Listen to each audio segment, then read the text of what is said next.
I'm in too deep, ooh, ooh, and I'm out at sea. You would rescue me. You say we'll get through this together. We'll get through this together. We made it through catastrophes, through calamities. You are all we need. We made it through catastrophes, through calamities. You are all we need. You're the cavalry, the stars we're facing, the wars we're waging. They don't faze me, 'cause we made it through catastrophes, through calamities. You are all we need. You're the cavalry.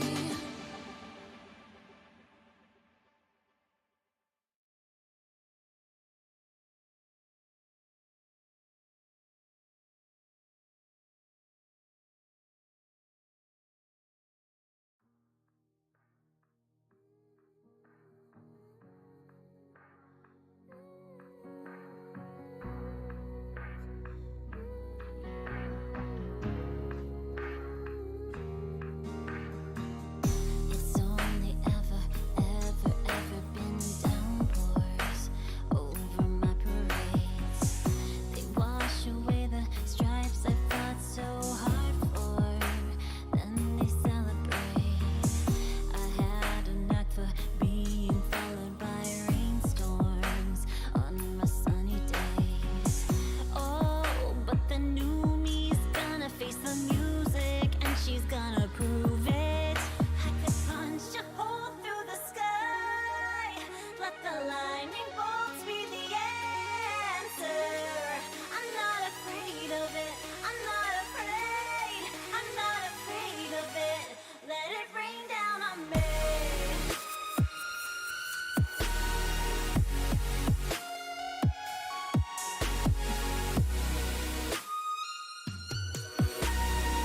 I'm not afraid of it. Let it rain down on me.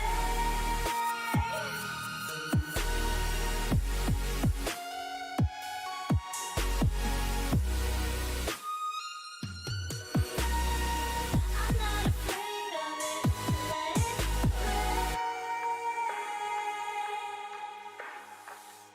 No, I don't miss the former self I abandoned, the me that held her tongue.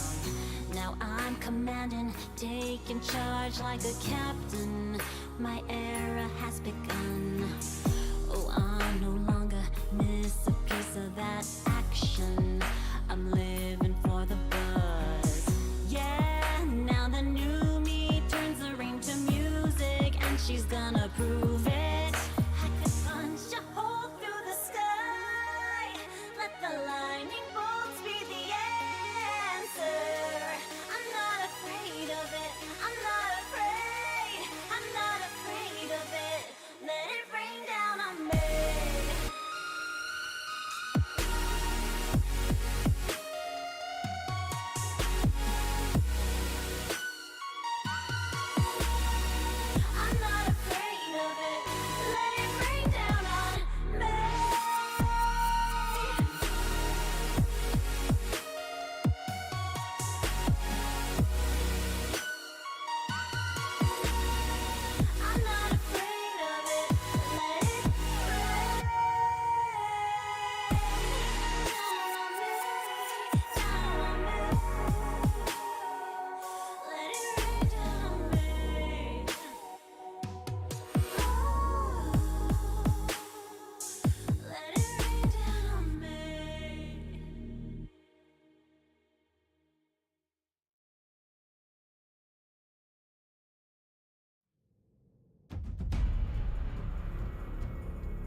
Hello, we are back, and hopefully the model doesn't break today.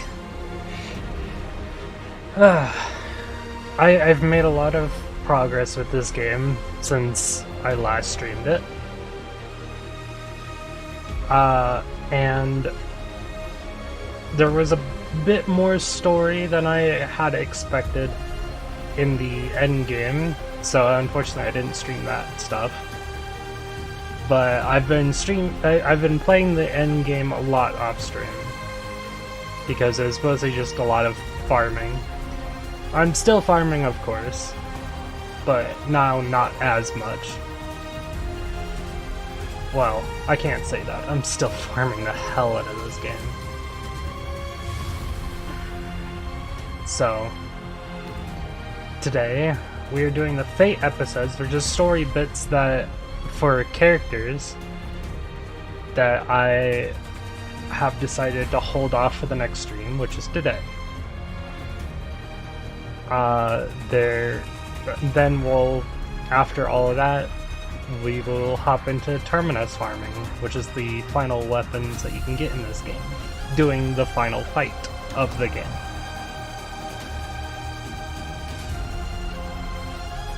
And hopefully, this time we won't have issues like we did last time we played.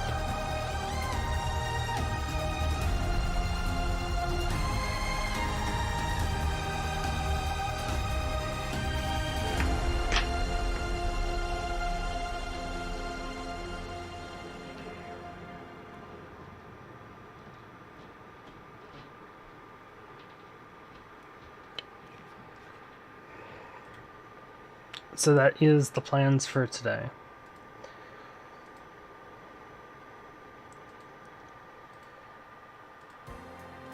I will try to keep an eye on my model, see if it breaks again, and we can also hope that the game doesn't break.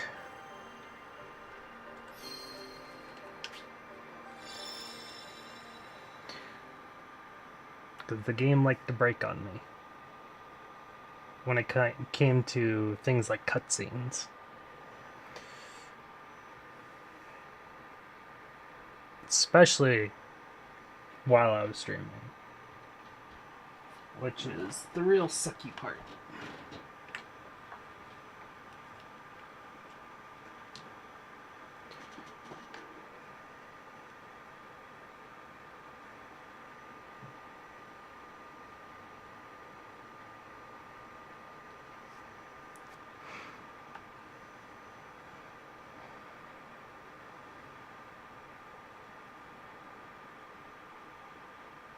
Of course, the Fate episodes that we're going to start with, because I kind of need these to make my characters a little stronger, because there's sigil slots I can get from doing the Fate episodes. And the game's already breaking my model. That's great news. God damn it. So, once again, we're gonna have to pop this one up. Oh, I also forgot about that text.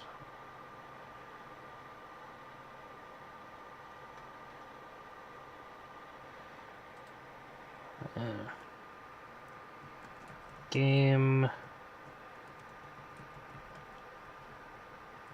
breaks model using PNG instead. And then we pin that.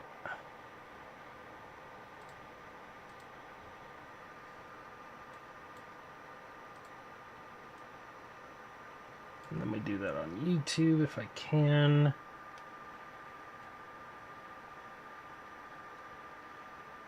Model game breaks model using PNG.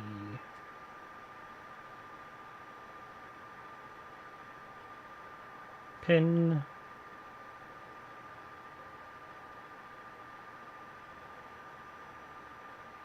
we go.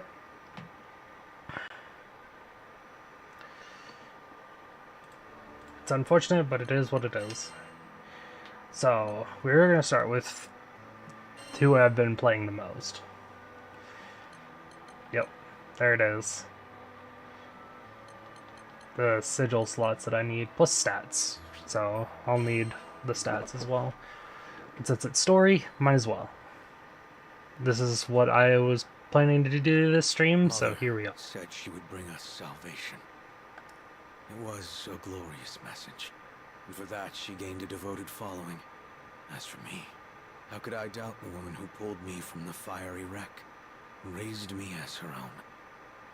I thought that together we would save the Sky Realm, even if it meant cutting down any who opposed us. But over time, the sacrifices began to mount. I struggled. My reason battled with my heart, which battled with my conscience. Mother was pure and righteous, but to sacrifice the entire Sky Realm... No. She just lost her way for a bit. She'd wake up one day and see she had strayed. As her child, as her defender, I wanted to believe that she'd change for me.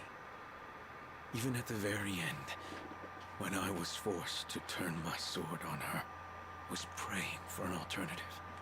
Any alternative. But she would not repent. And I was confronted with the full force of the atrocities I'd committed in Avia's name. There was one light left to guide me. Just follow your heart. It might lead you to scary places, but at least you'll know you're being true to yourself. Thank you, Lyria. If you hadn't reminded me of my own strength, I'd still be in the dark following Lilith. I swear to you that I will fix even more than I destroyed. And one day, perhaps I will be worthy of your forgiveness. Yeah, and that was basically the end of the main story.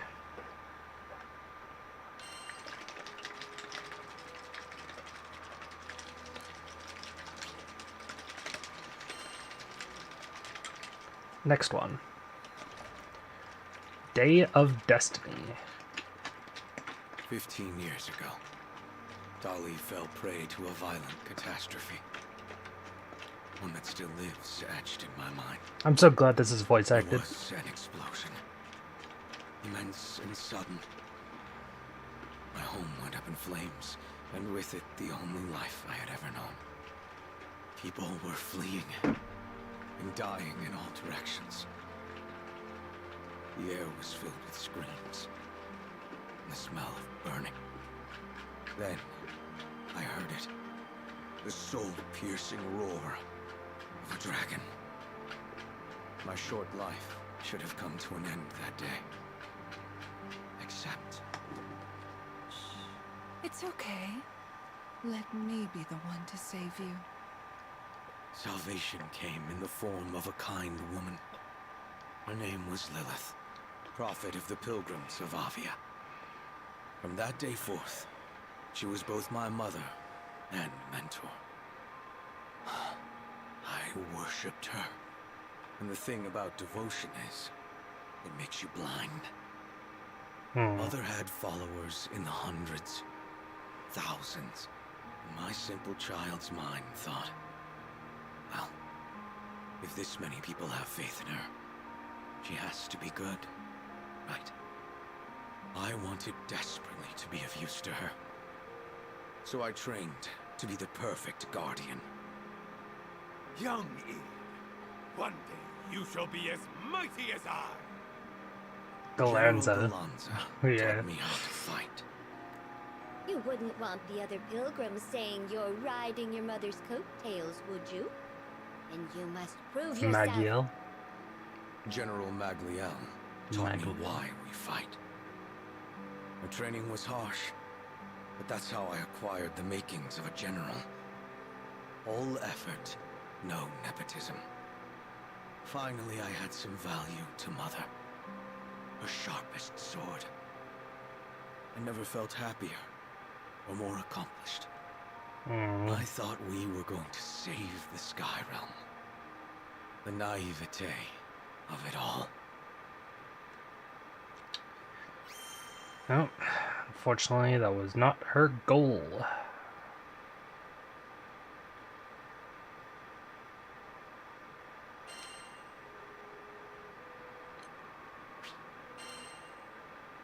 Episode 2.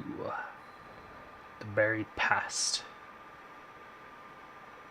After we captured the Shaman of Salvation for Lilith's cause, I was assigned to be the girl's keeper. That made me enemy number 1 to the Grand Cypher's crew. Every time I took Lyria to a primal beast altar, they'd be there, and we'd fight. I mean, there was a time or two we had to cooperate to prevent widespread calamity. That's beside the point. They were standing in the way of Lilith's mission, opening a path to the Promised Land to Astalucia, and bringing salvation to all Sky Dwellers. Salvation. It's a powerful word in a messed up world like ours. Yep. No wonder everyone got roped in by her lies. Lilith was no more than an astral desperate to return to her home dimension. And she would have sacrificed the whole Sky Realm to do it. I tried to reason with her. Might as well have asked an avalanche to change course. So I turned to prayer. What are hopes and belief without action? So left with no other choice, I joined the crew of the Grand Cypher to dispatch my own mother. But I never could have foreseen what would happen next. Lilith did something, and freed a monster from within me. The dragon I'd seen the day Dolly burned, with wings so vast they overshadowed all of Sega Grande. Bahamut Versa. But then I learned, Bahamut didn't cause the Dolly calamity. It had come to stop it. It was Lilith who killed my family and razed my home. She'd only let me live for one reason. She needed a vessel to seal the dragon in, and I was conveniently nearby. She'd raised me to win my loyalty and protect herself from the god of destruction now living inside me. And when I stopped being of use to her, she abandoned me and let me turn into Bahamut. I don't know how to describe the feeling of flesh melting into scales, a fire filling your stomach. All human warmth, human blood seemed to rush from my veins, and it was replaced by an overwhelming urge to destroy. It was like being swept away in a torrent. Any attempt to fight it only made the suffering worse. I was so tempted to give in, but the crew wouldn't let me. Apparently, the captain was sure I wouldn't lose my soul battle with Bahamut. So to help me along, they decided to beat on the dragon from the outside until he coughed me up. Yeah, not the most elaborate plan, but it worked. The whole time they were fighting, they called my name, and the sound of their voices brought me back. I split myself from Bahamut, then joined the crew to take it down. Sure did. We had our losses, though. Bahamut hit me and the captain with a blow that sent us hurtling into another dimension. A man named Roland dove in to save us, sacrificing himself along the way. And that's how we came back to Folka without him. Roland used to be the local Mr. Fix-It, by the way. And I took up that mantle. Everything after this I owed him that much. And I figured it'd be a first step in making amends. was basically what I didn't stream.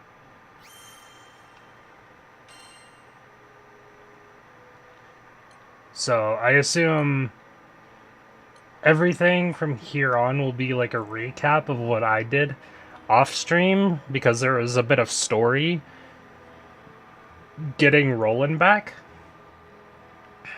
and a few other fights.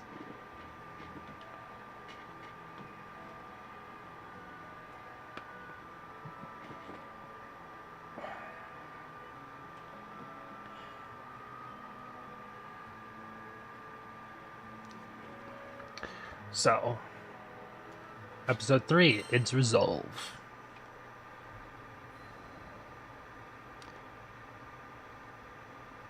Oh, you had a And clear that's story. where this new chapter in my life begins. Me, as the new Mr. Fix-It. After clearing up some requests, I thought I'd earn Fix some id. respect, honor from the crew alliance Rafale. It seems you can't buy forgiveness so easily. Ahem. So I believe we're all aware of Avia's assault on Seed Hollow. She looked straight at me as she spoke. The actions of the pilgrims, myself included, had left a number of locals without homes. There was a plan to resettle volunteers in Tempio. Give them a fresh start. They're going to be out in the open, moving, building. This includes children and the elderly. Your job would be to protect the settlers until their homes are up. Trustworthy Skyfarers only. Oh, this is, Hey, don't push yourself. this You can isn't fix what one I out, you did. know. Rackham lay a hand on my shoulder, but I shook my head at him. We take it. This is right. I couldn't stay stuck in the past forever. I needed to move on. I needed to help those I hurt move on.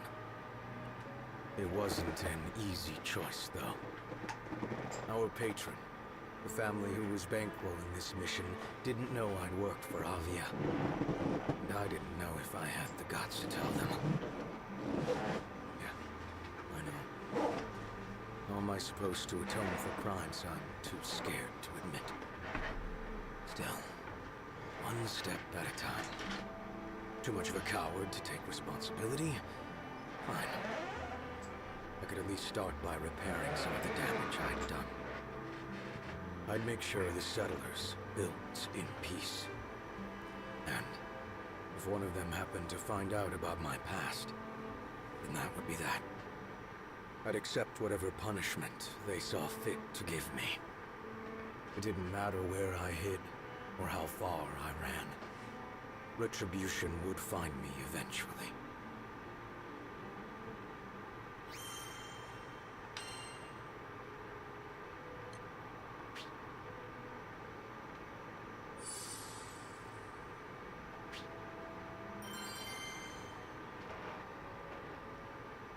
Combat mission.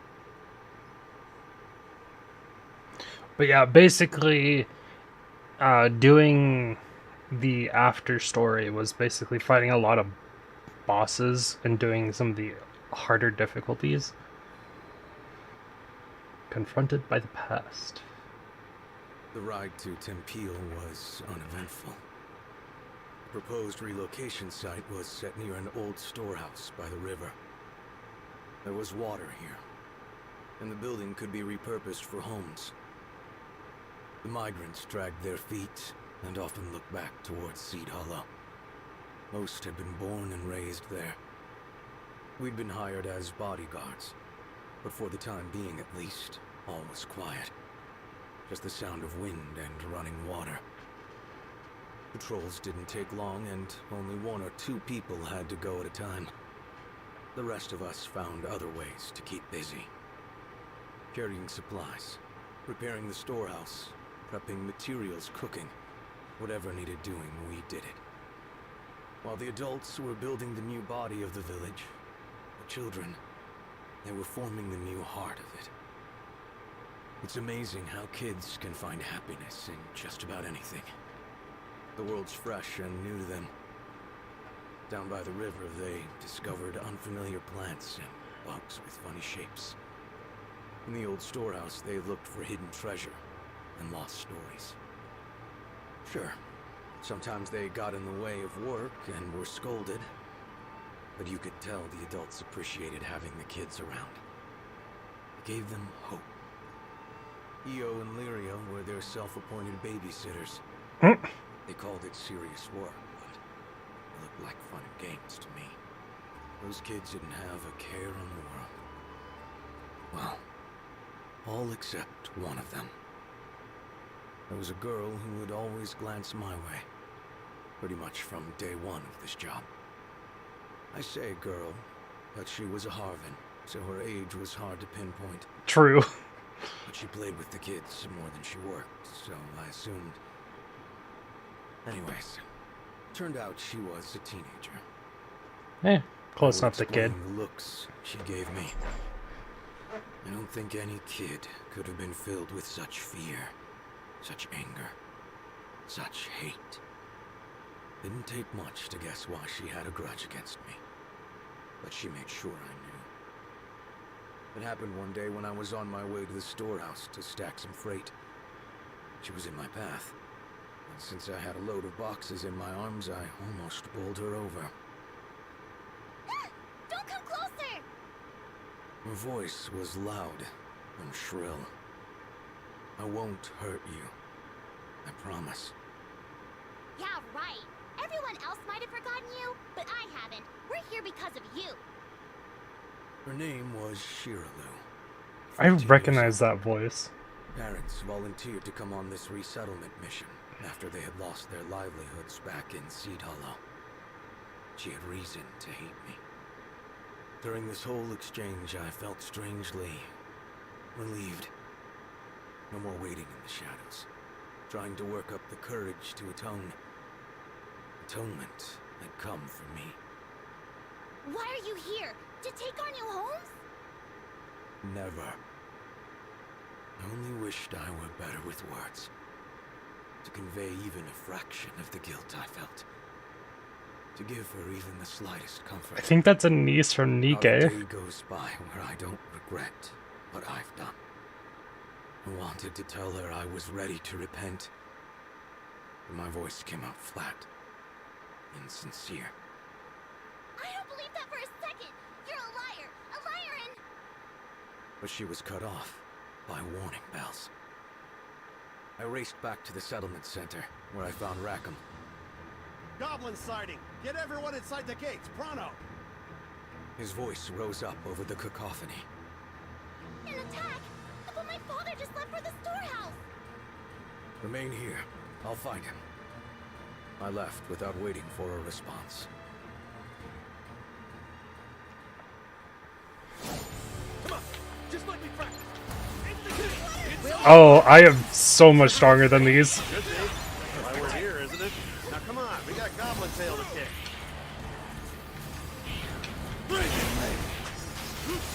It's over! We're here! They're trying the pincer maneuver. Vern, you watch over the settlers. Got it! Leave it to me!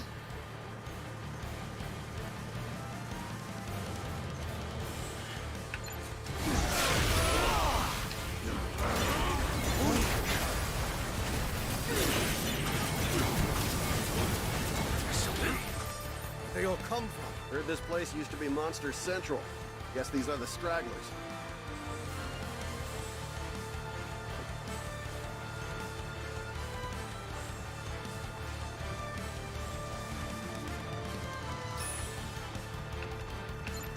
Bad news, guys! Some girl named Shiralu has gone missing! No! What is she? Don't assume anything, Mira.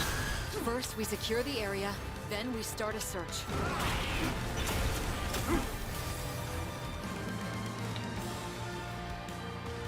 Shiralu? Take out the harbor.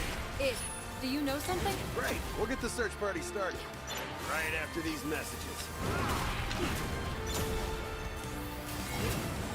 Stay down. Hey! I heard Shiralu's near the windmill! Yeah, sounds about right. She was worried about her dad. Then what are we waiting for? Let's go!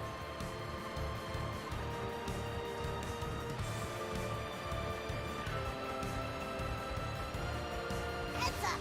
There's another goblin band over here! What? Shirolu, where did you go? Focus on the fight at hand. Here they come! Oh, Ted! They got some sort of harness!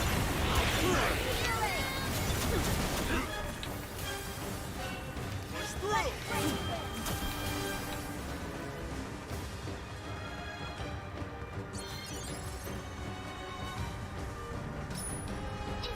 Is someone there? Don't worry, we're here to help. Do you think you can stay hidden for a bit? Yeah, I can do that. Thank you. There's more? Out of my way! Wait, I recognize that voice.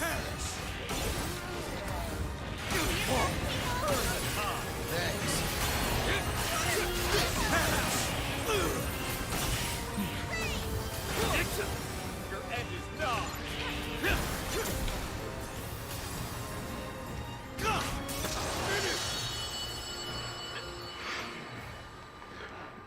We're all clear. We're a bit over leveled for this.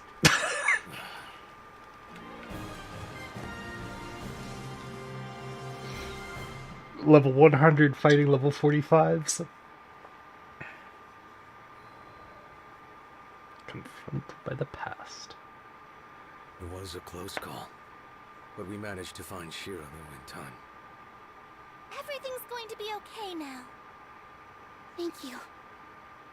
Lyria ran over to the girl. I don't think Shiralu was injured, but her face was pale, and her lips were tight. It had to have been me. The reason she looked so pained.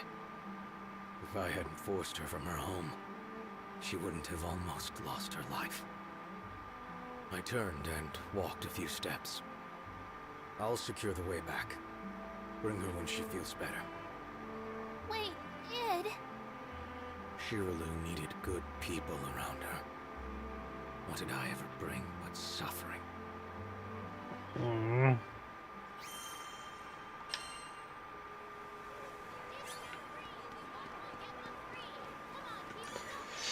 Good day.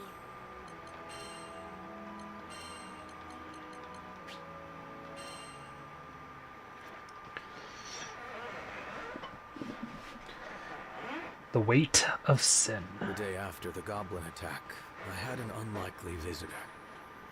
Shiralu. You didn't have to save me, but thank you. That took me completely off guard. I searched wildly in my mind for a response, but all that came out was... I was just trying to do the right thing.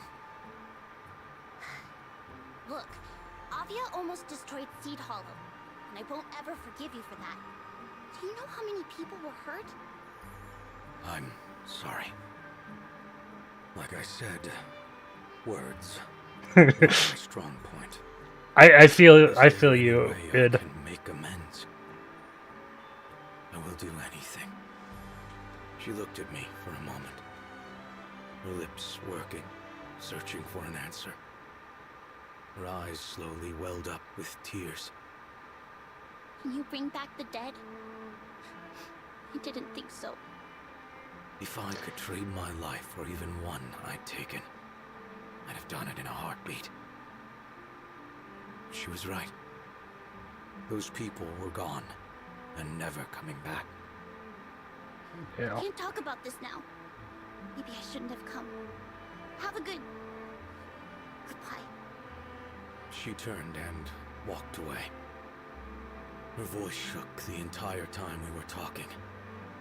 With anger, I guessed. And grief. But she'd still forced herself to thank me. It hit me then how kind she was. If Avia had never existed, she might have never known the corrosive influence of hate. Our crimes went beyond the people we killed. Even those that survived, they now had to live with the trauma and sleepless nights. It was all so heavy. I was beginning to see that I'd never be able to atone. Not if I had 100,000 years and all the power in the skies. Damn. Come on. There's gotta be some happy ending to this story, I hope. Hey, look, atonement. We now knew the settlement was a prime target for goblins. We'd cleared out a band of them, but there would always be more. We decided to tighten our defenses. More frequent patrols with bigger teams. I was quick to volunteer for the first shift. Lyria, Vern, and the captain came along. Hey, we noticed things are kind of tense between you and Shiralu. Do you want to talk about it? Lyria kept pace beside me, peering up into my face. What's there to say? My past was for me to solve. I didn't need to make the crew part of my guilt. She knew, didn't she, that you were once part of Avia? Alright, fine. No one kept secrets with these three around. Someone was going to find out eventually. Just don't worry about it. But Vern and Lyria pushed back. We're buds now, right? Your problems are my problems. Hey. Exactly. We can talk to Shiralu together. This is your chance to make things right. You know, sometimes when you feel lost in a hostile world, that's all it takes to put things into perspective. A few kind words. Yup. Okay.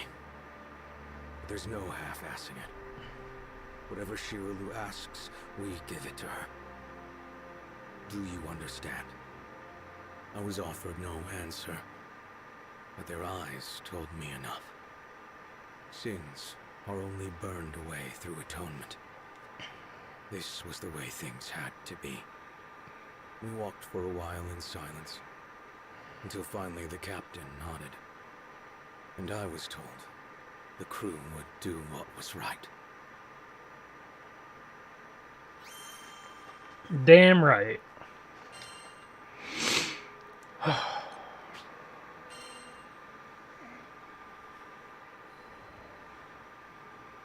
Exposed. Days Uh-oh. passed, and the demeanor of the settlers when they were around me began to change. Bright eyes turned into cold stares. Open hands clenched into fists, smiles morphed into sneers. They had begun avoiding me, too. It was easy enough to guess why. On an afternoon, buried under gray clouds, the rest of the crew gathered around me in a show of solidarity. I'd recommend keeping your distance. I'm a known criminal now. I stared ahead of me into empty space. Maybe Shiralu had told the others about me. Maybe she hadn't. What did it matter? The truth was bound to come out eventually. This was justice. But Id, you didn't hurt anyone because you wanted to. You were being controlled. The captain knelt beside me and pointed out excuses I'd rehearsed in my mind a million times before. And as a child, I couldn't have known the difference between right and wrong. That as an adult, I was blinded by my love for Lilith. That in choosing to turn against my family for the sake of the skies, I had sacrificed the most. Yeah, I had misguided intentions. So what? If that were a real defense, we wouldn't have any villains, would we? I deserve to be judged for my actions, and my actions alone. They all fell silent after that. What do you say to that?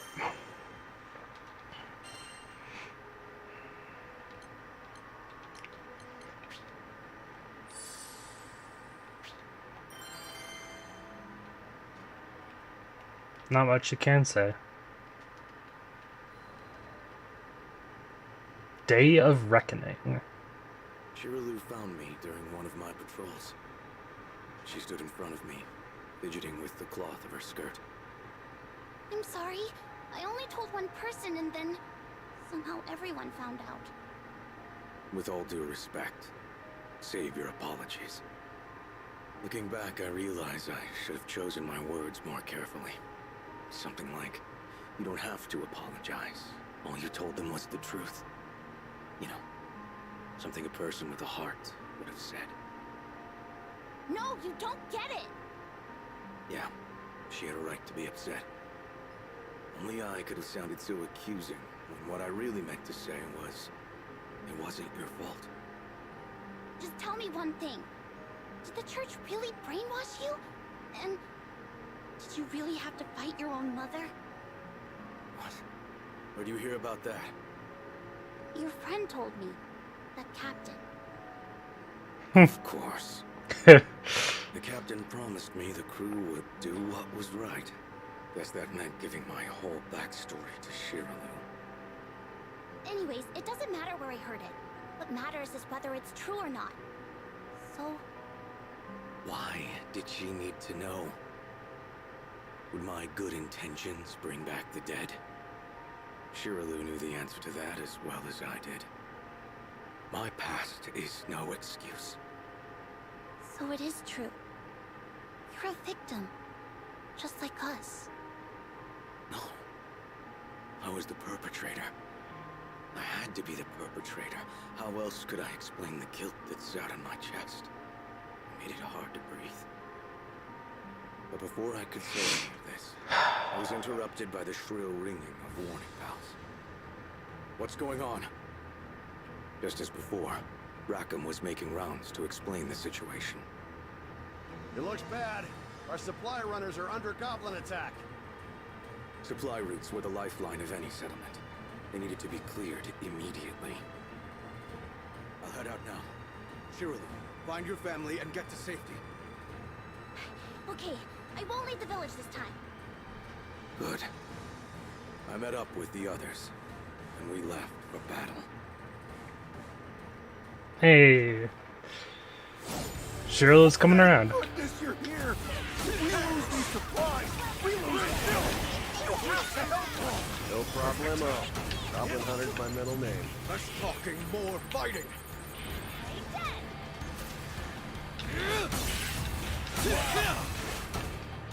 Oh,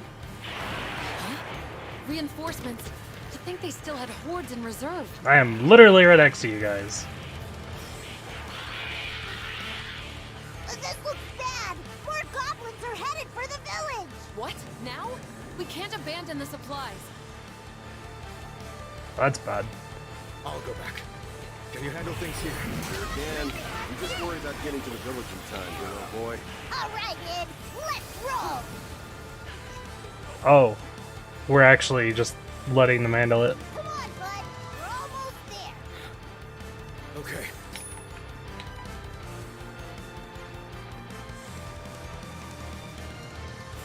What the? They've overrun the place! There's less than I thought. Perfect. Don't worry, Id, you're literally twice their level. I'm so scared. Someone's here! It's Id! Stay inside. Don't come out until I say so. You're planning to fight them alone? But you can't win! You've never seen Ed when he's serious.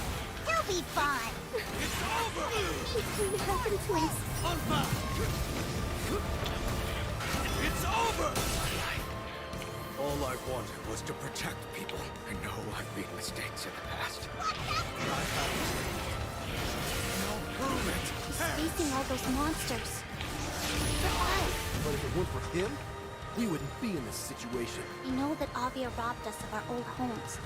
But right now, it's fighting to protect our new ones. Oh, There's still more of them. Oh, crap! Now I'm getting worried. Over. I can do this! No! More goblins are coming! Don't give in, Ed! Why are you cheering him on? Listen to me. It might have done some terrible things in the past, but look at the person who's out there right now. He's risking everything to save us. yeah, you tell them. You're right. I'll never forgive the Church of Avia, but it's no longer one of them. He helped build this village, and now he's protecting it. That means he's become one of us. I believe in him. He's our last hope. Please, Ed, pull through! We're counting on you! To protect them. I have to! Whoa! That's Oh, shit. insane! He Oh, powered God up. might. I've seen too many birds in my life. I won't let it happen here! Oh.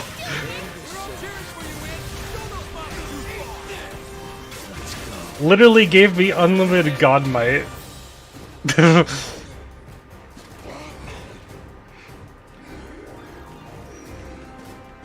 Oh, my guy, you're gonna regret this. Please win this! It's 90 seconds!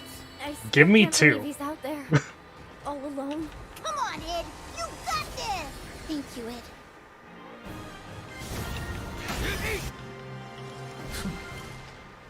Back it up. Let's go. That was cool, giving me unlimited God Might for that. That's... My sword cut clean through the last goblin.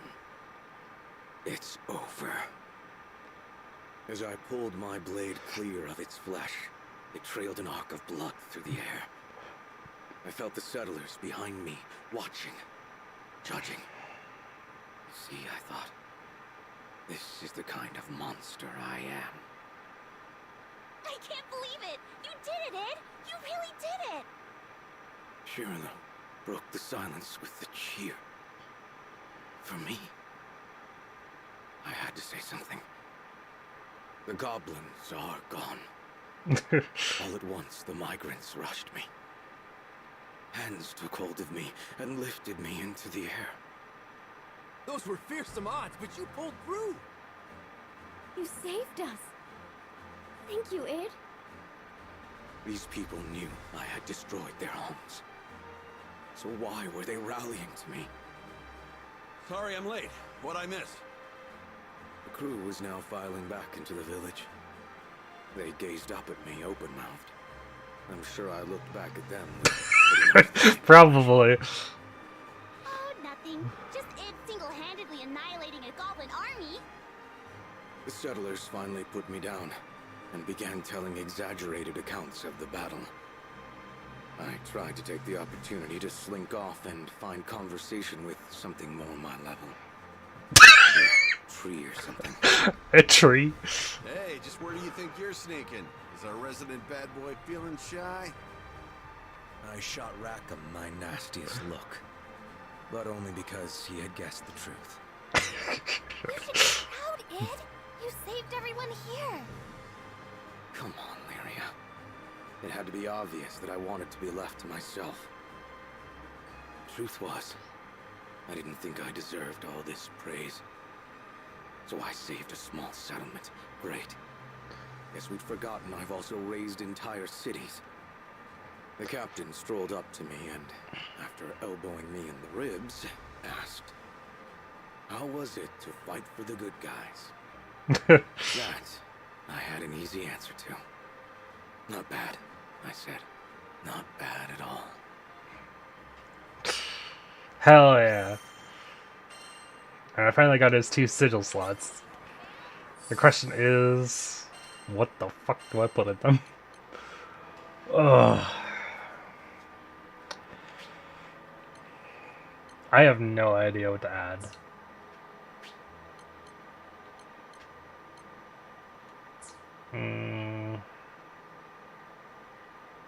Maybe critical damage?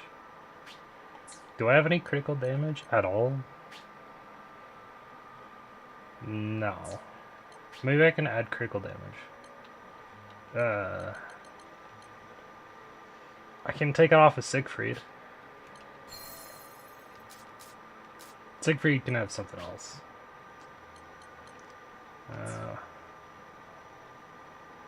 He has critical hit rate and attack already. Linked together. He needs another damage cap, probably.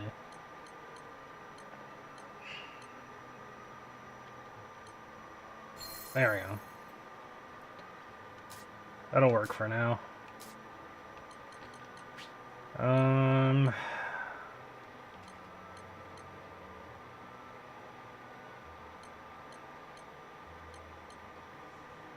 Something with a plus would be great. Now look at all this shit I have.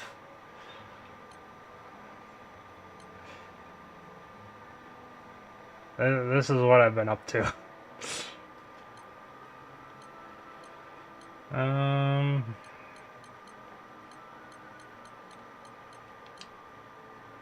Region, cooldown, cascade.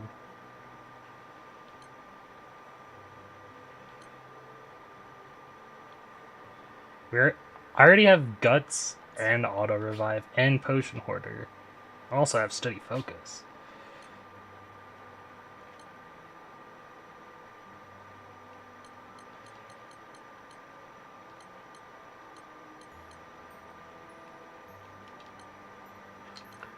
Something.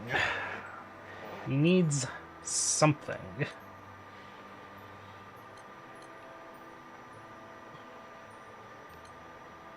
Maybe stamina?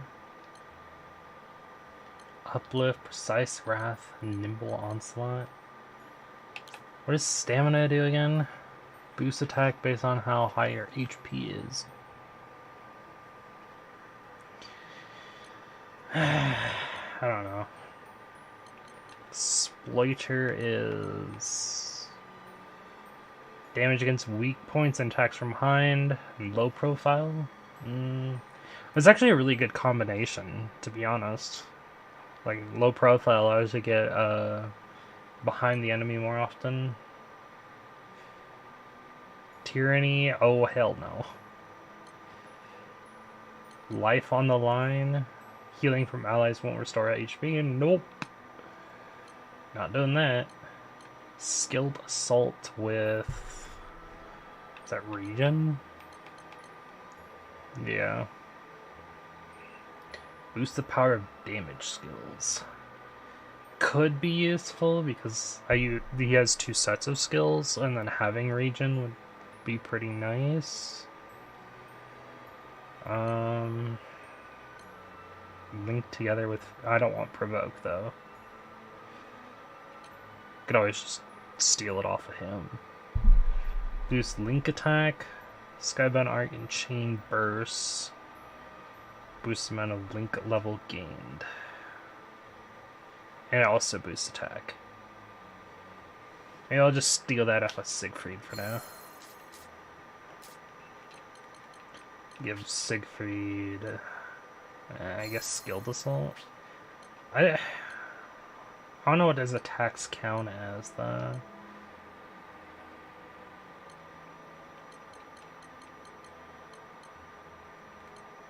New combo finisher? I'll give him combo finisher, I guess. I don't know. But I think that works for now, I guess.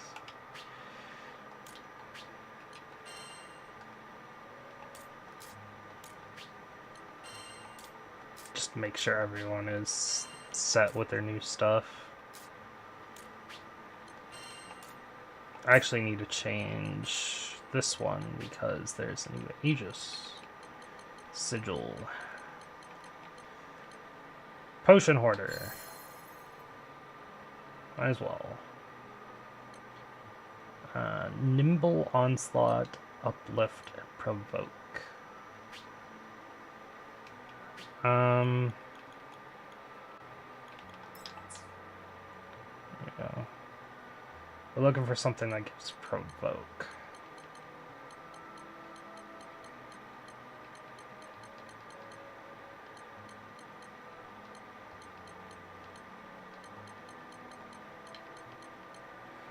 It's low profile, auto revive. Linked it together with Provoke. Why not? So Uplift. We'll start from the bottom, I guess. Precise Resilience. What does that do? Perfect guards. I am not good at that. Whoop.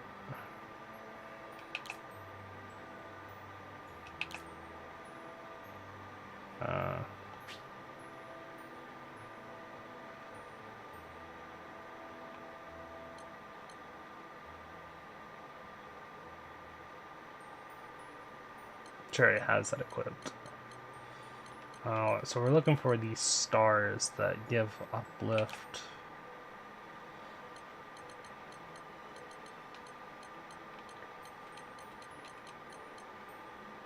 That's Head Start. Boost attack power for the first 3 minutes. No. Not for her, because I'm trying to make her tank. Tanky. Injury to insult. That is More damage to foes afflicted with status ailments. I don't have any status ailments on my team. I don't think so. I don't think. That's the same thing.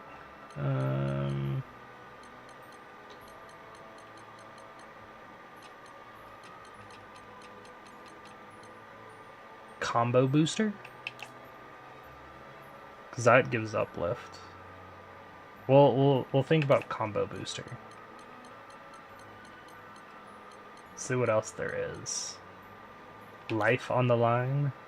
Healing from allies don't restore HP, so that's a no-go. Stamina and uplift. I don't know how I feel about stamina, though.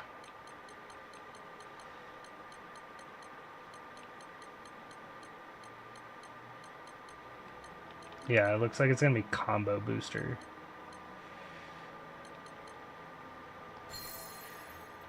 Nimble Onslaught, which is this symbol. I want to start from the bottom, and we're looking for things like that. Precise Resilience is perfect guarding again. Not what I want.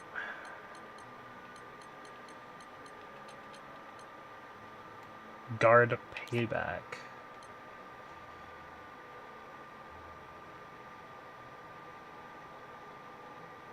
It's perfect guard again. Break Assassin. Deal more damage to foes in break.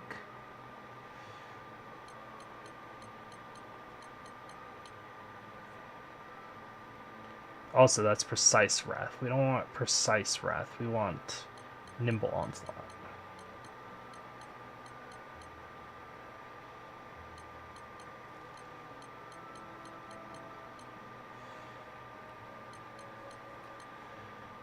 So, combo finisher again. But that's only combo finisher 4. New combo booster again. 2 different ones. I have 2 of the same. It was bound to happen.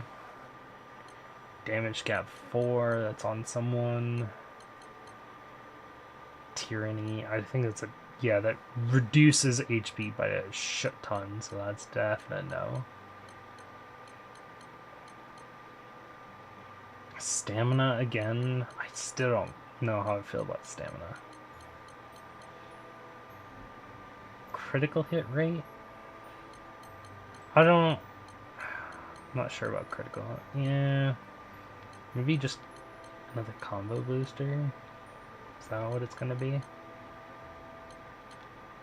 Yeah, probably just another combo booster.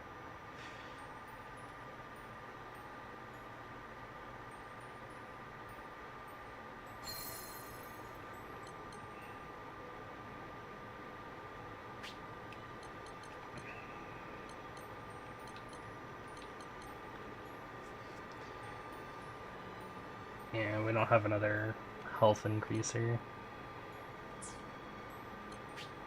Regen. There's a lot of things that have regen. I think Steel Nerves. Less damage while Stout Heart is active. Oh no, it's improved healing. This one. Garrison. Boost defense based on how low HP is, which is pretty good. If only it was on this one, but that's whatever. And yeah, it's only a 4. I want a 5. Once we find out on Aegis, that'd be interesting. Nah. Guard Payback. I don't want to put a Guard Payback. Definitely not Throw. I still feel like Throw is probably one of the worst sigils. Unless there is character... I believe there's a character that does throw bombs. Eugen, I think? So it's not entirely useless. Another combo booster. Ooh, link together would be nice if we had a... guess we don't. Skilled Assault. I don't have any damage skills on her. Life on the Line, definitely not. Tyranny is also no. Exploiter is boosting damage. Don't care. Fucking Stamina's back at it. Actually, there's no region on the stamina one, so it's fine.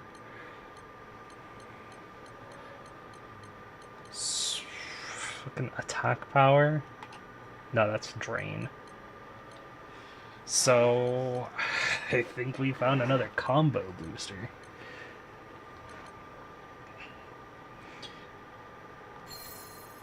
That's 3 different combo boosters.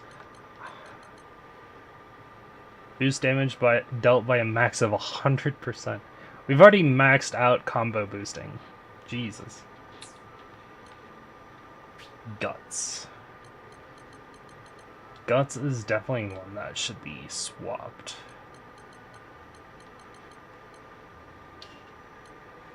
We're looking for Muscle Man Sigil.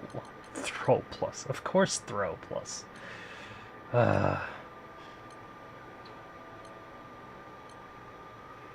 Damage cap. Nope. You do not get a damage cap. Enmity. How low your HP is? No. So we don't have one. So we gotta stick with Guts 5. Is there a Guts that I have that... No. I do not have a better Guts.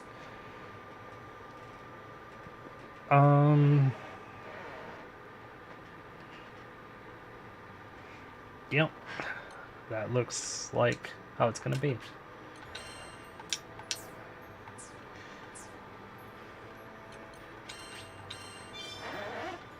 I'm gonna be right back. Oh shit. I'll be right back. I won't be long.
That fuck.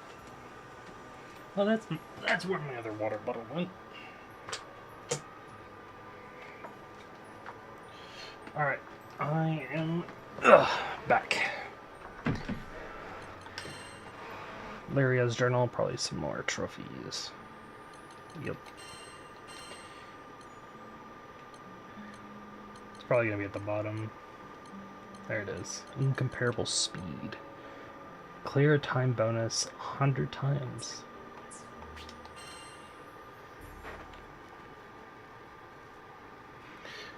Alright.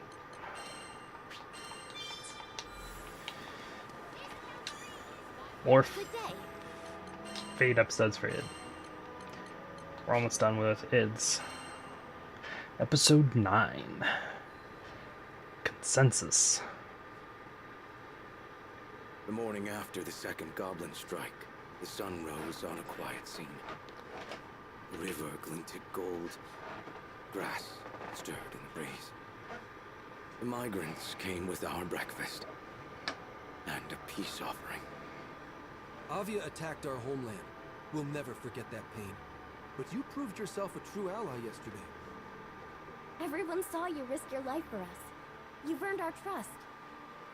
They seemed to be leading up to something, so I asked with my usual eloquence.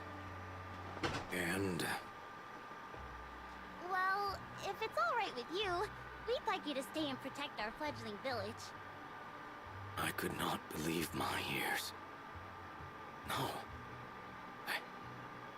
I'm not the person for the job. I've committed atrocities. Ed, Lyria's voice sounded from behind me. I turned to see her smiling. You're right. She hadn't said anything, but I got the message. I had spent these past few weeks looking for punishment, hoping it would somehow numb my guilt. How was my pain supposed to help anyone? I had become the new Mr. Fix-It. I was going to dedicate my life to helping more people than I hurt. That was the best. The only way to atone. what's wrong, Ed? You look like you've gone into brooding overdrive. No, I'm happy. Buddy, you ever heard of a smile? At this, the crowd laughed. I raised the corner of my lips, as if testing them. This made the crowd laugh harder. Sorry to interrupt, but could I have a word? It was one of the soldiers from the supply force. As some of you may already know, we weren't only responsible for transporting supplies. We were also tasked with assessing the resettlement effort. And I think it's no stretch to say the local monster presence is deadly. I'll have to ask the higher-ups to consider relocating. Shiralu answered before I could. Not a problem. We've got a beast-slaying Mr. Fix-It on our side. Oh, Shirolu. I'm actually dangerously close of breaking the 45,000 HP max that I need to be under to work with the Terminus weapon. I know that name. As the local Mr. Fix-It, I've had a finger in every pie. From furniture repair to monster extermination to marriage counseling. I've seen it all. Hey, he's smiling Though I too. admit, the counseling did not come naturally to me. Still, I wanted to help in any way I could. I owed the skies that much. A new request came in today. From an old friend. Ed, was it my imagination, or did I see you crack a smile? It was Lyria not materialized your on my shoulder and imagination. tried to read the forms in my hand. Yeah, work's been nice. I handed her the papers. And there, written in plain view, was the name of our latest patron. Shiralu. Aww.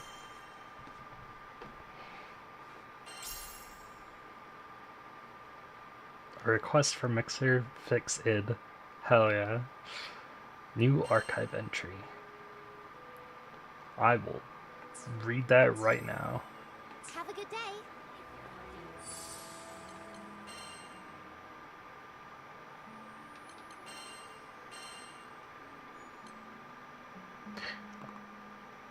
Our village has really ballooned in size.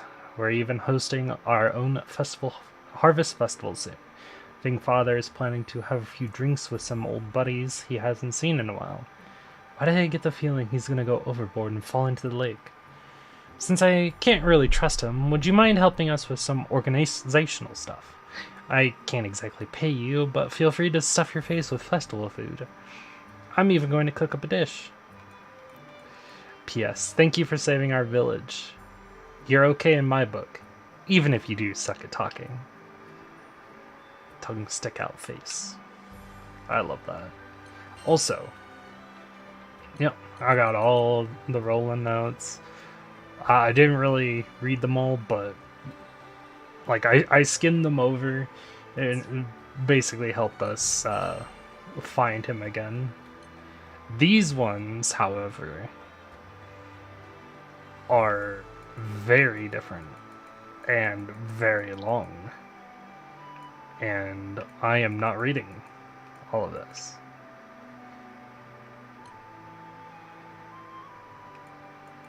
But it does look to be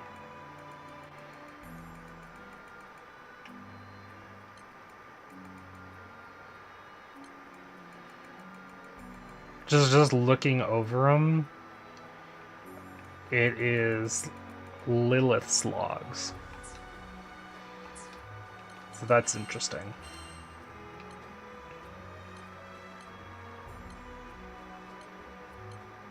Crime Slayer, there it is. Single Mirage munition. Of course I get one.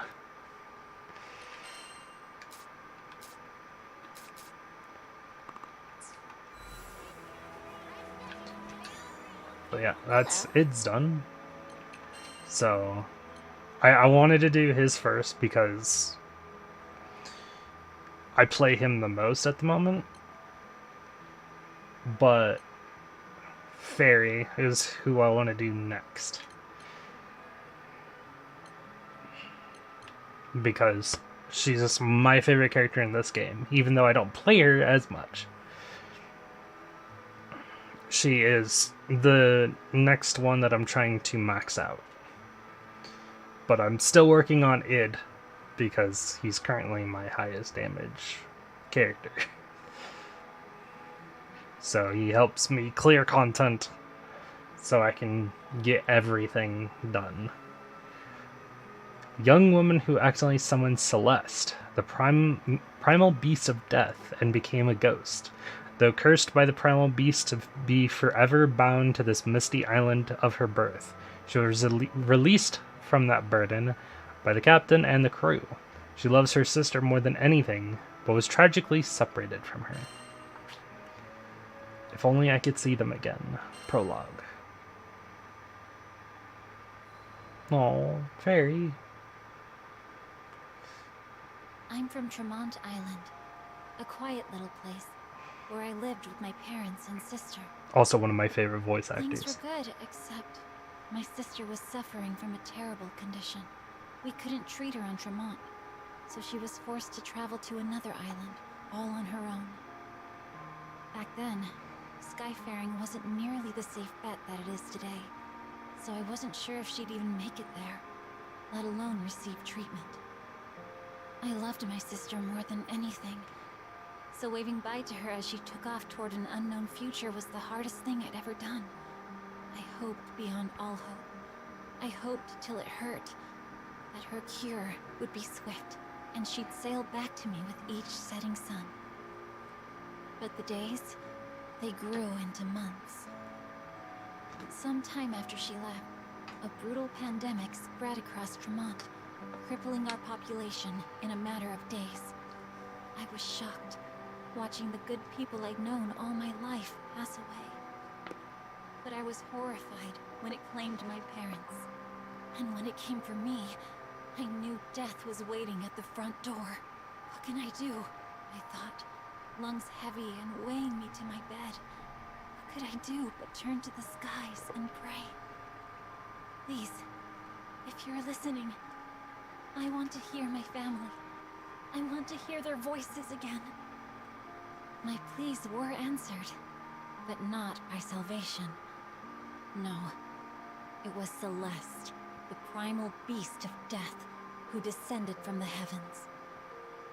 She stole death from the suffering islanders, preventing them from slipping into the afterlife. They became zombies, sentient and rotting. Unlike the others, my corporeal form faded away, leaving my spirit to haunt the land. This, at least, gave me a faint hope. If I was given an unlife, then perhaps my mother and father would be given the same gift. But the months, they grew into years. And it became clear that though Celeste held dominion over death, life was a more complicated matter. It was my wish that had brought unlife to Tremont. I was to blame for turning my hometown into a living cemetery. If the villagers knew what I had done, well, That's why I chose to haunt the manor on the outskirts of town. Alone in those halls, with no one to talk to, I counted the days until I lost track of time. Solitude was better than guilt. Isolation was better than hearing my name used as a curse. But with time, the silence ate away at my name, until even I forgot who I was. Damn. Oh, lonely no more.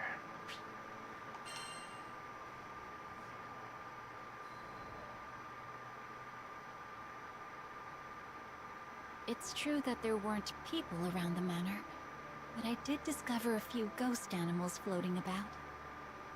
They took a liking to me, probably because of our shared ghosthood, and I gave them cute names to show my affection. Beppo, Gigi, Fuji, and Nicola. Before I knew it, my lonesome days became a little less gray, if not less repetitive.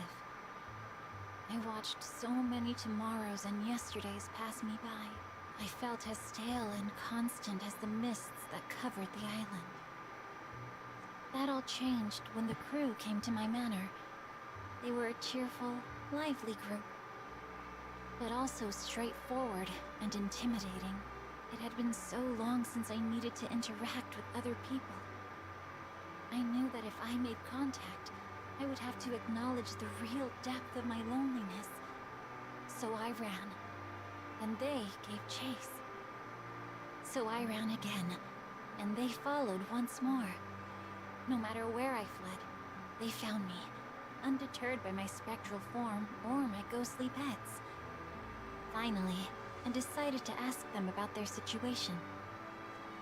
Thanks to the mists, they explained, their airship was grounded on Tremont. Like me, like the other islanders. We were all prisoners of Celeste. So long as she still had a pact with the island, there would be no refuge from her fog. But, by the same token, her powers preserved the unlives of Tremont's people, myself included. If Celeste was brought down, we would fade with her. It troubled me, but I knew it was a necessary course of action. I had only one thing to accomplish before confronting the primal beast of death. I needed to come clean to the islanders. It was time to make amends. Had it not been for the arrival of the captain and the crew, I would never have found the strength to make that decision. I marched straight to the village, took a deep breath, and explained to the people how I doomed everyone. But to my surprise, they looked upon me with sympathy and warmth. Aww.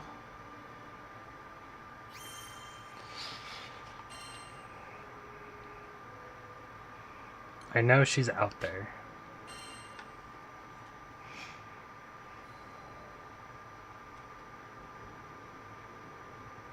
With the understanding and support of the islanders, I called Celeste once again. But she didn't appear, and the mist still covered the island. That's how I learned the truth. It wasn't only me who had crossed Celeste's fate with our own. The other culprit was the doctor who was traveling through our village, back when the pandemic first appeared. He was secretly conducting research to summon Celeste. We hurried to the place where he resided, but when we arrived, we found that his consciousness had already been swallowed by the primal beast of death, and he couldn't cough up any helpful information. Despite the setback, I joined with the crew and the islanders to find and defeat Celeste. The mists parted, and the island returned to its former state. Its residents began to pass into the great beyond, disappearing into light. Before long, everyone I'd known had been lifted into the bright sky, leaving behind only their memories. I closed my eyes and waited for my final moments. But no matter how long I waited, I never began to fade. Left behind, yet again. I stared out at the village, devoid of residents. I was alone, but I could accept that. At any rate, the nameless ghost was no more, because a strange man gave me an oddly familiar name. So long as I had that name, and my memories with the crew, I could wait decades, maybe even centuries, for my sister to return. I think the captain, however, couldn't bear leaving me to such a hollow fate, and invited me to the crew. But how could I leave the island? I knew that my little sister would come back to me. Even though we were no more than graves and warm thoughts, this is where her family was laid to rest. If she came back and no one was waiting, wouldn't she be sad? That's why I knew I had to stay. But the captain wouldn't hear of it. If I was worried about my sister, I should go look for her. It was a new chance. I had never been off my island. I had never even considered the option. But I knew I could. I just needed to find the courage. And that's how I set out on a journey with the crew. Somewhere, out there in that big blue sky, my sister is waiting for me.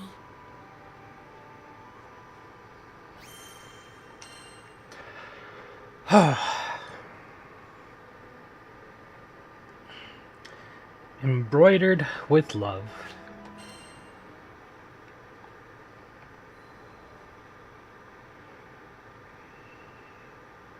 One day, I was out shopping in Seed Hollow Central Plaza when I saw a woman with kind eyes sitting on a bench. She was absorbed in her needlepoint. Your embroidery is beautiful. Oh, aren't you a dear? Thank you. Her smile was genuine and cozy, just like the blanket she was working on. She told me it was a present for her beloved. I've never seen anyone so outside before. She giggled. Really? I'm hoping some of this cheerful sunlight works its way into the fiber. Her name was Malfira, and she invited me to have a seat beside her. Admittedly, the weather was beautiful, the kind that made you appreciate being alive. Or, well, unalive. There was a long, thin trail of white dividing the sky, the aftermath of an unfortunate cloud that had been pierced by a wayfaring airship. How fragile those clouds. How fragile our journeys. I glanced back at Malfira, who looked to be making diligent progress. A familiar memory crept to mind, of a time when I begged my mother to sew new stuffed animals for me and my sister. The nostalgia was comfortable, welcomed even, but I was brought back to the present when I heard a troubled sigh from beside me.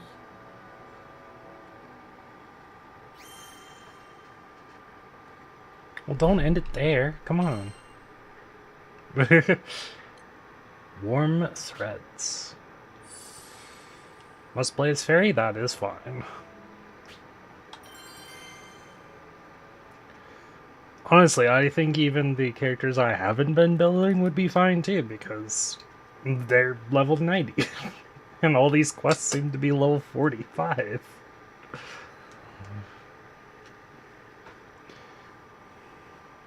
Is something wrong? Such a forlorn expression didn't match Malfira's cheerful disposition. Oh, sorry to worry you. It's nothing I would bother a stranger over. Malfira forced a grin and stretched the throw across her lap. It's just, I had hoped to use warming thread on this little project. What kind of thread? I didn't even know there were different types of thread. But according to Malfira, there was a type of insect native to Fondom whose silk was imbued with magic. Items made from this silk were said to retain a comfortable warmth all year round. If only I could get to Fondom on my own. And then there's the matter of tracking the insect. Her smile never quavered, but the way her eyebrows stitched together, ever so slightly, covertly signaled her true disappointment. I could do it for you. I know I look young, but I'm a veteran Skyfarer. I put my hands on my hips and puffed out my chest, A posture I hoped would inspire confidence. Oh, that's sweet. But it was just a silly thought. My fault for having unrealistic expectations, really. From her tone alone, I could tell the pose did not, in fact, inspire confidence. Oh. Later, after a quick discussion with the captain, we decided to head to Fondom anyway. I needed Elvira to finish her blanket. I just didn't understand why yet.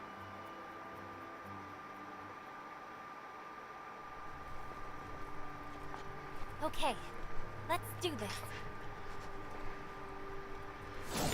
According to Sierra, the insect in question nests atop the local wildlife, but there's a rumor a vicious monster also makes its home here. Stay on your toes.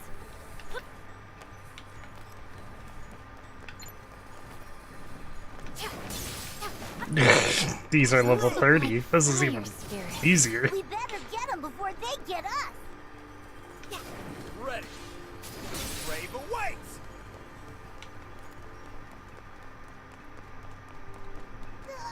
It's so hot. I feel like my sweat is sweating. Why are we going through the trouble again? Sorry. I just wanted to put a smile on Melfira's face. She looked so, I don't know, forlorn. But it was your first time meeting her, wasn't it? Who's she to you? I know it's a weird connection, but her name, it sounded like my sister's.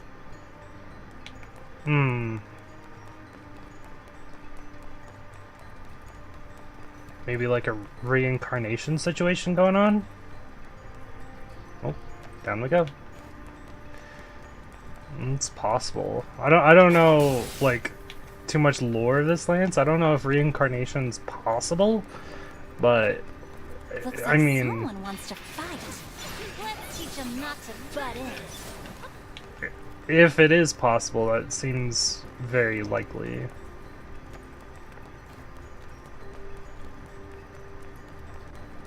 More wyverns. Momo, you bring up the rear.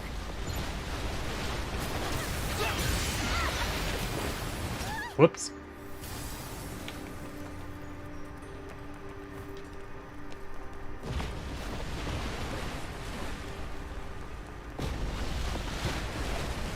It's all right, Nicola. I'll protect you from the mean monsters. Tempo! Down, boys! You can't play so close to the magma. What if you fall in? Oh. I love her voice acting. Ooh, what's this? Nothing of consequence, I guess. Ah, the objective. Got it.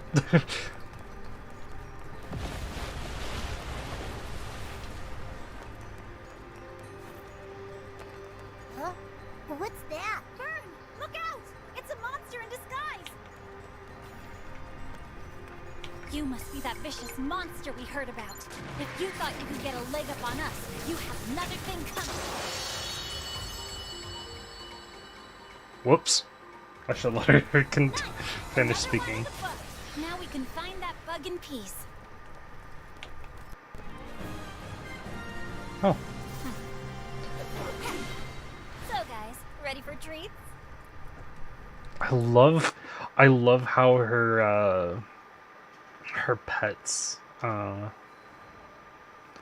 look. Oh, their models are so cool. Is this what you were looking for? I proudly displayed the hard-won thread to a surprised and overjoyed Melfira. My word. You really are a Skyfarer, aren't you? She took the spool for a closer look. Yes, this is the genuine article. I can't accept this for free. Let me see what money I have on me. From her purse, she pulled a single, unfamiliar coin. I knew from its extravagant design that it wasn't in circulation anywhere near Seed Hollow, but it looked valuable all the same. I refused the gesture. Retrieving the thread was my decision. I wanted to see that blanket finished. A reward was never part of the equation. Melfira's grin bloomed into a full belly laugh. She told me I was a strange girl, Laughing with her, I replied that I had met stranger.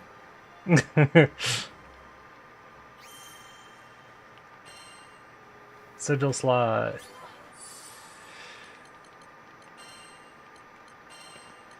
The question is what to put it there.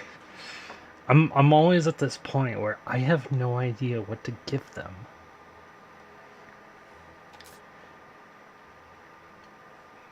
I think the thing I need to ask is, how the fuck does it have 12,000?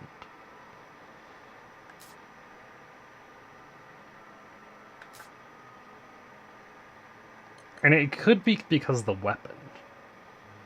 Because the weapon has attack. And her weapon has crit rate. And her crit rate's almost maxed. Thing I can see right now, though, is she doesn't have crit damage. So that's something I could add. I could give her crit damage. Yeah, let's do that. Even if it's just crit damage 4. I mean, it's still better than nothing. Let's give her... maybe low... no, I can't give her low profile. I can give her potion order. Firm stance, maybe? Firm stance would be pretty good. Region's okay, but I think potion hoarder will be good. Because having potions is pretty nice to have. I think I wanted to... like, I don't have any other attack power. Yeah. And I don't have any other nimble onslaught or damage cap. Sigils... damage cap plus sigils or nimble onslaught plus.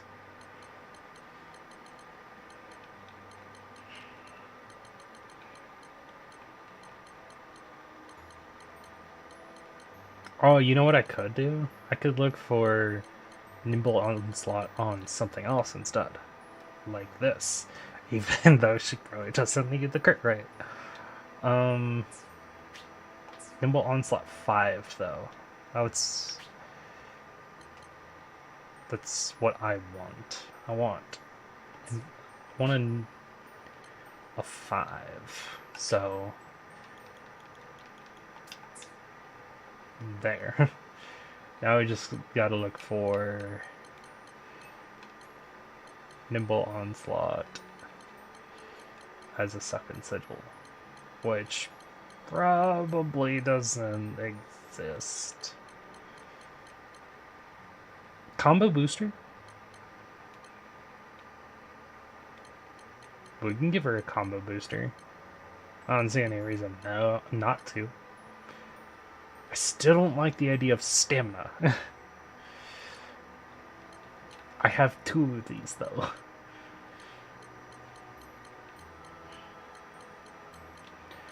So let's give her combo booster. Yeah, there we go. That'll help. So she has 91% crit rate, high ass stun power. That also gives charged attack damage, which is good because she is very much charged attack. Oh, you know what? That's what we're gonna give her for our last one, is charged attack. If I can find any. Which I cannot find any. Maybe I have an epic one? Charged attack. Do you exist? Yes. I give her attack as well. Or auto revive.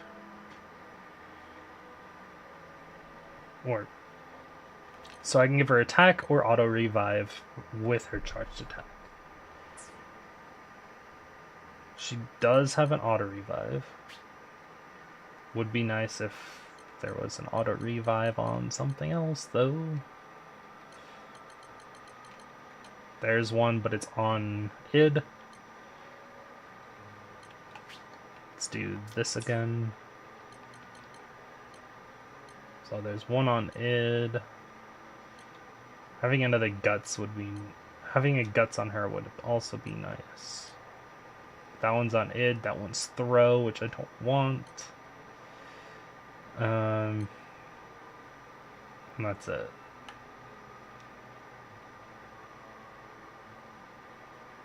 So...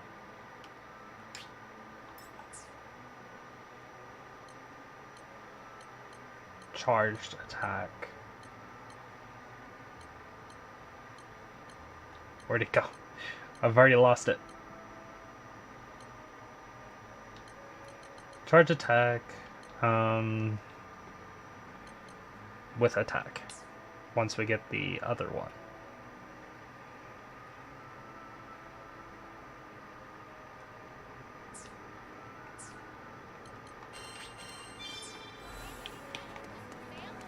Once we get her other sigil, we'll give that to her.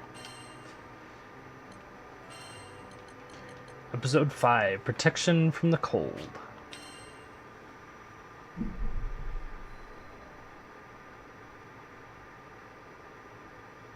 We made another pit stop in Seed Hollow, which gave me the chance to check up on Malfira and her progress with the blanket. Lyria and Vern came with me, and their eyes lit up when they saw her intricate embroidery, just like mine did that first sunny day. Though I hadn't known Malfira for very long, I felt a kinship with her, and I liked to watch her determination evolve with each new stitch. But most of all, I liked that her kind smile, maternal and comforting, was always able to put me at ease. I'd never met anyone so genuine. In fact, nor had my pets. No. Who's a spooky boy? Yes, you are. Malfira Of course. playfully scratched behind Beppo's ears. The mood was light, so I decided to learn a little more about my friend.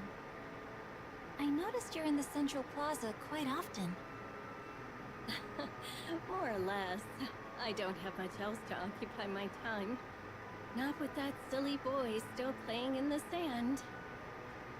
Malfira's partner was a geologist on dispatch in Dolly, an extended dispatch, it seemed. Dolly was an island of deserts, with bitterly cold nights. To Malfira, a cozy blanket seemed the perfect way to combat the harsh environment. Maybe it won't be necessary. He's coming back for a visit on the Airbus next month, and I'm about to burst with excitement. Her joy should have been infectious. Try as I might to put on a brave face, my heart sank at her words. The Airbus from Dolly? Of course.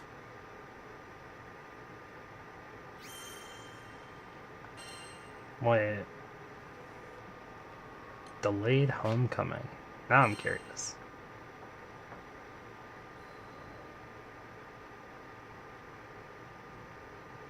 During the next month's visit, Malfira looked more downtrodden than I had ever seen. There it is. Vern expressed his distress before I could vocalize my own. Holy spools, lady! You look like you've been up all night. You feeling okay? Malfira meekly raised her head, barely affording him a grin. My love, he didn't come back to me. It took me a moment to find a response. I'm sure. I bet he'll find a way to return next month. She had already been waiting an eternity for him. What comfort were my words? And yet, she still found the strength to smile. Aww. I hope so. I'm so tired of moping around like this. It's getting harder to stay positive, but I'll find a way for his sake. That man, you know, he's so absent-minded, he probably mixed up the date on his ticket. Malfira unrolled the blanket across her lap, checking the backing of her stitching. I've poured a lot of love into this design. I hope he likes it. As she vacillated from melancholy to forced cheer and back again, I had to bite my lip for fear my thoughts would spill out. Yep. Shit. Forgetful love.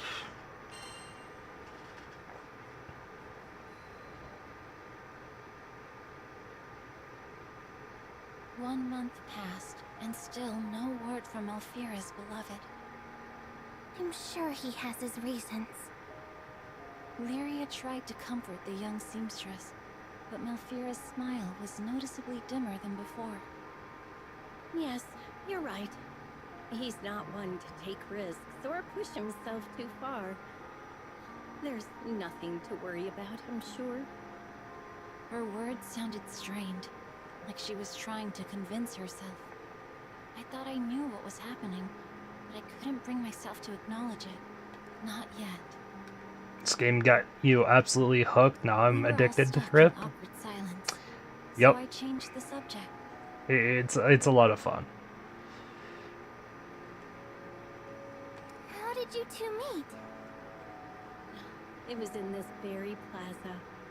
He was a bookworm, so he came here to do his reading.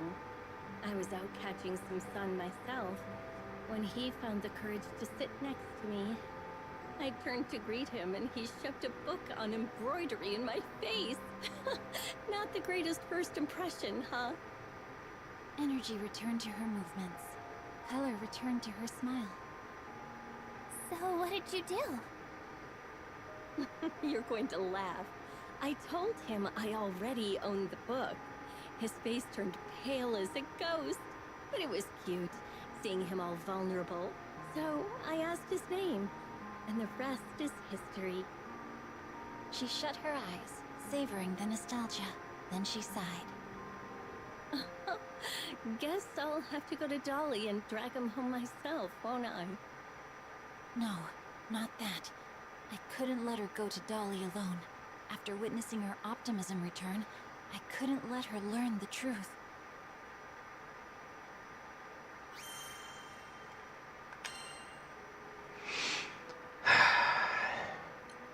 Searching for happiness.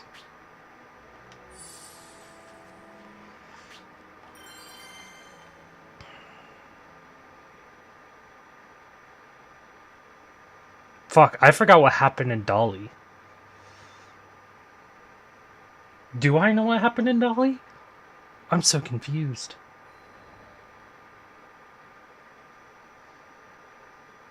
No, Very you obviously. should stay here. We'll go for you.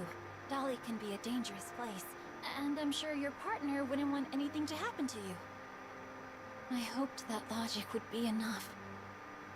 Dolly? Dangerous?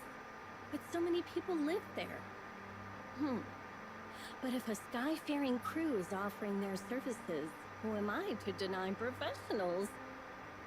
Vern scrunched his face in confusion. Lots of people? What are you talking about? Dolly's basically a giant... Oh no. Vern! A quick nudge was enough to interrupt Vern. I hoped Malfira had missed the majority of his comment. You can trust us. We handle this kind of assignment all the time. We'll be back before you know it. Okay, let's do it. My air of confidence, false though it was, seemed to bring her welcome relief. Could you take the blanket with you?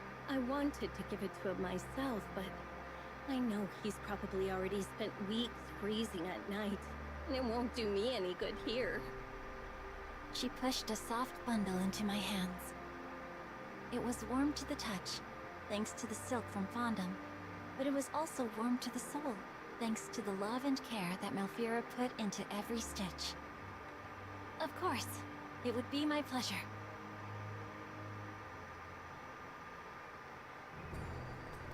Right. Okay. This let's do this. is Dahlia. I forgot. According to Malfira's map, the excavation was near the central ruins. You sure you want to trust that dusty old thing? Point taken. But we can at least get a sense for the lay of the land. Now let's go.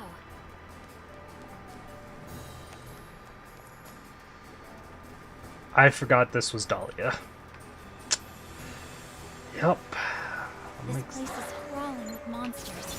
Stay on your toes, everyone. Ooh, level 50. Good call. Hey.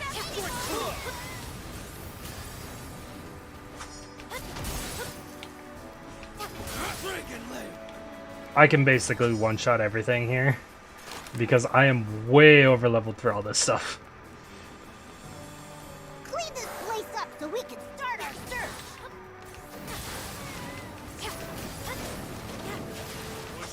Stop dodging. Thanks, Siegfried. Doesn't look like anything's here. Maybe we'll find something back at the western campsite. It's worth a look.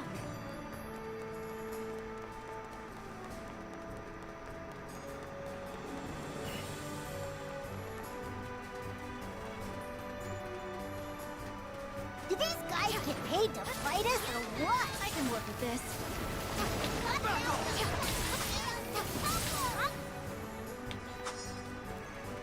I'm starting to get restless. Come on, let's hurry. This place feels right somehow.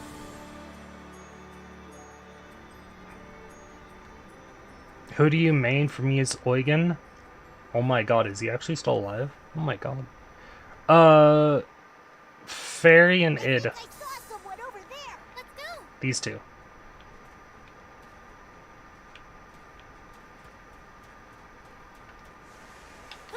But, this whole entire party is who I'm going to main. I'm also working on Charlotta. But these four are my top priorities right now.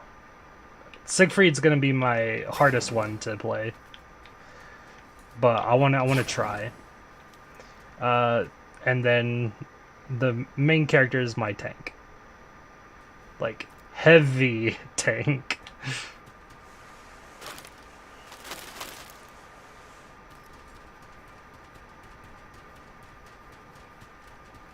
Where'd that dude from before go? I think I know. Oh, it was the ghost. Damn. No, it can't be. I'm afraid so. He's no longer with us, but we've at least found his resting place. That's some comfort.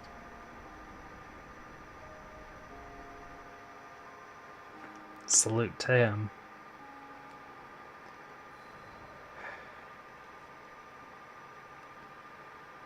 What? No, that's impossible. We all stood before a grave, created 15 years ago in the wake of a terrible calamity. Carved on the back were the names of the deceased. 15 And years there, ago. in the middle of them all, was the name of Malfira's beloved. I wrapped the blanket around the stone, tying it securely so the harsh desert environs wouldn't steal it, like it stole the lives of these scholars. Maybe it would at least keep their memory warm. Malfira put her heart and soul into this blanket. Take care of it, okay?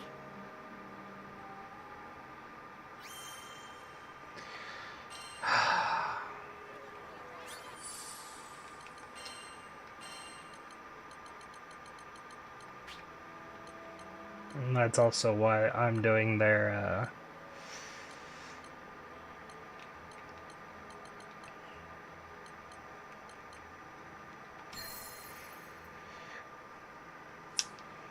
their Fate episodes. But I'm doing everyone's Fate episodes today. Hello. All of these. All of these this stream. Hopefully. All of them. Now she can rest. When I returned to Seed Hollow, Malfira's voice was shaky. Is he okay? You gotta I tell her. couldn't face her as I struggled out a response. He's fine. He said the survey was taking longer than expected. That it's going to be a while before he can join you. Oh, thank goodness. I was starting to fear the worst. She was Damn, relieved. Fairy. I was crushed. But how could I bring myself to tell her the truth?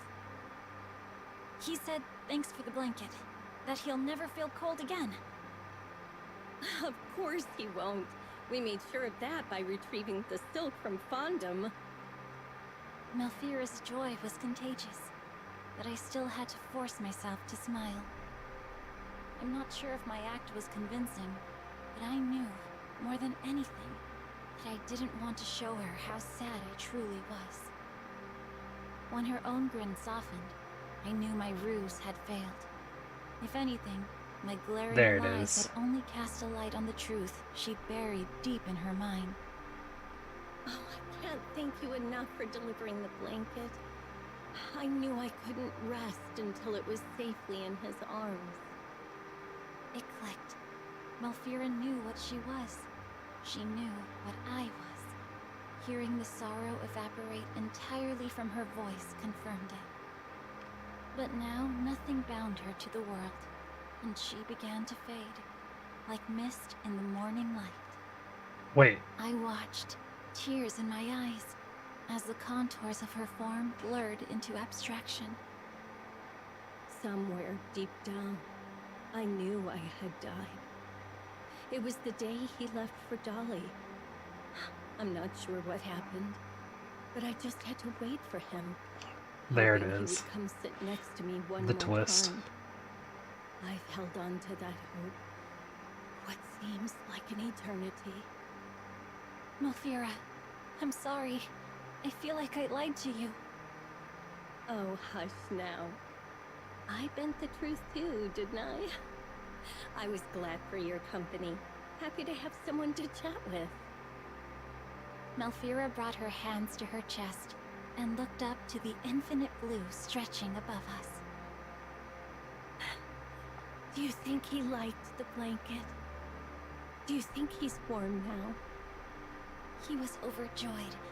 You found the best thread, stitched away in the sun, and poured your love into it. How could he not be? She smiled her last to me, more genuine and placid than ever before. Before we went to Dolly, I wanted to confirm my suspicions about Malfira. I checked with an airship engineer about airbuses to the desert. Dolly? No liner's been out that way for about 15 years now. On There it account of is. What happened and all. He explained that the last ship to Dolly was filled with scholars and their families, leaving on a journey from which they'd never return. But 15 years. She'd been waiting 15 years to deliver her gift. I knew her isolation. I wouldn't let her wait any longer.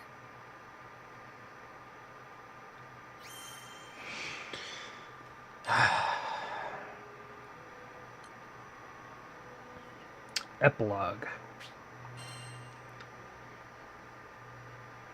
Memory among the dunes. Before I was ready to part ways with Malfira for good, I decided I needed to build a new grave for her and her beloved in Dolly. I Oh, realized that she had been right. With both sand and chill nipping at your skin, the desert nights really were cold and unfriendly. Wrapping the blanket around the new gravestone, I looked up at the full moon and saw 2 shooting stars falling through the night sky like tears down a cheek. And I knew, despite the chill, this was the perfect resting place. I turned to my pets. It's okay now. They'll never be apart again.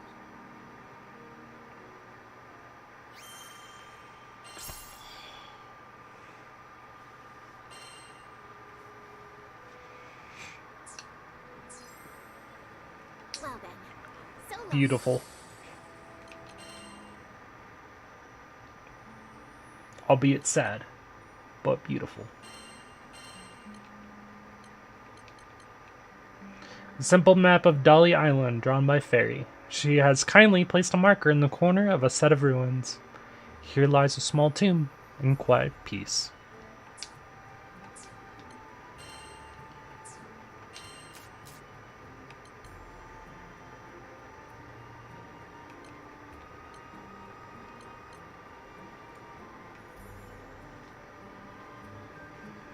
Glossary about Celeste.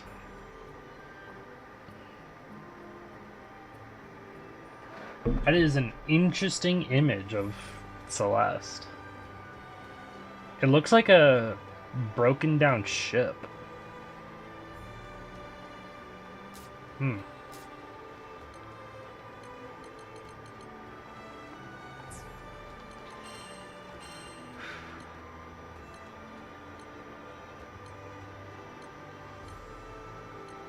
Little white lie.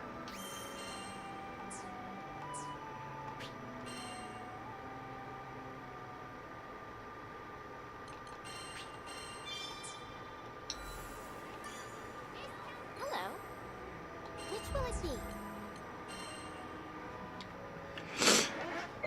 Next one, I'm gonna do the main characters.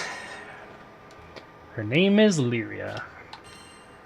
It's probably gonna be like the anime stuff. Looks like it too. Our adventure began with a strange light falling over my home island of Sinkenstill. I chased it to the impact site, where I found a blue-haired girl named Lyria and a knight, Catalina. The girl was shaken, and pretty soon, I learned the reason why. She was on the run from Erste Empire soldiers. I knew an unfair fight when I saw one, so I stepped up to protect Lyria from those overbearing jerks. Catalina and I fended them off well enough, but when their backs were in the corner, they released a fire-breathing Hydra. It charged me, sending me flying into the tree line. Moments away from death, all I could think about was Dad.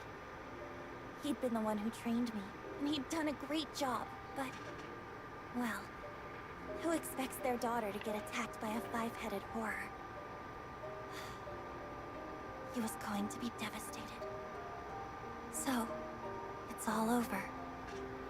Just as I began to sink into darkness, a gentle light enveloped my body. Lyria, wreathed by a mystical halo, was floating above me with her hand outstretched. She explained that she was going to merge our life forces. Fortunately, it worked.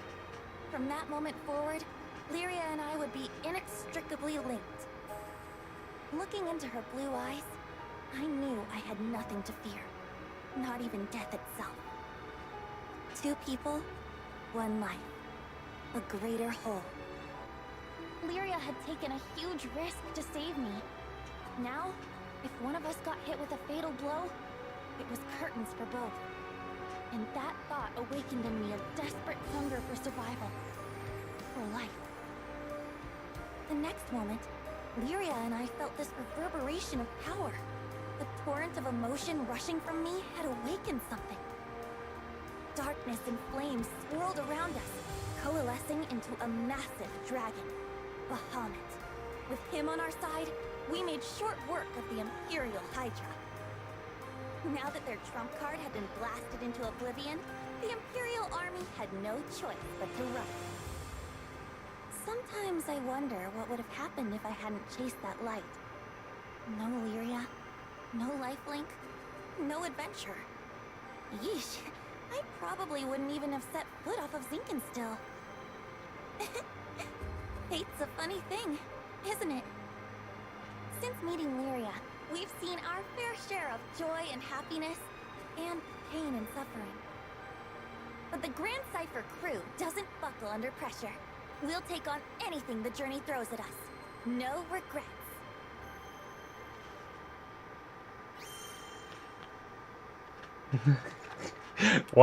Watch as her fucking HP skyrockets during all of this.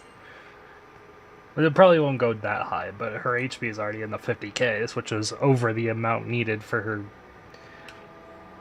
her special weapon. But I think once I equip her special weapon, her HP will be around about where it needs to be, because her current weapon gives her HP. Episode 1. The journey begins. Now, where was I? Oh, right. We just humiliated the Empire, who probably had reserves waiting somewhere close by. We realized we needed to get off Sinkenstill. Fast. The Empire was not going to rest while Lyria was on the loose, and I figured that since we shared a life force now and all, it was in everyone's best interest if we stayed together. Plus, I'd always wanted to explore the far reaches of the skies, though doing it on the run, not what I had in mind. Oh, there was so much to think about, so much to decide. all those plans could come after we had escaped Zinkenstill. I didn't want a whole army, this time with, I don't know, 30 Hydras marching on my home island. And, well, I had another, more personal reason for wanting to leave. Before I knew it, our journey was at an end. The end. As in, we'd reached the end of the skies. My daughter, I'm waiting for you on Estalucia. I thought about Dad's letter. I missed him. When I was young, he would take me to the edge of the island, and we'd sit there, admiring the clouds. I wanted so badly to explore those skies, just like Dad. I had to see him again. And now, I wouldn't have to make that journey alone. With Vern, Lyria, and Catalina at my side, we commandeered a small Imperial craft and set out for the greatest of destinations. Ah, yes, commandeered.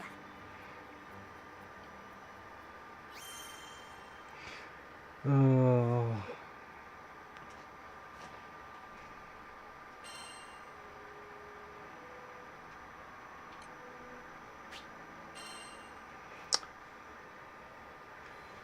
Bonds in the skies. From the moment we left Zinkenstill, our adventures were hectic to say the least. Catalina, who claimed to be an experienced pilot, crashed our small vessel into the gusty fields of Port Rees. But we quickly pulled ourselves together and found a new ally, and helpsman, in the form of Rackham.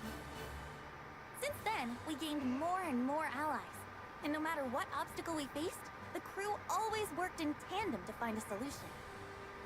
It's all thanks to their support that I've made it this far. And what a wild ride it's been! I had never set foot off of Zinkenstill, but now I can't even count the number of islands we've saved, let alone visited. Sure, being a roving band of heroes is difficult, but it's got its perks. New faces, new places, and a whole airship's worth of fun. Who could pass this life up? Any hoodle? We've just begun the next chapter of Any our adventure. hoodle? We discovered another piece of the sky map, which led us to Zega Grande. Yeah, a whole new skydom. Just imagine the danger, the promise. But I knew it was going to be fine. Just another set of memories to add to our ever-growing collection. I hope you're ready, Zega Grande, 'cause here we come.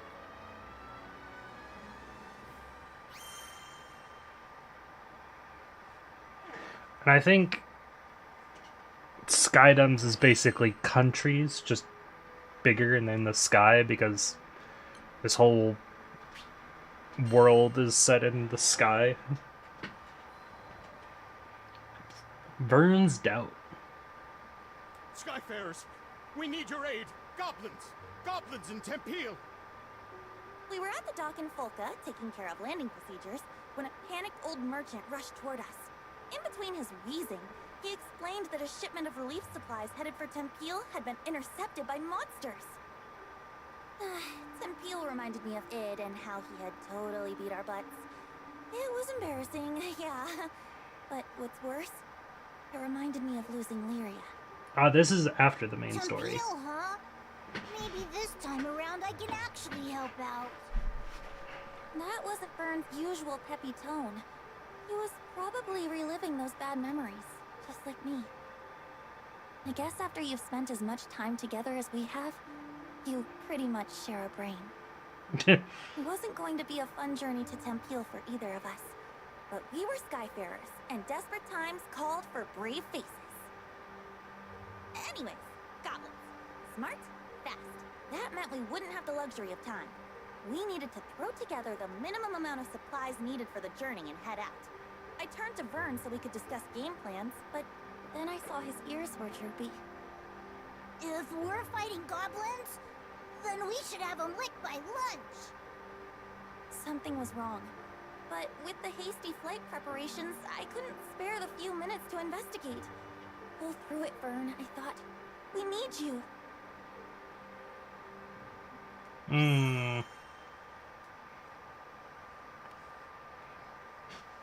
Vern's not in the best mood.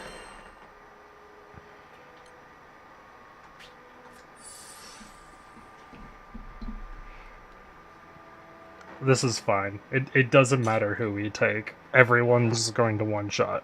Even my tank will probably one-shot.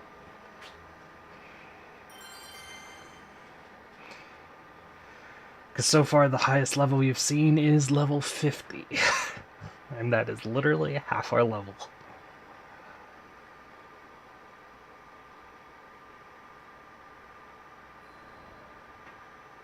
I've got your back. A little less than an hour later, it was time to depart. But Vern was nowhere to be found. No, it's not Hurry, good. Skyfarers! We can't waste another second! The later we got there, the more supplies would be stolen or destroyed. This could add up to weeks or even months of delays in Tempeal's restoration. Vern, I hope you're okay, bud. I was worried out of my mind. But a captain's gotta do what a captain's gotta do. I left a message for Vern with the merchant, and we set out. Goblins? I can't even fight stinking goblins! What good am I? Just a scaredy lizard who brings everybody down. Aww. Man. If only I was more like my pal, swinging swords and shooting spells. Then I'd finally be able to help out. Maybe I could have stopped Avia from taking Lyria. Maybe I could have done something. How do you live the skyfaring life without combat skills? Heck, I can't even blow sparks, much less fire. What kind of dragon can't breathe fire? Huh, I tell everybody I'm a cool dragon, but I'm just a faker. You are unworthy. You were right, Ed. I'm not worthy. Not worthy of being in the crew. Not worthy of being the captain's best bud. Oh, finally, here you are! I was looking everywhere for you. Uh-huh. What did this old dude want with me? Your captain left you a message. The crew's gone on ahead, but as an indispensable member of the Grand Cipher, they want you with them as soon as possible. And that's an order. Indispensable? That meant like VIP, right? Me? For a second there, I was about to blow it off. Like, yeah, right, my bud's just saying that. But then I remembered, this crew had always kept it real. No lies, no flattery. Yeah, we kicked butt because we believed in one another.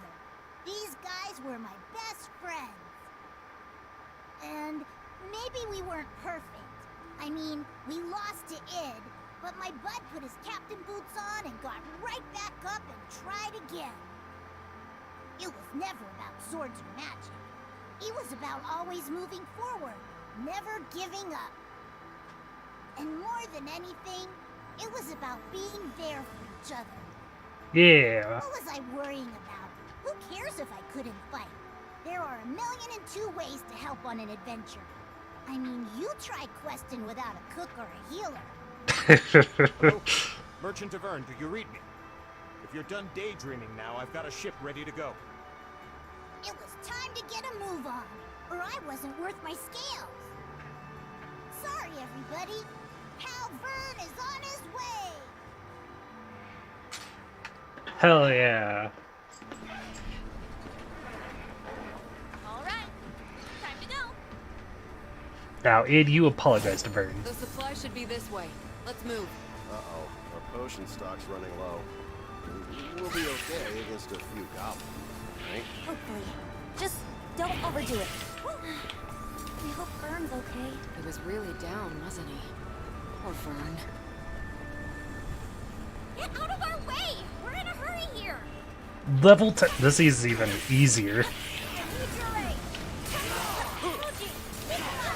No further!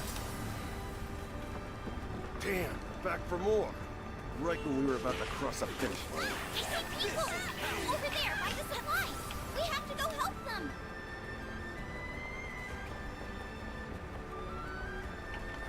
Oh, pff. He's already down. Folks doing okay? Skyfair, doing better now. We need these supplies. Whoa, whoa, whoa, whoa, hey. Get away from the cargo. Don't get you! Phew. I think that was the last of them. Thank Thank you. You've saved Tempeal's future. Heads up, goblin reinforcements. Just don't quit. Oh! Did you miss me? Took me Hey! forever to catch up. Vern, was that an explosive?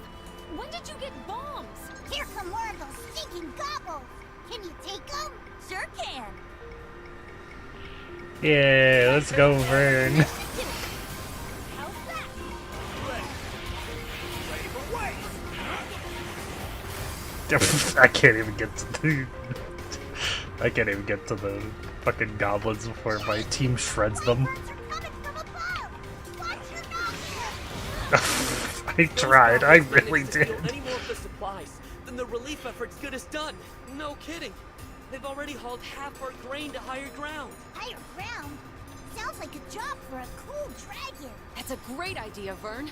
Put your wings to use. Are you sure you can manage? What if the goblins spot you? Piece of cake. I'll be back in 30 seconds or your money back. Wait, where are we going? Or where is he go- Oh, I guess we're still fighting. I found some of the stolen supplies. They're safe and sound.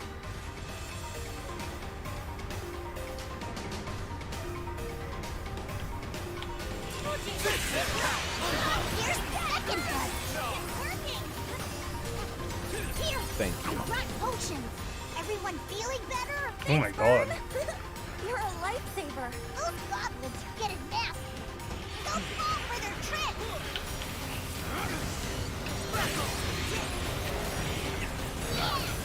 Got 'em all back. Those stinking gobos didn't get a single sack.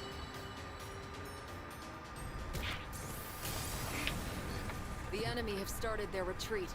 I think the worst has passed. Thanks to you, Skyfarers. Tempeal's finally gonna be rebuilt. We owe you everything.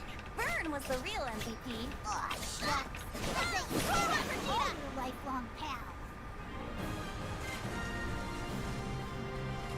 That worked out?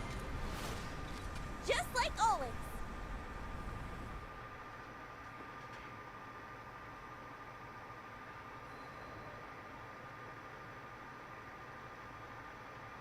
After we'd secured the supplies, Vern talked about how he didn't think he was good enough for the crew.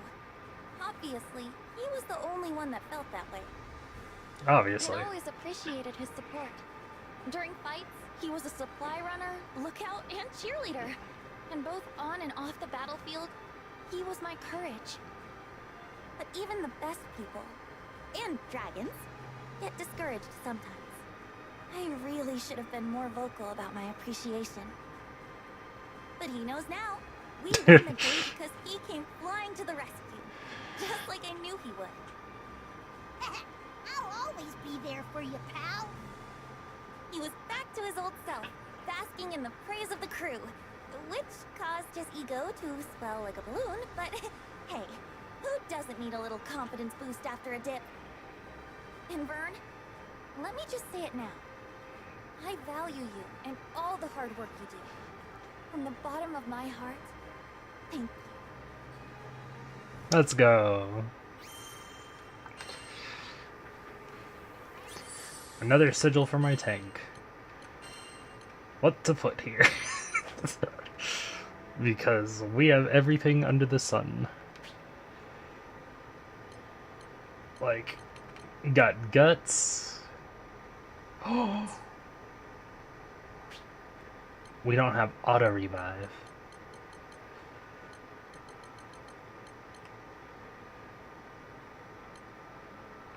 That's what we need. We need an auto revive in here.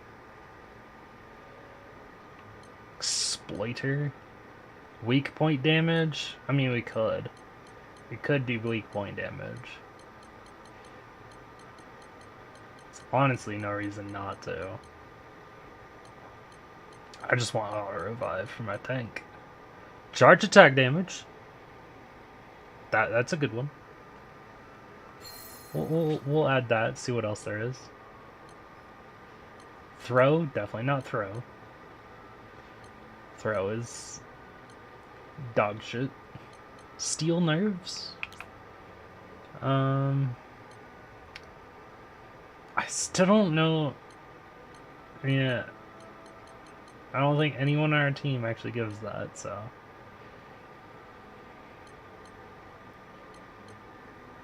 Yep. Charge attack. And now we have auto revive on the tank.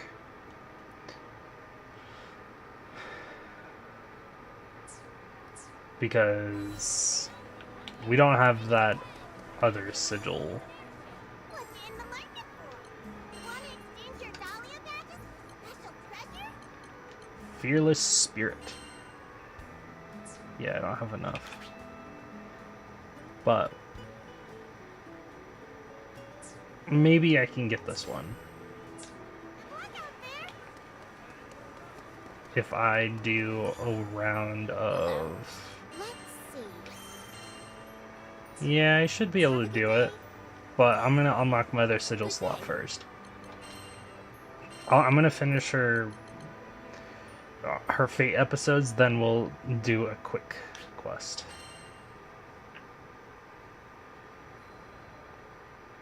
Victory as sweet as an apple.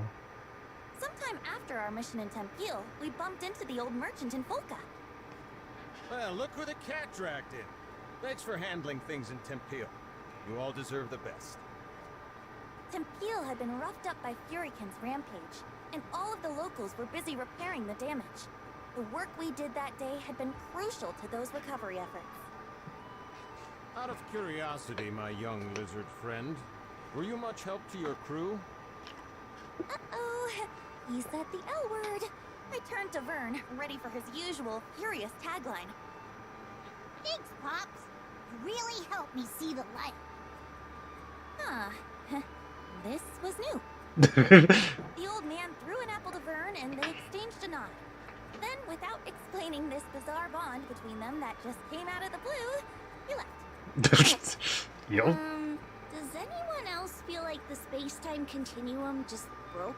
Theo was staring dumbfounded at the small dragon, who was already happily munching away on a tart Granny Smith. Had he matured enough to ignore his most hated of hated insults? Seriously, this is just too much to believe. He called you a lizard and everything. Maybe the ship will be a little quieter from now on, huh? Hold it! I ain't no lizard! There it is. And don't you say that in front of the apple. What if it hears you? Maybe he'd get there in another adventure or two. One day. But today is not that day.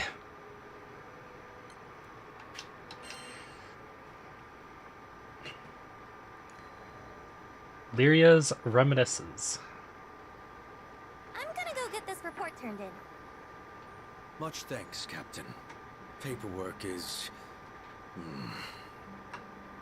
Since the crew started helping Id with his job as the new Mr. Fix-It... This is after the really main busy. story now. The shop was completely flooded with requests. So... Those sad days when the Islanders didn't trust monsters Id, are definitely he going to be seems like a lie now. at least level 40. Lyria, how are you feeling today? Id asked me that every time we met. We're all worried about you. How's the lifelink holding up? Right, our lifelink. Everyone thought it might have weakened when I was absorbed by Angra Mainyu. Honestly, I had been really scared back then. But now, with the weight of the sky off our shoulders, I felt better than ever. I flashed Vern and Id a smile to let them know I was okay. Talking about the lifelink brought back memories, and I realized Id still knew almost nothing about our adventures. I began by explaining Catalina's daring rescue of me and our escape from the Erste Empire. Then I described the big trees of Zinkenstill and the Imperial Hydra, and the sad reason I needed to make the lifelink with the captain. Eventually, we met Rackham and Io, Rosetta and Eugen, and before we knew it, our ship was full. It's really amazing how much our family has grown.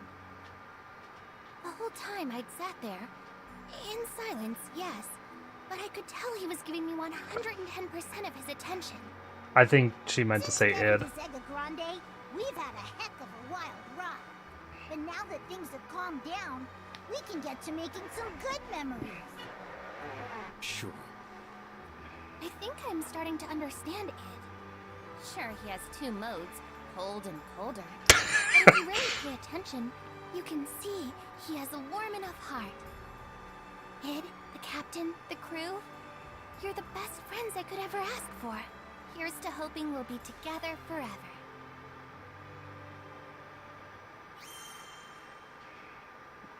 I feel like it's just me, but if he didn't know how to smile, or if he was really cold. It's me if I was really cold. I really do think that, because I am terrible at words. No backing down.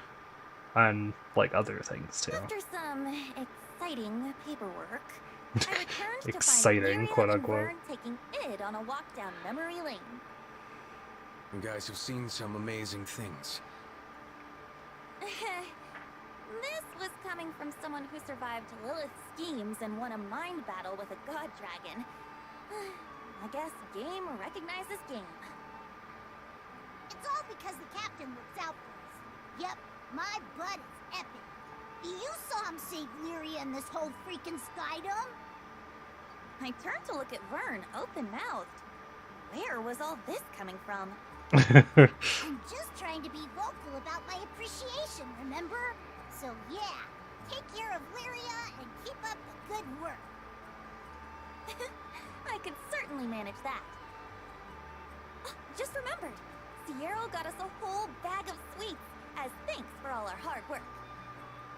Lyria and Vern exchanged a glance so charged, I thought the air between them was going to burst into flames.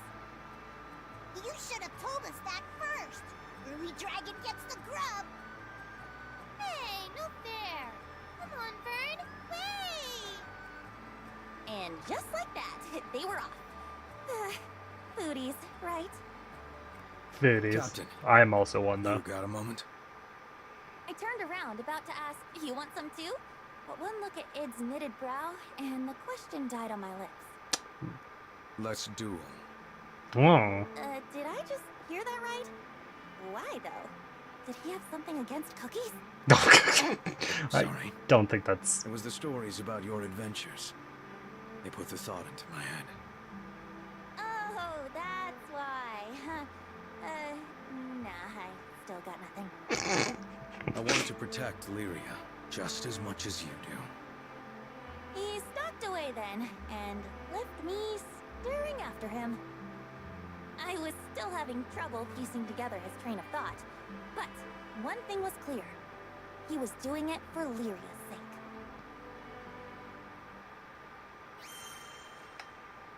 I get you. I can imagine what this might be.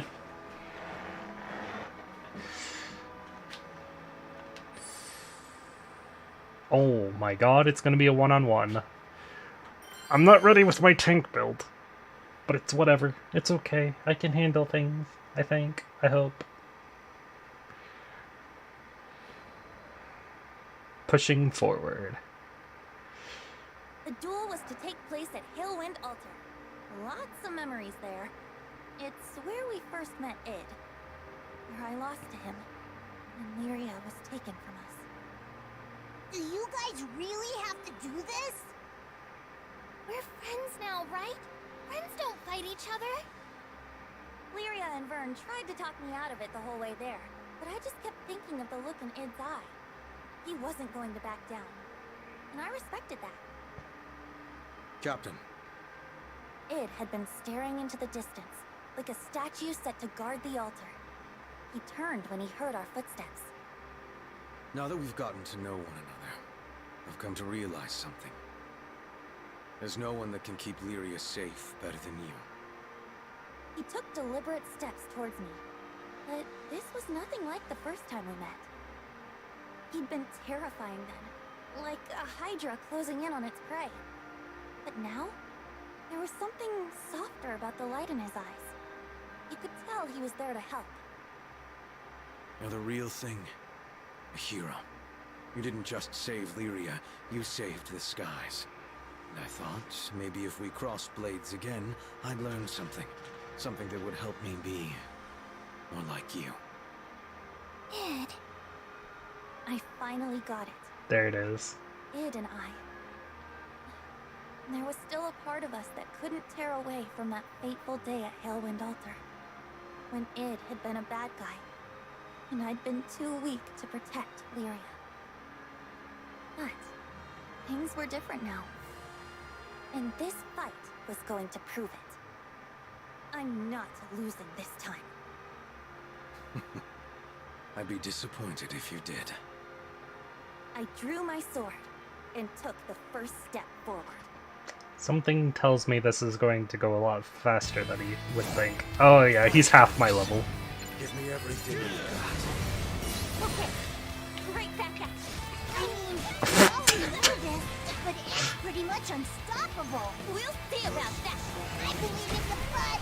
Show him how much you powered up. I've grown too. Yeah.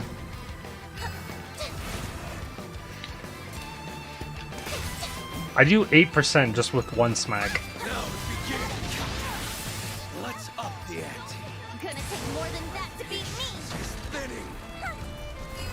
Honestly, I'm letting this fight go a little longer so I can see all the dialogue. Oh.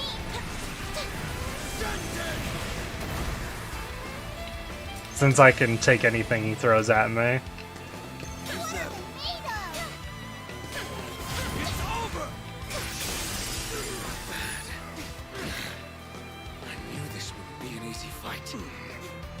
You're no slouch yourself. Bruised, but still smiling. That's my bud. Come on, just a little longer.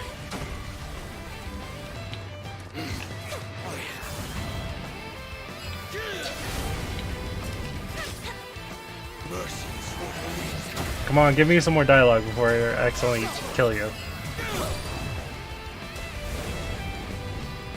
I think that's all the dialogue. Yep. It's all the dialogue I'm gonna get.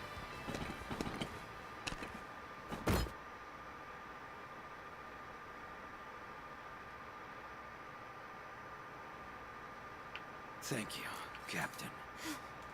No. Thank you.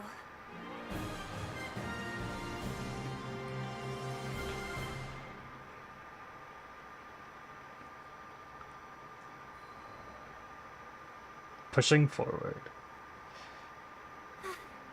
I won. I stood, almost doubled over with my hands on my knees, trying to remember how to breathe. Id staggered over and stuck a clenched hand in my face. Yeah, of course he'd go for a fist bump. I tapped his knuckles lightly with mine, and just like that, we were back to being loyal crewmates. That duel had blown away all our regrets. No more looking over our shoulders. It was time to move past, well, our past.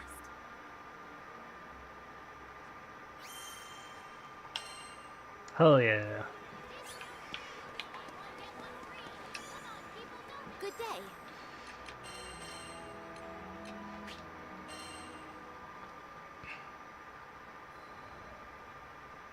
Understanding yourself. Hey, heard about your little spat with Id.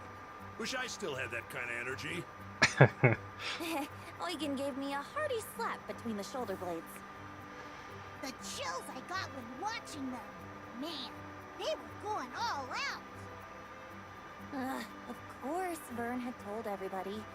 I could appreciate honesty and openness throughout the crew, but I clearly needed to have a talk with that dragon about minding his own business. No worry, Final. You're jealous Lyria's making new friends. What? Do you I appreciate the support. Yo, don't be silly. That's not what this was about at all. As Lyria tried to explain the situation, I stood there with a smirk. She's cute when she's flustered. It had been a while wild ride, but things were finally back to normal. I couldn't get the duel with Id out of my mind. He had been a perfect storm, placing his whole heart behind every blow. I had to remember what I was fighting for to even stand a chance. To be honest, I still don't think I'm stronger than him. I won this battle, yeah, but both of us are still changing, still growing. Who knows how it'll turn out if there's a next time. But I doubt we'll ever need to fight like that again. Id trusts me now. I can feel that just as much as I felt the shock of his sword clashing against mine. Trust is nice, but it always comes with responsibility. Still, that's the weight I signed up to carry when I became the captain of the Grand Cipher, and took Lyria's hand all that time ago. Hey, sometimes what warriors need isn't words, it's just the clashing of blades.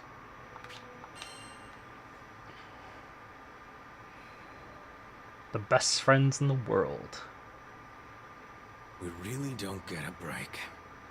Nope. For sure. It felt like everybody in Zega Grande had a job for Mr. Fix-It. Today's request? Just taking down a monster that can demolish a small village with a sneeze. No biggie. No biggie. Could you get us some potions? You betcha! Liquid health coming right up! Lyria, we're about to head out. Mind letting the rest of the crew know? Sure, no problem. I took a deep breath, letting it settle in my chest before releasing. We had a game plan, of course, but you never know how these things will go. Timing, coordination, everything had to be perfect.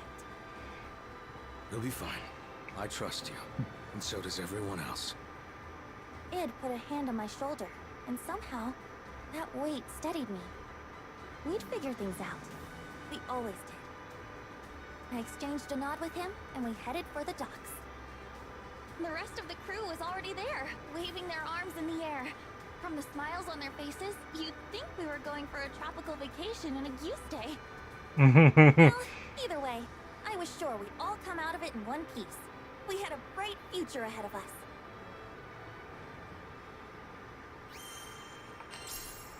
Lyria's diary entry.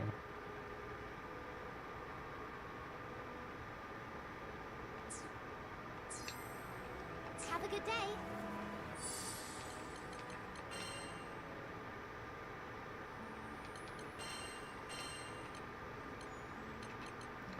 Id challenged Soul or the captain to a sword match today. It was like watching two acrobats dancing on the battlefield. All I could do was keep my worries to myself and cheer them on. They looked so serious. Could they even hear me? But you know, I think they were having fun too. I told Catalina about the duel later on. She said, a clash of swords can impart more than words ever can. See? I know what I'm talking about. I guess the captain and Id were bonding in their own way. I'm actually a tiny bit jealous. Maybe if I keep bugging Catalina, she'll teach me how to use a sword. Maybe. Maybe. I need to exit out of this. So I'm not using that right now.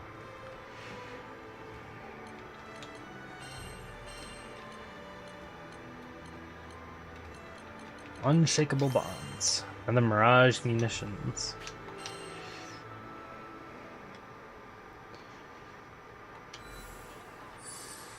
And save. Now we go and do a quick quest real quick. Be on your way. So I can get Jita's final sigil. Oh. Come on. Don't have a network error now.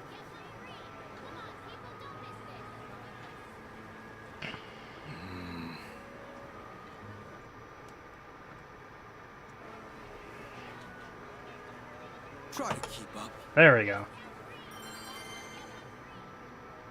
Good thing people are still playing this time of night. Or day, depending on where you are in the world.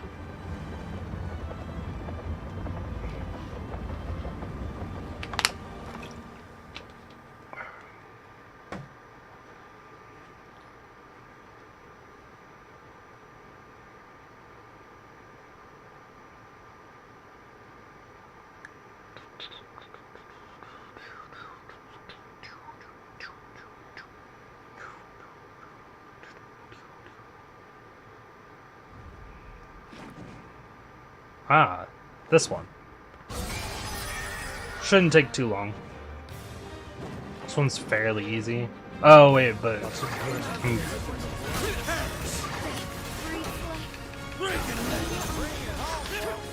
over! Strike true! Harris! Get back to the front! You have my aim!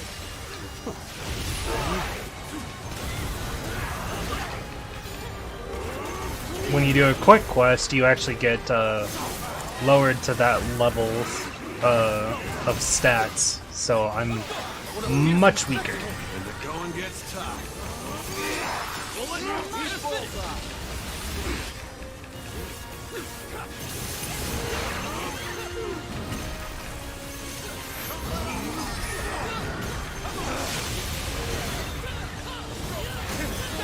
To victory!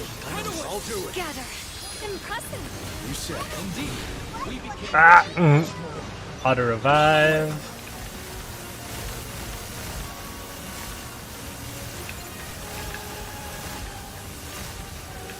I can't walk onto the boss. War demands blood. It's over, Harris! Help me out! Understood. Go on. Who's talking? It's over!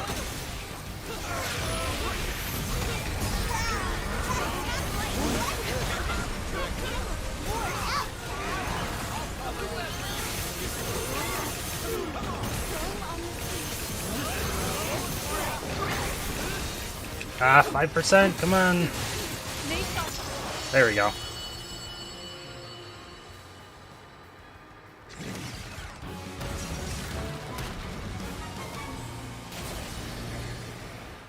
Can I at least get a curio from this quest? That'd be nice. I'll take a water orb, I guess. Hey, fortitude crystals. I need those.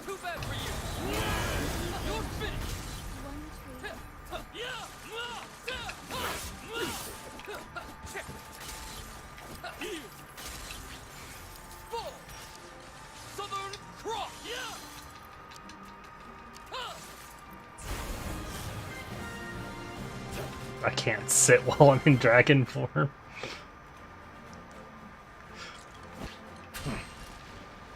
Fair enough.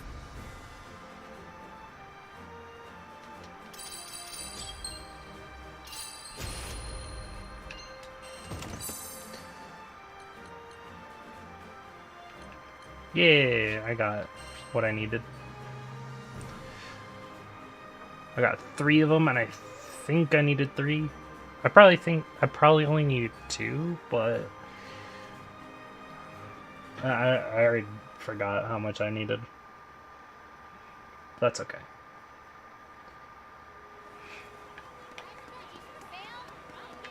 It doesn't really matter in the end. All that matters is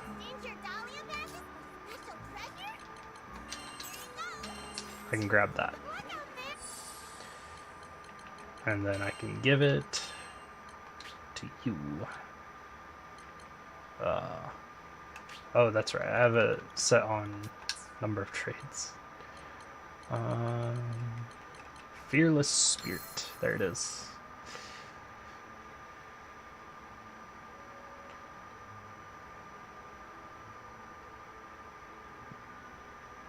Cool. Next up, Siegfried.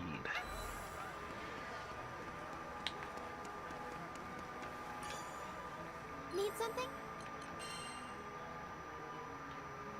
Wherever they are.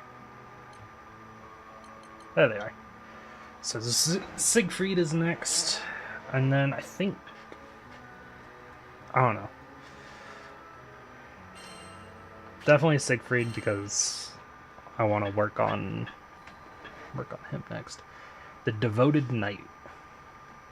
I can no longer recall when I first met the captain. All I can say is our paths crossed in dark times, when nights were sleepless, and the wind whispered with insidious intent. Fiendrock, my homeland, was crumbling from within, consumed by the weakness of her own people. I ventured abroad to seek help from our neighbors, but this rendered me blind to schemes hatched in the heart of our court. When I returned, the adder sprung, and I found myself falsely convicted of regicide. Disgraced, I fled the kingdom and wandered for a while in the pathless wild. Perhaps I would still be there, slowly fading into the shadow, had the crew of the Grand Cipher not come for me. The captain never once doubted my innocence, led me back to Fiendrock, and cleared my name. My honor was restored. Thus concluded the greater part of my tale. But the Grand Cipher's myth was just beginning. I joined the crew to see this story unfurl. Our journey, like all great journeys, has passed through both sorrow and joy. We have traversed the wilds, crossed kingdoms forgotten, and met all sorts of folk.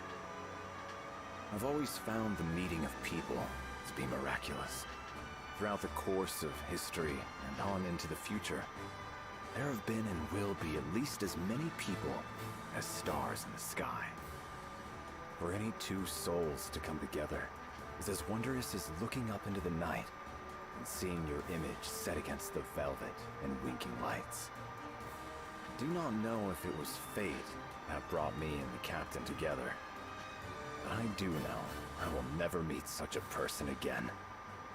I intend to sail with the crew to whatever end, even to the bottom of the skies.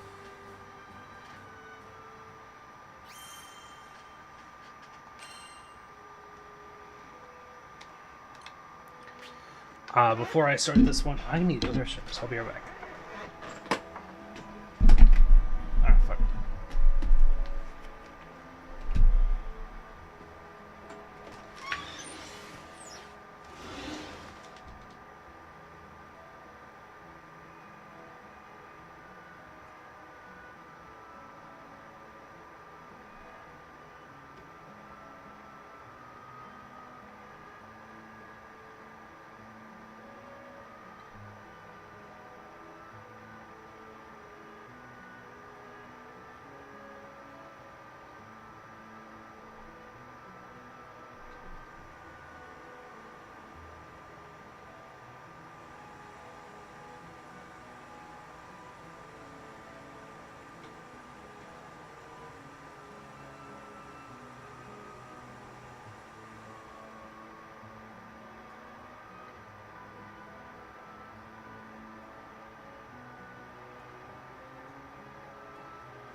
I decided to grab a little bit of an ice cream while I was out so I can eat that while I watch these fates.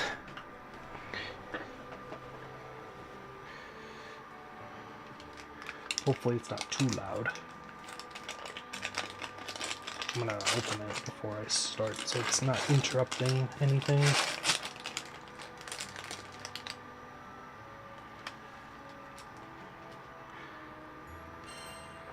There we go. A true patriot. In my youth, I was vain and headstrong. I shunned the company of others, hurting all who came near me. If I had continued on that path, it's likely I would have died alone, with no one to mourn my loss. But that was not to be. I was discovered by Yosef, the former king of Fiendrock. Found, quite literally, by the side of the road. Though at that time, I slew monsters solely out of malice. His Majesty looked at my blade and saw what took life could also save it. He knighted me, and under his guidance, I learned about honor and friendship. I found meaning in existence. But in our world, love is inextricable from grief. New friends and brothers were lost. People that I trusted turned upon me. Loyalty had imbued me with pride. But now, it taught me desperation. Once, this desperation drove me to drink the blood of a dragon. This isn't to say that I regret becoming a knight. Lancelot, Vayne, Percival, the friendship of those three alone is worth any price. I learned the greatest lesson of all from them, that no matter how much is lost, we may always find hope in the younger generations. They are what we must fight to defend. They are our purpose. To think all this was set into motion by a single meeting on the side of the road. As I grow older, it becomes clearer how much I owe to King Yosef. But I shall never be able to thank him in person again. That is why I swore to repay him in the only way I know how. By dedicating what is left of my life to the future of his country. Let's go, Siegfried. The King's Man.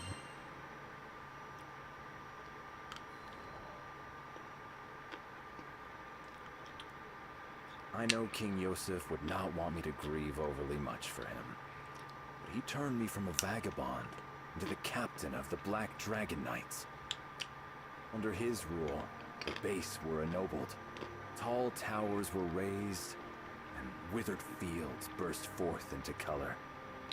He might have done much more, had traitorous hands not cut his life short. The royal consort Isabella, covetous of his power, killed the king, and smeared the guilt of it on me. Unable to prove my innocence, I was forced to flee the capital. For weeks, I was hunted by soldiers I had trained by my own hand. Lancelot foremost among them. My name was now reviled, scrubbed like a stain from the halls of honor. But this caused me little pain, for I never hungered after fame or titles. I served the crown because I loved my country, the same reason for which King Yosef wore it. Even as his body was broken, and he lay on the threshold of death, he called only for the mending of Fiendrock. I would not let our home waste away under the shadow of Isabella's ambition. I returned to the marches, where I dwelled in secret, gathering information. I worked alone, and even Lancelot was kept from my counsels. I did not tell him of my innocence, nor why I sought to cut out the now festering heart of our court. My silence was not due to a lack of trust. It would have been impossible for me to reach Lancelot unseen. Any attempt at communication would likely have ended with my arrest. But even had there been a clear path to Lancelot, I would have kept to myself. Lancelot was, and is, still young. Young minds are easily molded. If I was to leave the protection of the kingdom to him, I needed to be sure that he was more than just clay. That he had an uncorruptible, ironclad core. I needed to be sure he was not the type to blindly follow orders or emotions. He wavered, as we all do. But fortunately, he was not alone. He had the support of his childhood friend, Vayne, and of the Grand Cypher's captain. They were his light and anchor. And with their help, Lancelot navigated the swirling tides of intrigue and arrived at the shores of truth. We're thus reunited, and together delivered Fiendrock from Isabella's clutches. Hey, let's go. I had fulfilled King Yosef's last wish, and Lancelot had come into his own. It was time for me to step down and place the country in the hands of the young. And so it was, I put the rolling hills and bright walls of my home behind me, embarked on a journey of discovery across the skies. Cool. Now why the hell is Lancelot here? Because that means he's not over there protecting the kingdom. Unless he decided, like, he'd rather just be out and about protecting kingdom. I would understand that. Military intelligence.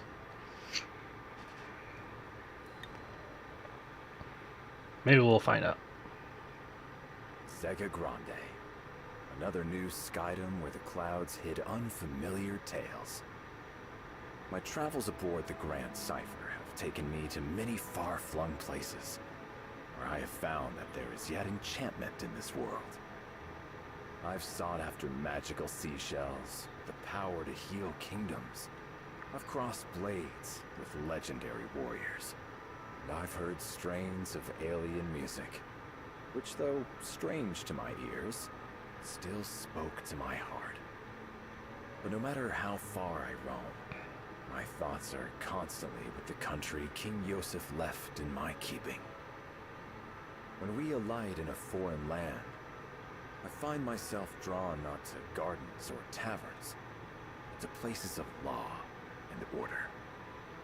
I am ever seeking new allies for Fiendrock and rooting out her enemies. It must seem like I have a mind of cold iron and steel, driven by thoughts of politics and war. And I have no excuse, except to say, once a night, always a night. Zega Grande had almost fallen under the sway of Avia. Now, as its people rebuilt, I desired to learn whether their fortresses were stronger, and whether any dark shadows still haunted their streets. Interesting. Horde. Solo Siegfried. Alright. This does give me a chance to learn how he works, because I still don't know how to do it. Perfectly timed light attacks when they're chained in a combo. Foe attacks won't interrupt Siegfried while he's performing my attacks. Okay, so he doesn't need Steel Heart or whatever it's called. Stout Heart. I forgot what it's called. I think it's called Steady Focus. Oh, that's only when charging attacks. But yeah, basically that. So it's X that is perfectly timed. Debuff immunity, drain, shockwave.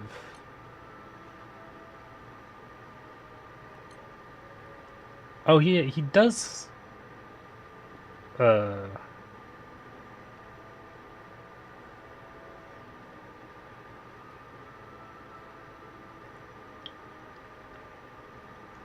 Interesting. I forgot you had that. Also has a parry and counter. Attack and defense boost. Defense of the entire party. That is a huge defense boost.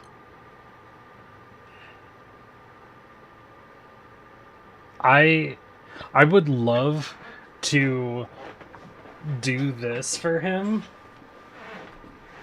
but I know if I ever decide to use him, I would suck at this. Especially when I am only just now playing him for basically the first time. So, perfectly timed attacks, which is X. What the hell does Y do? Oh, hey. Seed Hollow's Armed Forces. What you doing, Siegfried?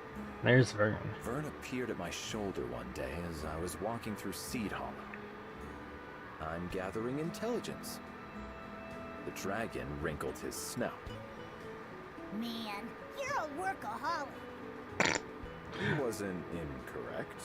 I did want to lay aside responsibility and stroll unburdened in the sun, but I couldn't rest easily when duty called. Hey, what if I help? 2 weeks are better than none. Vern was indeed light and fast, but I found it easier to scout alone. Come on. I know how to handle myself. You certainly do. If anything, I felt that the captain, Lyria, and Vern were strong beyond their years. They had been forced to grow up too fast. All right, Vern, be my guest. Finally, something to do. Agent Vern is on the job. Vern twirls deftly in the air. So, what exactly is the job? What kind of intelligence you looking for? It's a little abstract. I would like to learn about the values of this country. Why it was founded, for example. Or what would cause its people to go to war. For nations with similar values are often quick allies. But nations with conflicting values find themselves enemies. Yeah, I'm totally following. No, you aren't. Take Fiendrock, for example. Our king and people stand for fellowship and peace. If we were to find out that the leaders of Seed Hollow, on the other hand, favored conquest and power, then we might expect trouble.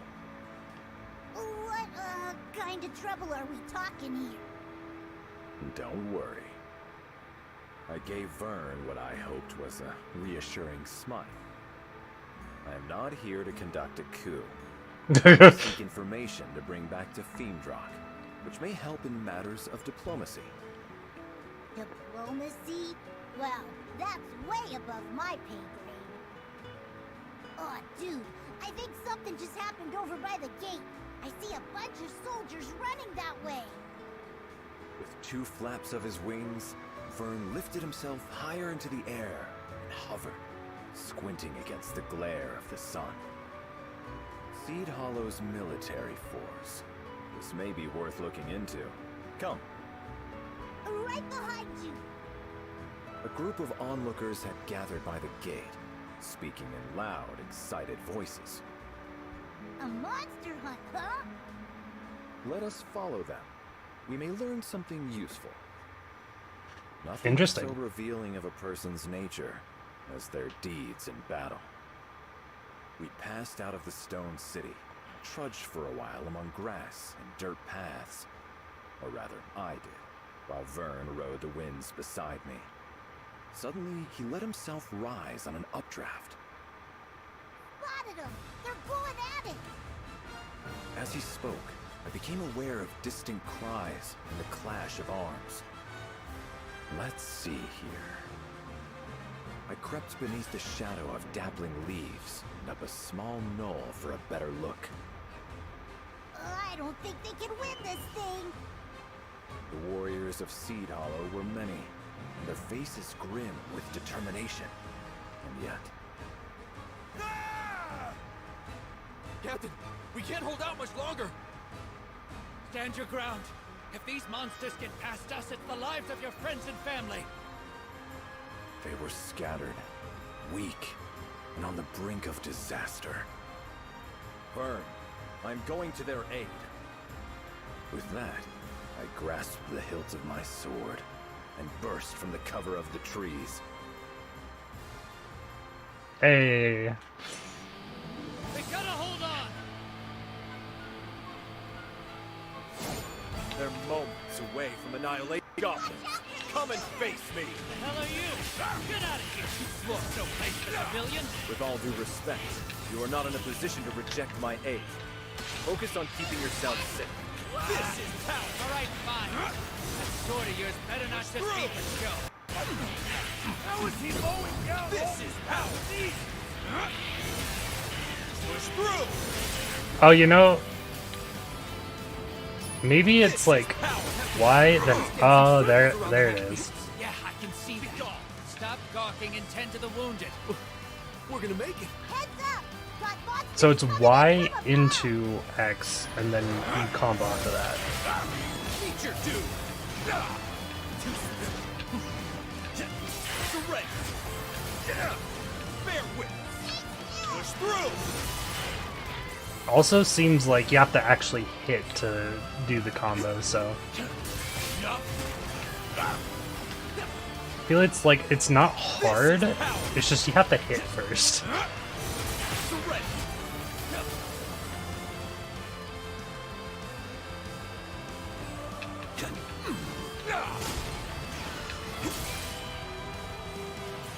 And of course these enemies are level 17, so everything dies in one hit.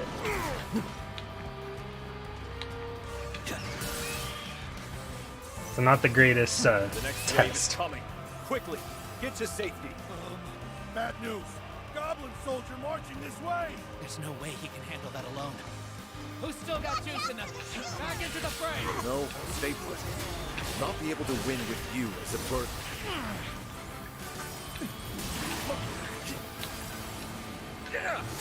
Push through.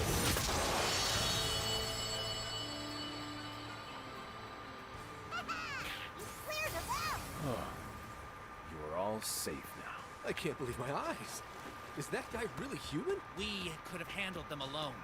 You know we could have. Think of how hard we've trained.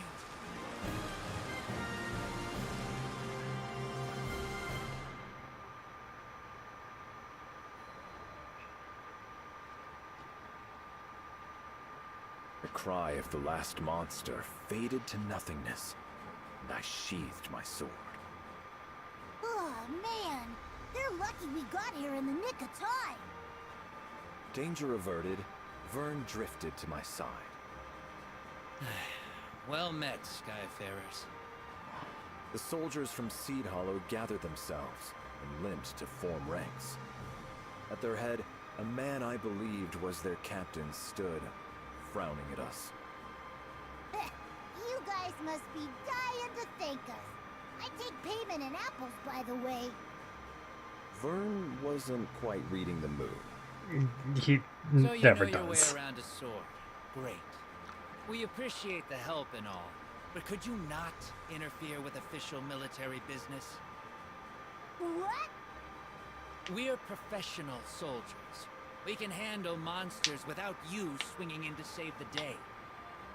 Number one, that's a lie. Number two, what's with the attitude? That's enough, Vern. The dragon looked ready to spout fire. Hoping to calm him, I caught him and held him in my arms. I'm sorry.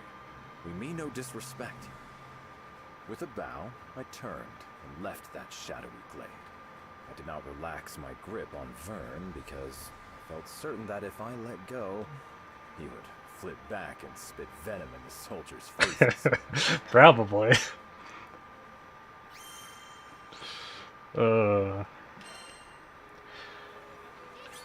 Vern's great. But, yeah.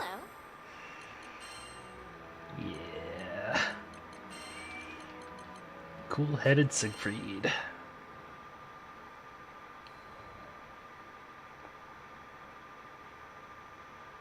What was wrong with them?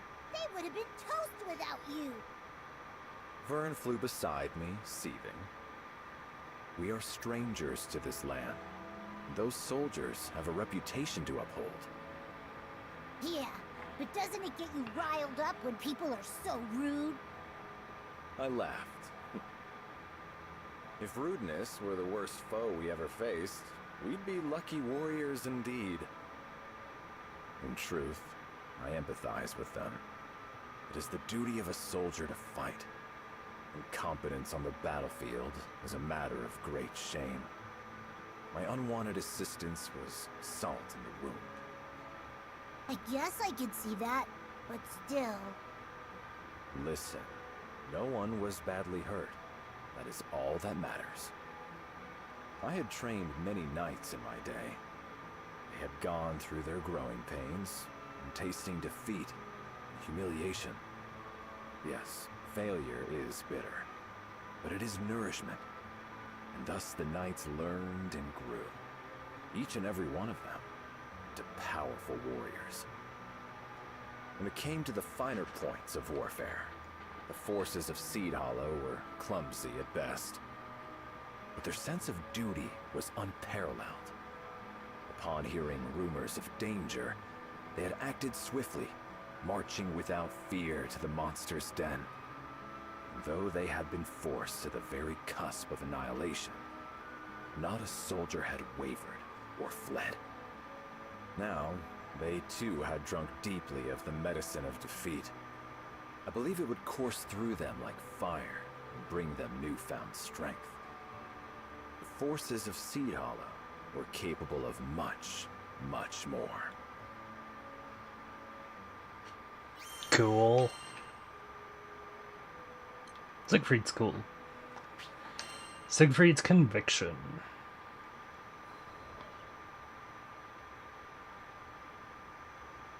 I entered the warm wooden interior of my cabin on the Grand Cipher, carrying an armful of books.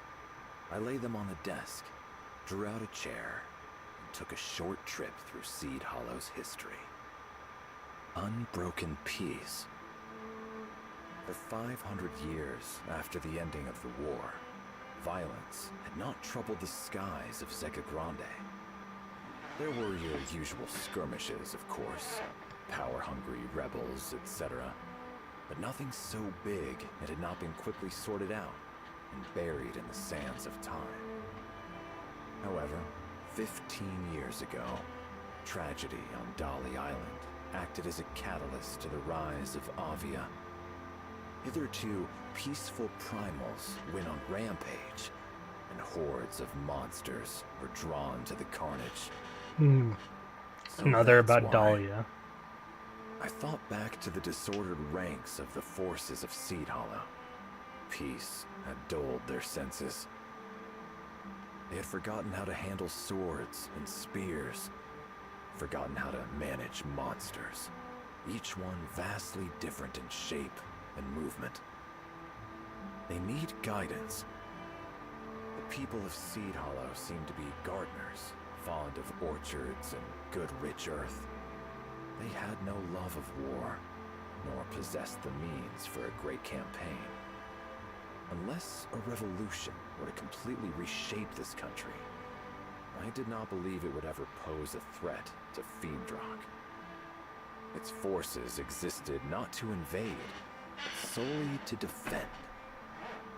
But now, they had not even the power to do that. Seed Hollow soldiers were steadfast and honorable. I had seen that, but they no longer knew how to protect their land. I had come to admire the delicate flowers and many bowed trees that flourished in this clime, and did not wish to see them trampled under a monster's claw or an invader's boot.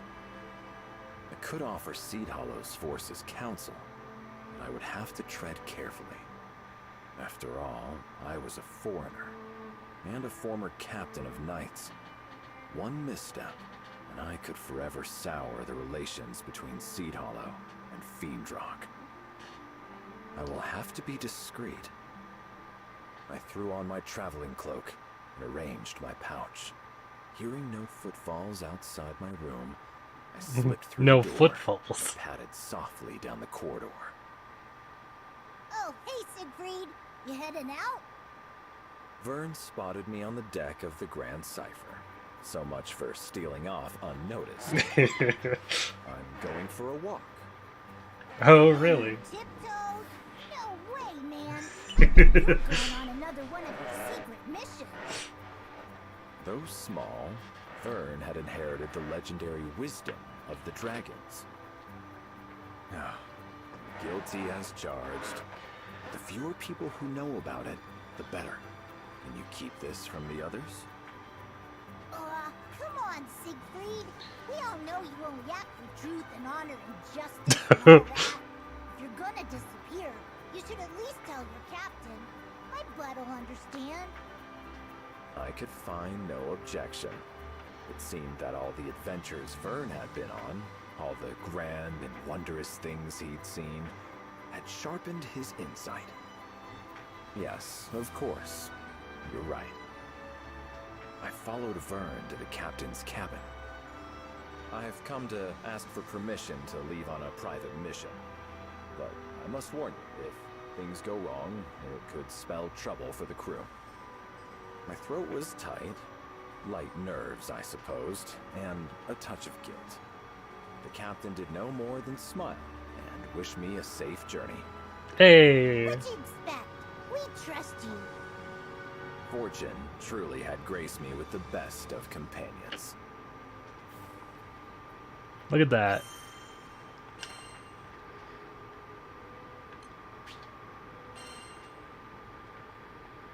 Yeah, nothing to worry about, Siegfried. Pulling strings. I strode through the gates of Seed Hollow. So, what you gonna do here? With a dragon on my tail. Of course he followed. I would like to ask you the same question. Why did you follow me? Curiosity. What's a cool knight like you always doing when he leaves the Grand Cipher? Oh, curiosity killed the lizard. But no matter. Vern and the captain had offered me their complete trust. I'm So loving I this could do story. the same in return. Besides, if anything were to happen, I'd be there to protect him.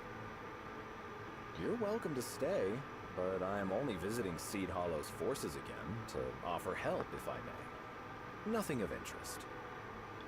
Sounds like something my bud would do. But I thought you were gonna leave them alone.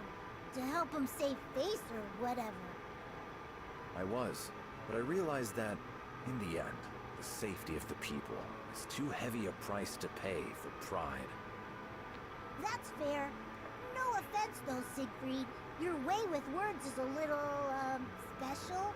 So I'll just come along and do the talking. 20 minutes later, Vern and I were in the heart of Seed Hollow, watching its soldiers scurry about like mice.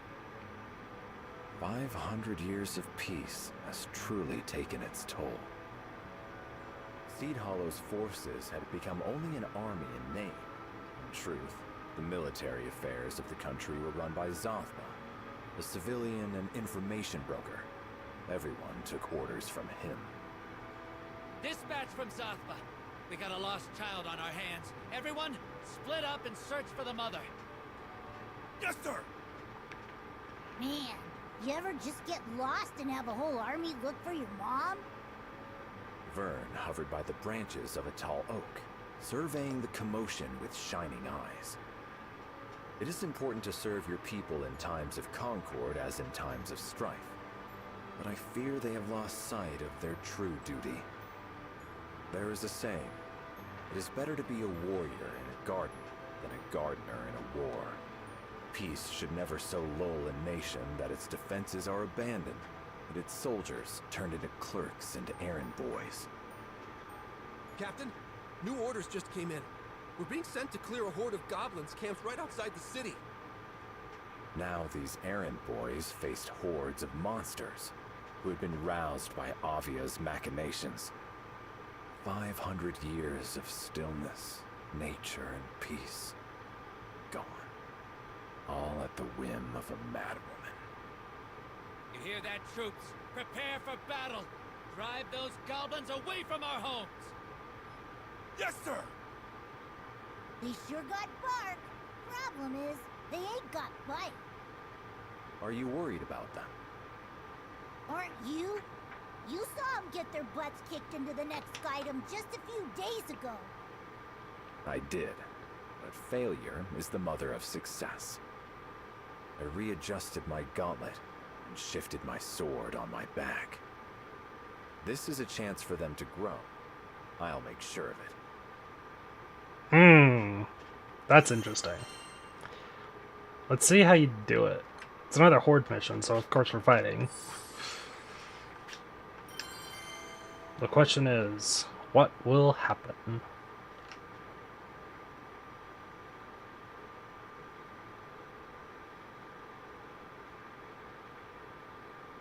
It would be good if Seed Hollow's army got better. A little help from the shadows. Vern and I left Seed Hollow and turned off the road, beating a straight path to the goblins' encampment through trees and underbrush. We arrived before the soldiers. In front of us, half hidden in the darkness of a cave, slinked the forms of dozens of goblins. Alone, goblins are not much of a threat. When they're allowed to form hordes, Oh, I know all about those smart little suckers. They can plot stuff and coordinate and everything. I smiled. Vern was as much of a veteran as I was. Even the small dragon. Like you were gonna help these soldiers out. What exactly have you got planned? As you know, all monsters are different and must be dealt with in different ways. We shall teach these tactics to the soldiers, but from the shadows. Plan rehearsed, Vern and I crept from the shade of the trees and into the mouth of the cave.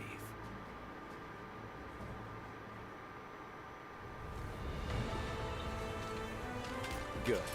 Let's move. We've got to break their formations. First, let's go for a frontal assault on the sentries. The army from Seed Hollow will be here any minute now! Hurry! Don't worry. We won't even need a minute. We made it! Looks like the soldiers are still prepping for the fight. Perfect. That gives us just enough time to thin down their main ranks. I'm taking it slow, just in case. More gobbles! Man, there's a lot of them! Well, let's fix that, shall we?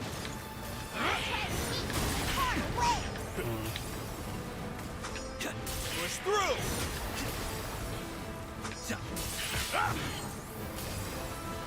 I can't believe they had so large a force. It's a good thing we came. Fly my blade! Cut in twain! Ah. This is power! Ready! No further! You got this, Siegfried! Bear with me!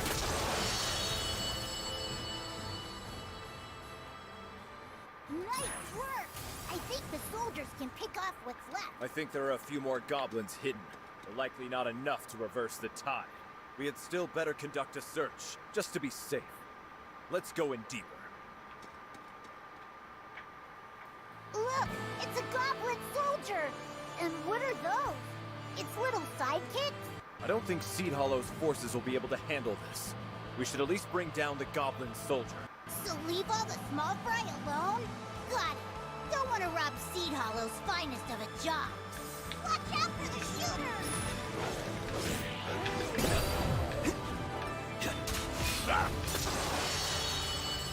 Oh, that's literally all I had to do. Well, I think we're done here. The army from Seed Hollow should be capable of handling the rest. Alright, get deeper in. Stay together and stay focused. Oh, snap! Seems like they caught up. Let's hide!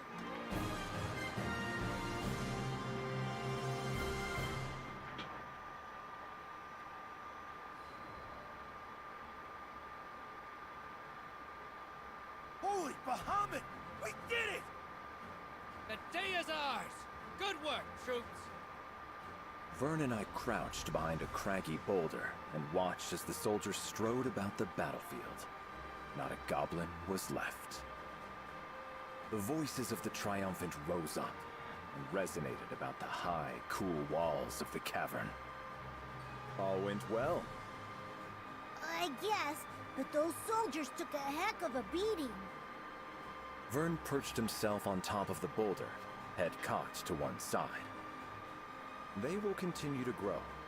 They have experience now, and what's more, confidence. They will learn to keep their wits about them in battle, to observe the enemy and strategize.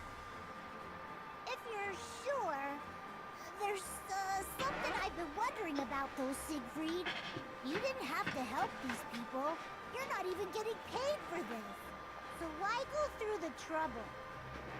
I laughed softly. I think you already know the answer to that riddle. because everything good in this world is worth protecting. I like that. Good line.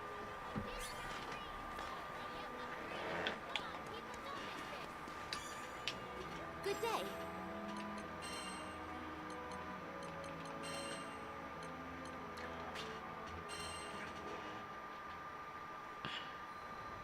Future ally.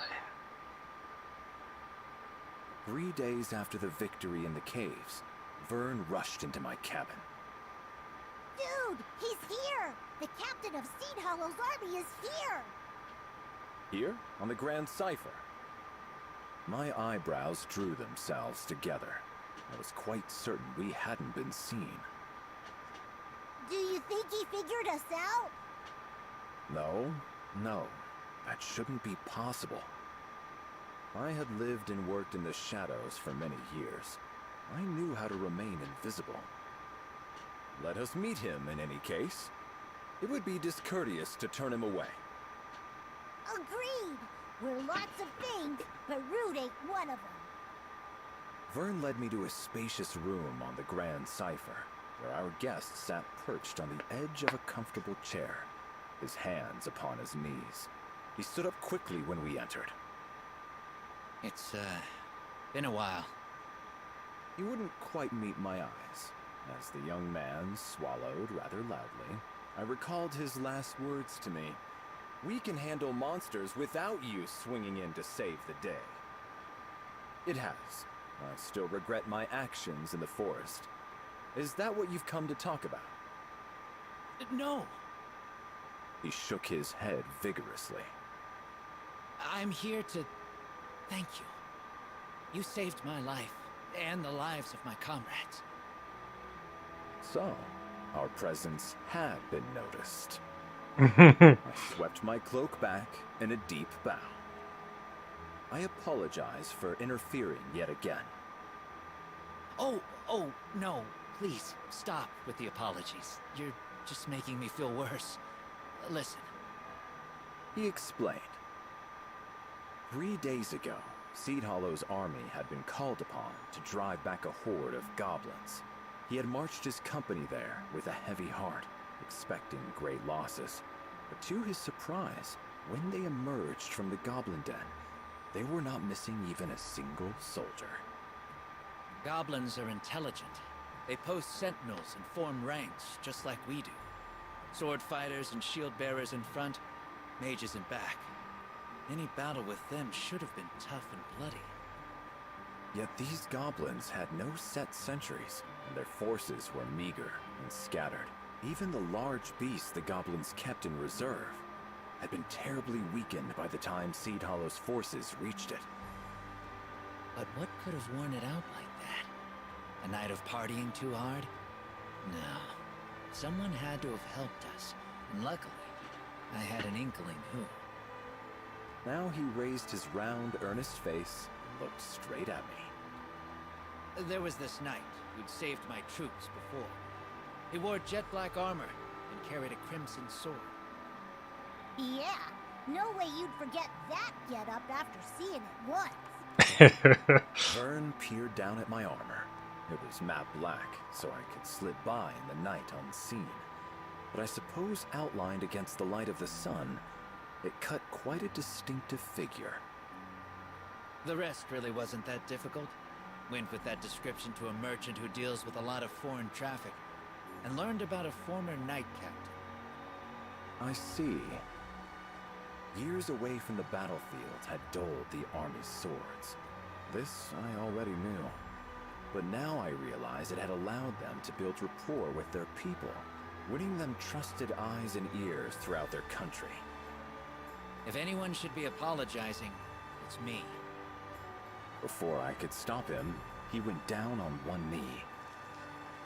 That day in the forest, I was frustrated and ashamed by the weakness of my troops. So I took it out on you. I'm sorry. You saved my soldiers not only once, but twice. And the second time around, you even made sure we learned from the experience. I really don't know how to make it up. Vern and I looked at each other, surprised by the sincerity in his voice. Your kind words are more than enough, and your forgiveness.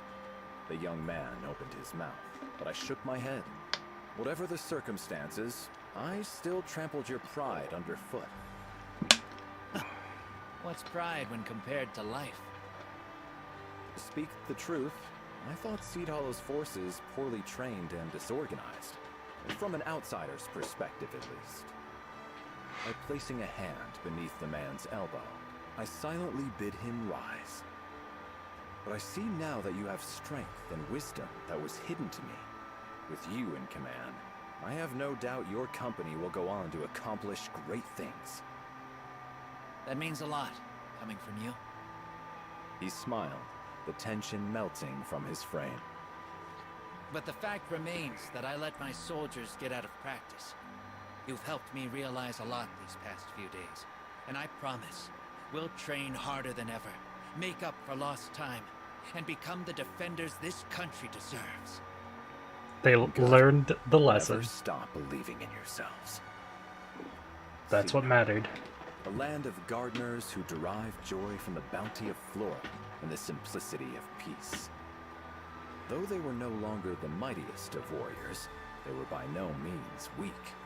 No more than the wildflower, who holds aloft its petals in dry soil and through battering storms. And like wildflowers, they would continue to grow and flourish. Though Seed Hollow is a small country now, perhaps in time, it will rise to become a mighty nation. When that day comes, it surely will make a valuable ally for Fiendrock. There we go.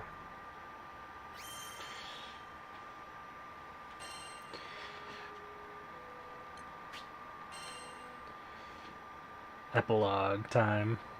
My work is done here. Hey, is it just me, or have we been getting less monster hunting missions recently? Hey. We, as all Skyfarers, we're used to shouldering the quests of greatest peril, as we've seen more combat than most standing armies. However, though Zega Grande was as plagued by monsters as ever, we'd had a quiet few days. I think I can explain. Lyria raised her hand, eager to impart valuable intelligence. Apparently, Seed Hollow's soldiers have been super on top of things lately. A monster appears, and before the Crew Alliance can even draft up a mission, they get in there and solve the problem. Let's go. Good for them, but less work for us means less jingle in our pockets. Vern drifted to me from across the room, and positioning his snout by my ear, spoke in a whisper. Guess they really got their act together, huh? It would certainly seem so. I looked up at my small comrade in training. We exchanged a secret smile. Well done, troops. Well done. Well done indeed. Seed Hollow evaluation. Please come again.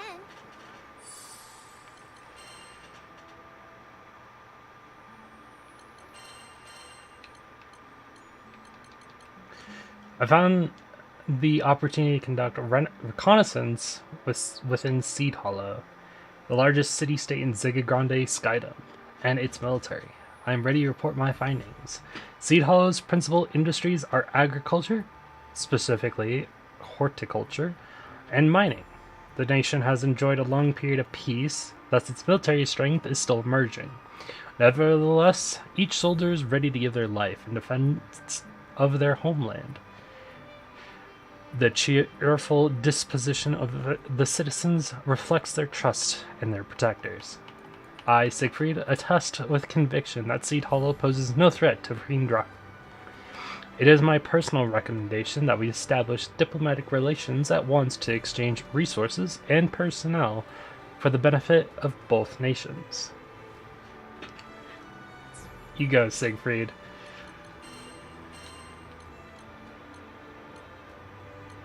I like that one. For king and country. For peace of the kingdom. Sorry, I still remember those. Good day. Alright. we have done, I believe, the entire... yeah, we've done everyone from my main team. So now it's just people who I'm very interested in learning about. In that order. I want to go with Percival, because I think I want to use Percival at some point as well. Of course, I want to play with all of them, but, you know, one thing at a time.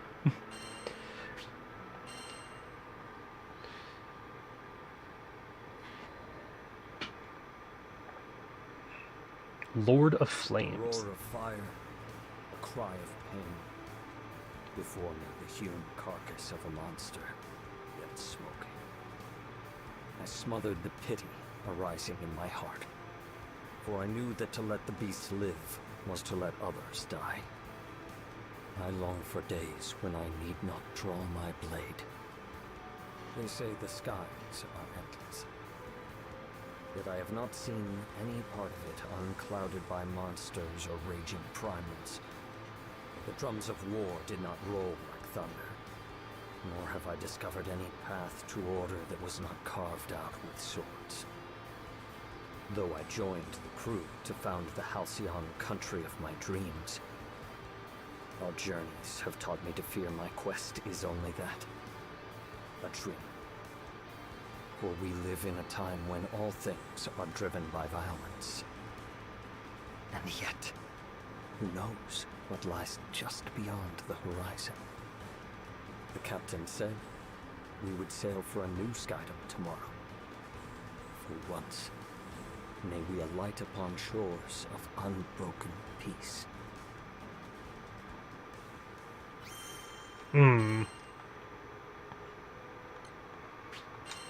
Longing for peace.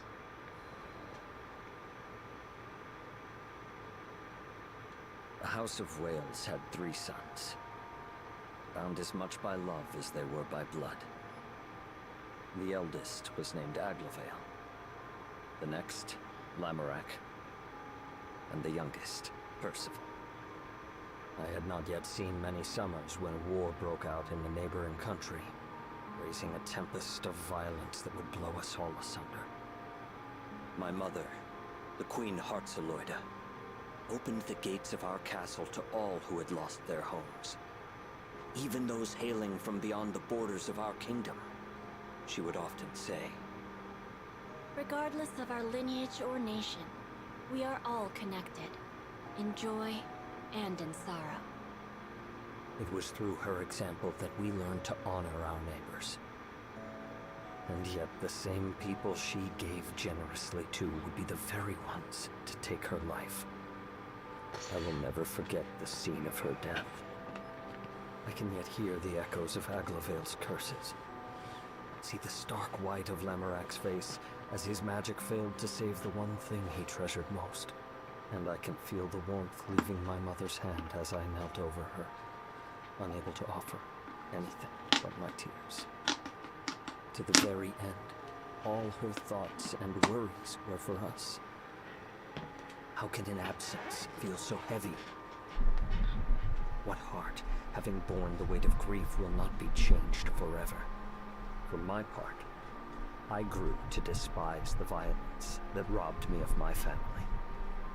I swore I would raise a new kingdom, above the tides of blood, where the gentle gardener and the honest plowman may live out their days in peace. The same grief, however, bent Aglovale on a different path. Believing he could conquer tragedy and banish it from our lands, he began amassing great power. But where power treads, war soon follows.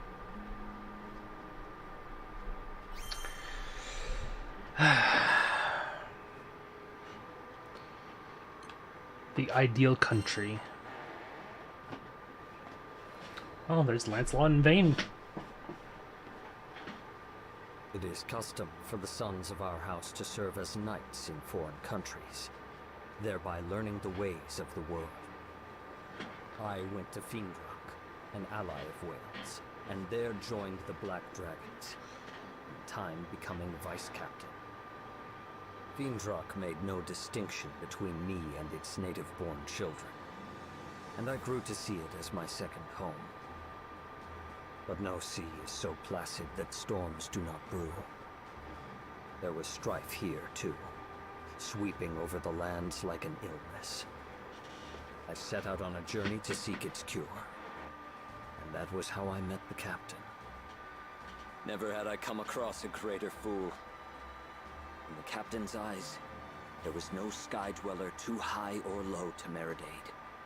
No person too strong or weak to join the crew. Who better than to stand by me as I built a kingdom on an impossible dream? And it was not I, nor Lancelot, nor Vayne, nor my former commander Siegfried, but the captain, who contributed most to the restoration of Fiendrock. Hey! Once the dust settled, we found traces of a foreign power that had first sown the seeds of unrest. We tracked this power back to Wales and its throne room, where my brother Aglavel sat, still mourning for our mother. He was waging a war on war, murdering tragedy and washing away tears with blood. But one cannot fight fire with fire, for what beauty will bloom from the ashes? Once again, I borrowed the aid of the captain to stop my brother's rampage and help him see reason. Though Aglavel's deeds were wrong, they came from a desire to do good. 'Tis a simple matter to speak words of censure. The wise guide others not through saying, but through doing. Thus I shall build my country and show my brother it is not the flames of war, but the gentle hearth fire that will guide us to peace. Each day brings me nearer to my aim. Fortune has granted me a handful of stout-hearted vassals, the captain foremost among them. Though I am not possessed of any land, our ship is bound for the end of the skies. Surely we will sail over some quiet green fields where I may lay the cornerstone of my kingdom. My greatest care is the safety of the crew. The path of the Grand Cipher is beset by many perils, and I will not have a single vassal taken from me. So I have resolved to travel alongside and defend my captain, until the day I may sheath my sword forevermore. Hey, that's cool.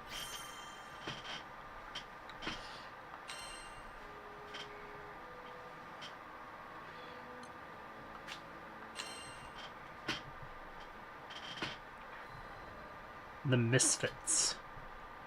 Sounds like our crew. With each sky to my visit, I survey both the lands and the people, hoping to extract the worthiest hearts as vassals for my own kingdom. To that end, I returned to Folca, the first settlement we came upon in Zega Grande. But though the earth is ever filled with rich soil and strong rock, true gems are few and far between. So too are the noblest spirits. The people of Folca were of a good but common sort, who preferred constancy to change. They had no army, and peace in the city was kept by a band of volunteers. But if there is one thing I have learned from the captain and crew, it is that wisdom and strength often reside in the unlikeliest of places. Thus I sought out the Fulcan Defense Corps, hoping to find a diamond in the rough. The city folk, however, expressed little faith in their guards. The Defense Corps? Full of bums who got more stomach for eating than fighting. Better off calling them the Defense Corpses for the fat lot of help they are. Yet these were dangerous times for Folca. Brigands and monsters now swarmed about the city, attracted like flies to the reek of Avia. The people looked to the Defense Corps for protection, but received only excuses.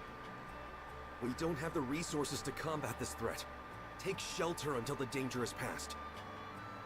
And so the city grew to trust vagabond skyfarers more than their own soldiers.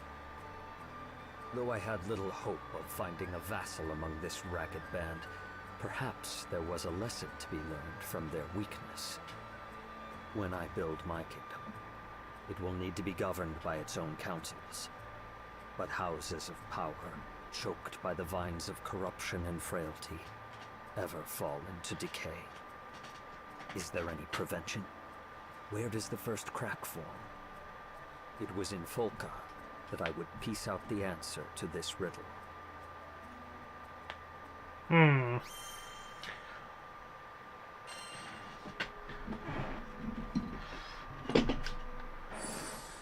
Oh. Fighting with Percival alone. With nothing to his name.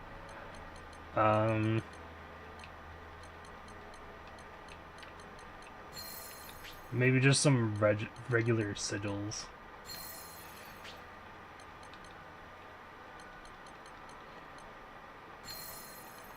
Doesn't need to be anything too amazing. Just something to get by.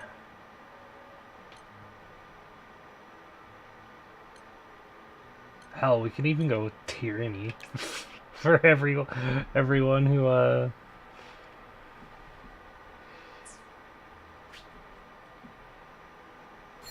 yeah. I mean, we give them health, so.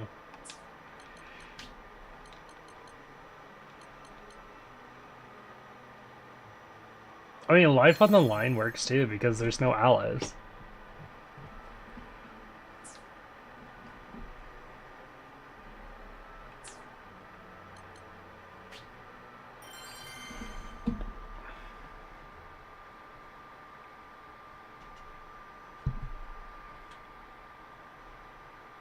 I can give life on the line to literally everyone.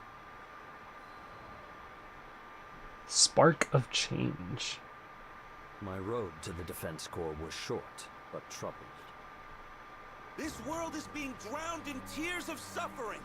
Poor wretches, join us on the ship of salvation and sail to the island of Estalucia. It began when I happened upon a man in the city streets, preaching the creed of Avia. Ah, Avia's He had back. overthrown the main body of the church at Seed Hollow Castle. Still, its teachings lived on. Its adherents once numbered in the thousands, and the remnants yet drifted through the skies like ghosts. Now they haunted Folka, hoping to once again breathe life into their crusade. But the city folk had learned that Avia would sacrifice anything on the altar of salvation. Their gilded words held no more value. Get out of here! We know what you did at Seed Hollow! We aren't inviting tragedy into our city. Leave! As the throng railed, unease stirred within me. The adherents of Avia would march on an armed country if their leader so much as waved her hand. What could heated words do but spark their anger? I came to offer you salvation. If you won't drink from the cup of mercy, you will taste divine retribution! Voices soared, and the air grew heavy with the threat of violence. Yet the Defense Corps, who were charged with keeping the peace, did not appear. You there, tell me. I asked a man why mediators had failed to come. I'd be surprised if they did show. Without Mr. Fix-It to help them, bastards can't even wipe their own asses. Though I had expected it, seeing the proof of their cowardice still astonished me. Silence! Now it's clear. If we want to break in your minds, first we've got to break in your bodies. What are you doing? Let go of me! An Avieth crusader, lifting an islander by his collar, raised up a fist. But I seized his arm before the blow could land. Strike him, and you will lose that hand. I would not suffer the defenseless to be oppressed. You miscreant! How dare you threaten a member of the church! You speak of threats. You would force your doctrine on the unwilling with an iron fist. The time of Avia is over, preacher. Your false church is no more. You tell him. Blasphemy! We'll have your tongue for that! Aviath's soldiers surrounded me, drawing their weapons. I had hoped you would listen to reason, but now I see you only understand pain. With a hand on the hilt of my sword, I waited for them to attack. But like craven dogs that bark loudest when their quarry is far ahead, the Crusaders stopped short when I stood to face them. After sharing some whispered counsel with his fellows, the preacher said to me, We won't fight you in the city. No. Too much hassle cleaning off the flagstones. Let's step outside, and then we'll see if that bulky armor is compensating for something. I could not hold back a laugh. Their intent was as clear as day. They meant to draw me into an ambush. Very well. I will play your game. We'll wipe that smirk off your face. Just you wait. The Crusaders and I turned to leave. He's going to get himself killed! Call the defense corps! Even those worms should be able to do something! Frightened voices whirled behind me. I did not quiet them, for though 3,000 ants of Avia could not crush one lion of Wales, I saw a chance to further test the core.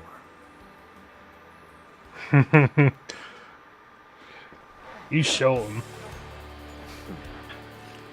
Set out. Dubbed the Lord of Flames, this knight visits nations to gain knowledge on how to create his own ideal country. Arms swords and magic, all foes wither before his might. X to perform combo. Y is chargeable. You can charge Y even when on the move. Furthermore, he won't flinch if he gets hit by an attack. That's good.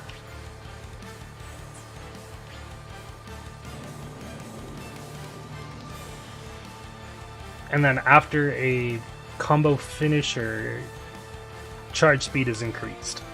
Death to all who interfere with Avia's sacred mission! You have abandoned mercy for violence and wisdom for bigotry. How dare you call your cause sacred? How? Is it just plus plus? It's just plus plus. Back to war.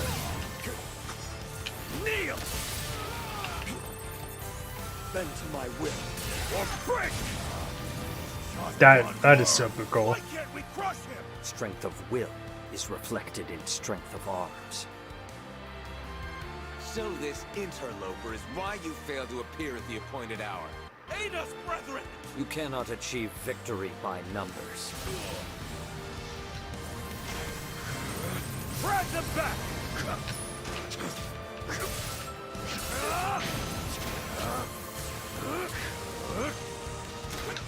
It is strange. Though a great battle rages on their doorstep, the corps do not appear. Do they sleep? My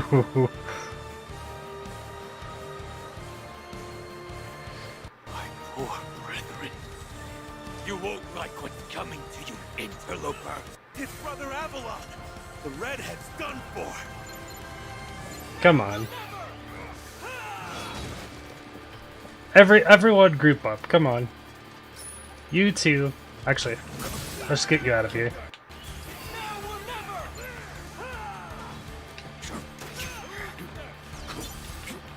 There we go.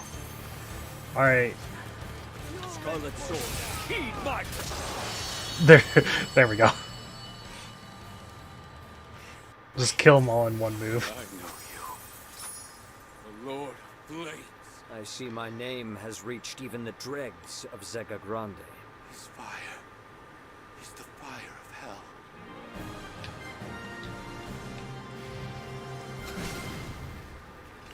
Slink back to your holes.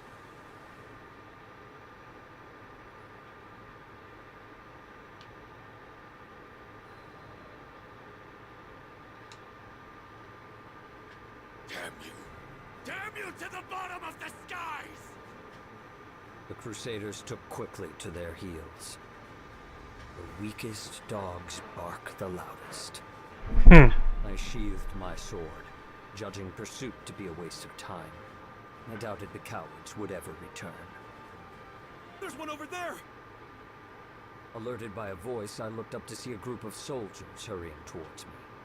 Their livery was not of Avia, and they carried their weapons with the grace of a schoolboy wielding his first quill. I had a good guess of who they were. After they had ringed me about with spear points and blades, one cried, No funny moves, or we'll skewer you like a pig! "Who are you, and what business do you have with me?"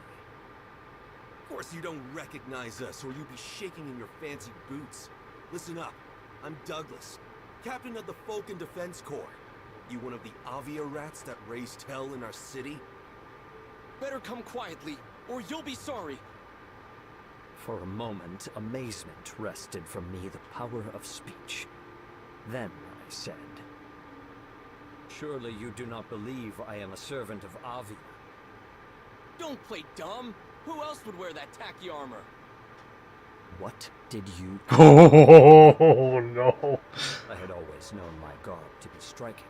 So is the livery of all great kings and lords. For on the midnight field of battle, the general must ever be the brightest star. Thus may he enkindle courage in friends, and show the enemy he is not afraid.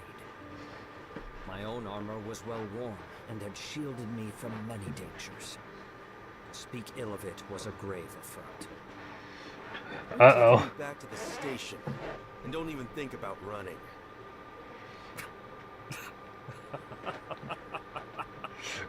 Percival is not amused.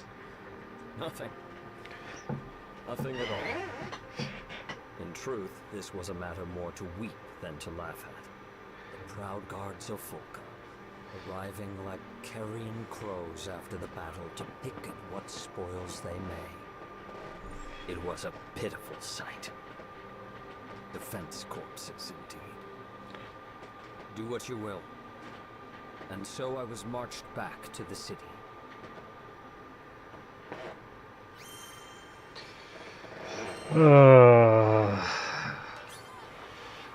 They're about to be in for it.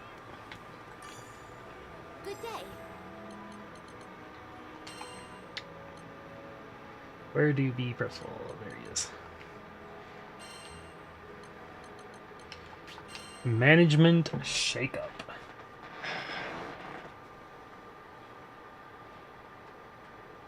The Defense Corps questioned me at their guardhouse.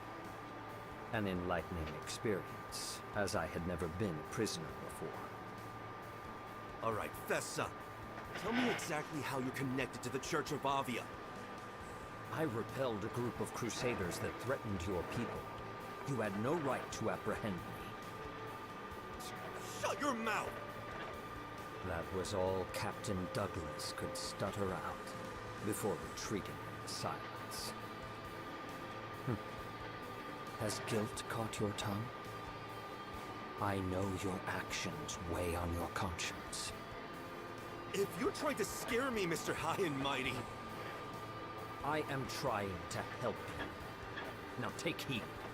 As keepers of peace, you are given the authority to take prisoners. But it is not a power to be used lightly.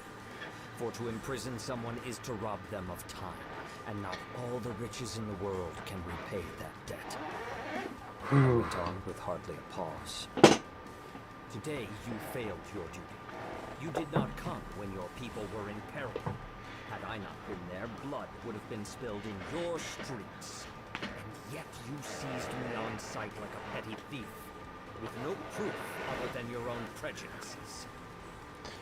I let my final words fall like the stroke of a hammer. You have dishonored your titles and your city. Color fled from the soldiers' faces, leaving only remorse. You tell him. Hey, Captain. I think he might be right. Oh, We did he's kind of right. arrest him for just being there and wearing tacky armor. Don't let him get to you! Now the soldiers began to contend amongst themselves.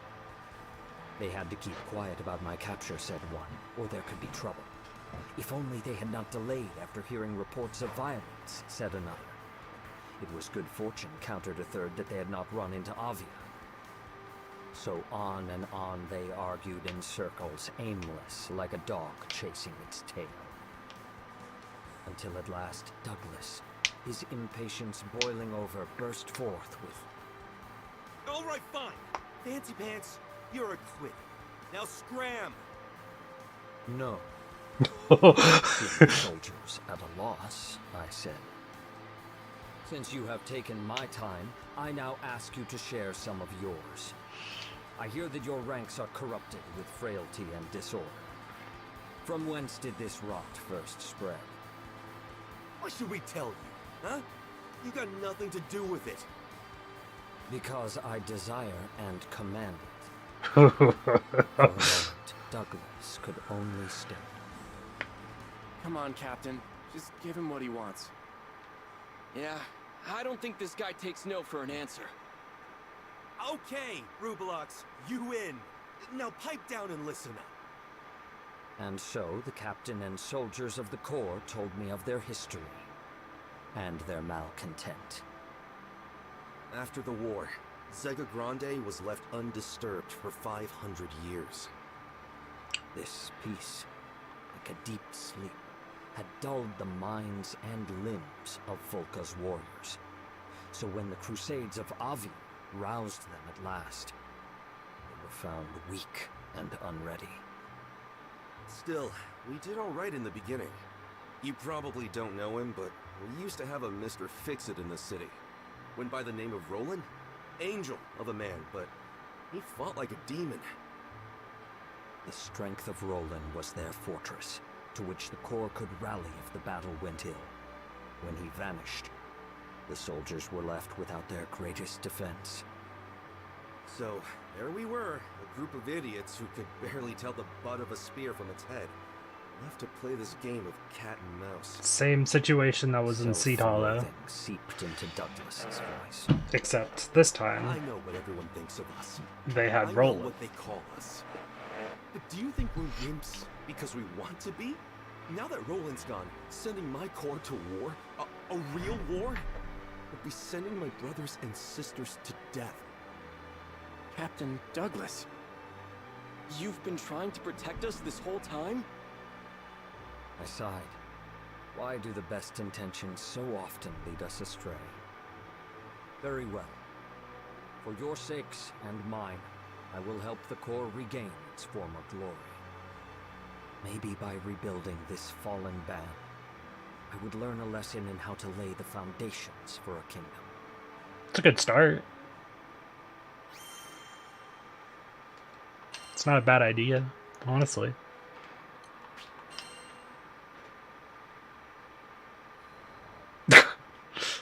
Percival, Defense Corps Captain.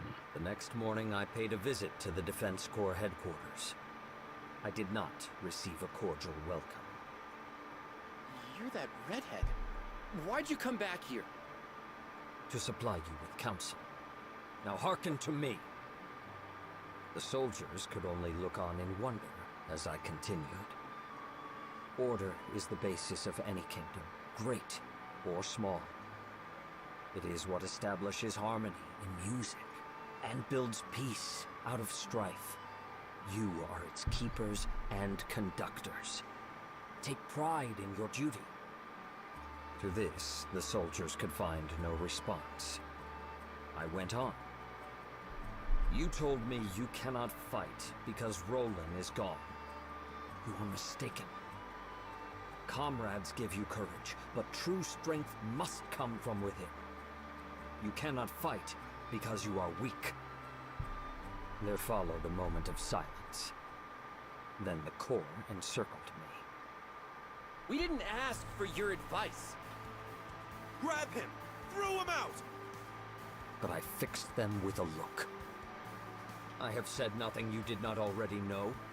If you can see your faults, why not mend them?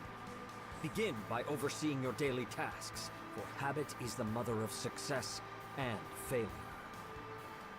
That's it! You won't shut up? Then we'll make you! I evaded the soldier's blow with a step. Raising my fist in the air, I said, wielding force to stifle dissent. Already you overstep your power. But I will not be silenced so easily. In one wave, the whole corps rushed upon me, but they were like water breaking upon rock. I showed them mercy. So when it was over, their pride smarted more than their flesh. Who the hell are you? Only a passing skyfarer. Tell me, Captain Douglas, are you ashamed you could not lead your forces to victory against one man? All right, Rubelux, if you're so smart, why don't you try being captain? See how hard it is to train a bunch of bumpkins. There is no metal so firm it cannot be wrought. Very well then. Lend me your title, and I will show you how warriors are forged. Huh? We did not expect So I became the one-time that captain of the that he would actually Training take up began the mantle. following day. Arms maintenance, proper stance. They had no knowledge of even these rudimentary things. I was reminded of my days as a squire, when I was first initiated in the art of war. Of course, I was met with some resistance. There was talk of banishing me from Folka. Yet not a soldier abandoned their training. I saw that though they lacked discipline, their hearts were in the right place. As long as they loved their city, I would grant them the strength and knowledge to protect it. Often while they honed their bodies in the field, I gave speeches to reform them in spirit. When you hear of trouble, act swiftly, but above all, seek to prevent. Every drop of blood is a loss. The wise win wars before the first blow is struck. Take censure, but reserve judgment. Focus on bettering yourself, for the only actions you can control are your own. Always be ready to defend your people. Though peace may reign within your borders, there is no telling what perils lurk without. Within days, a new luster could be seen in the soldiers' eyes, and all talk of my banishment had faded.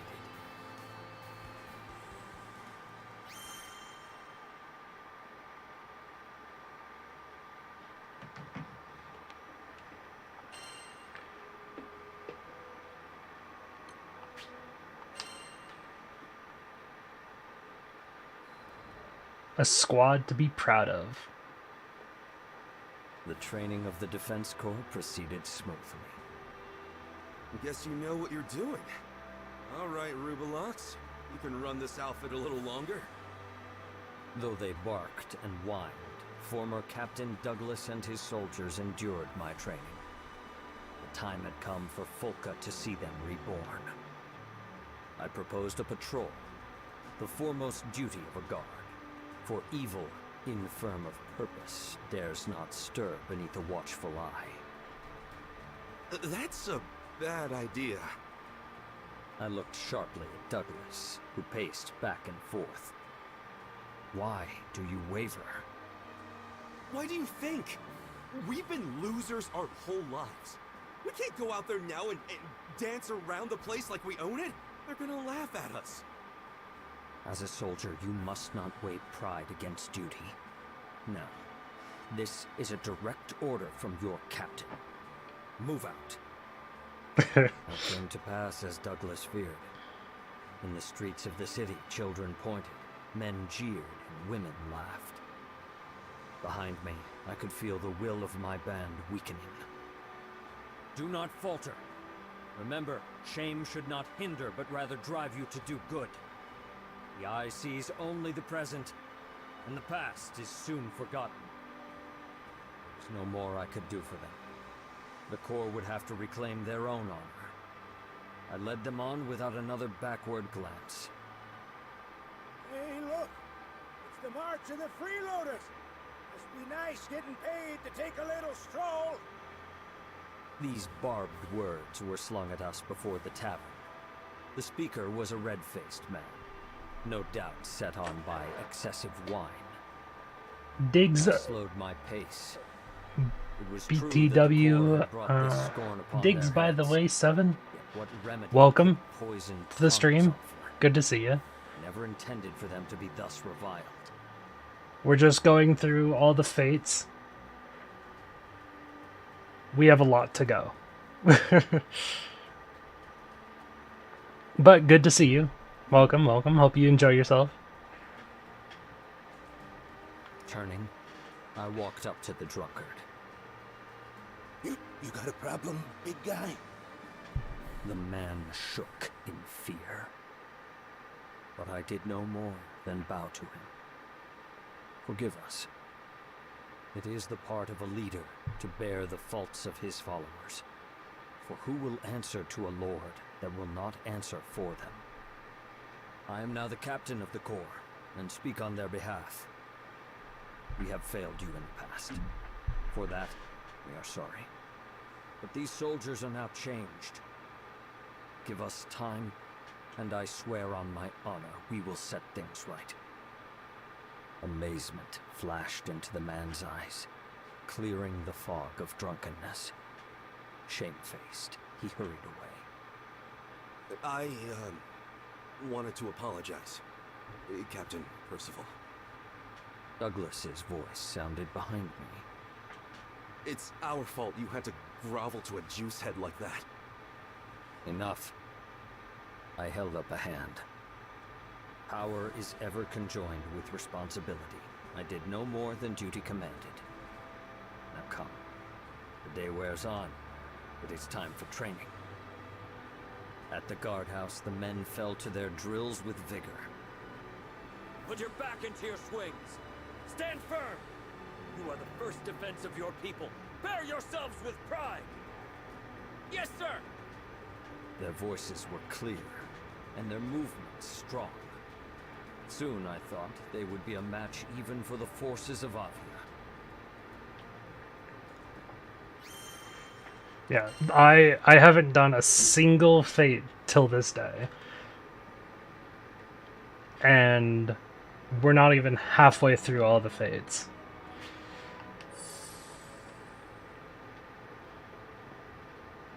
Oh, we get Percival. But my entire team as well. Everything is going to explode. Hell, I could probably AFK with Percival and just have the other three do everything. If I really wanted to.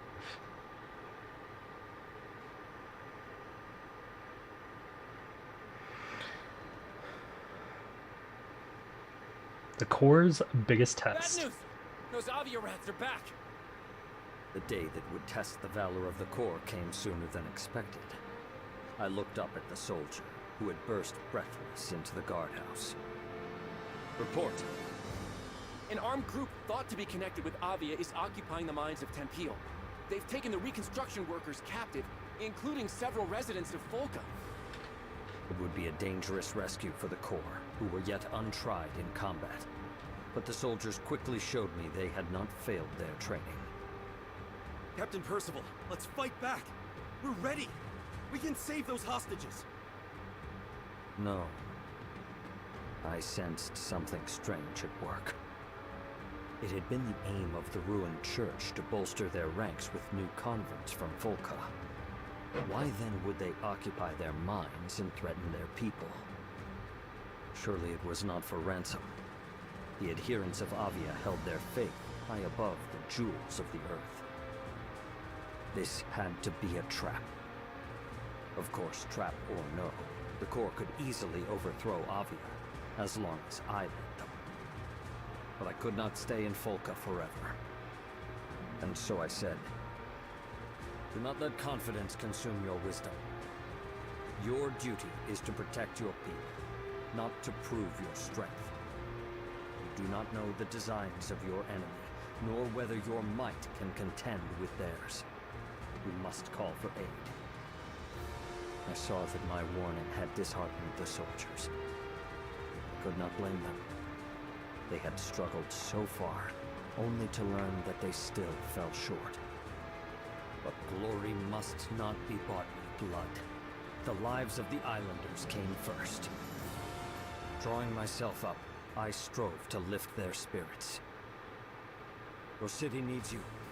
There is much work to be done. Learn what you can from those that escaped the mines. Muster the defenses. Let your people know they are safe. Yes, sir! Captain Percival, the clock is ticking. What if the Skyfarers and reinforcements from Seed Hollow don't make it in time? I could not hold back a smile. Do not worry.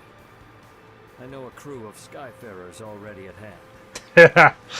There it is. So that's why secure the hostages. That's why we brought these three. Let's go, Siegfried. Wait! That hair! It's the rooster head from Fulton! The arms, brethren! Still one-shot them. You will wish you never saw it. Oh, actually, we don't one-shot them. Thank you for the boon. There must be more of them.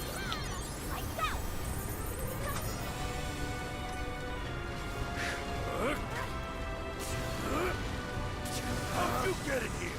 Where are the lookouts? Deep on the job? You'll never know!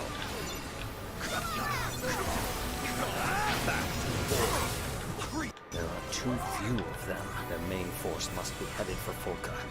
Perhaps I should turn back. No. I must have faith in my comrades.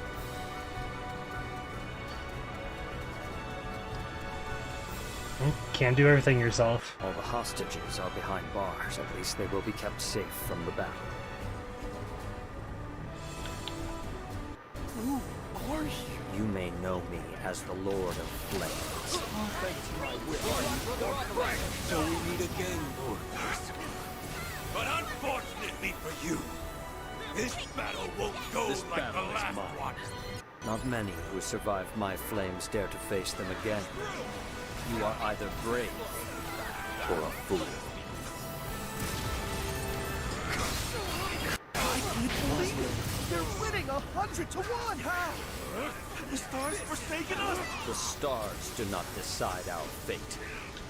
We do. In turning to treachery and force, you built your own tomb. Will somebody please silence this man? Impressive. Run! A lovely opening act. There we go.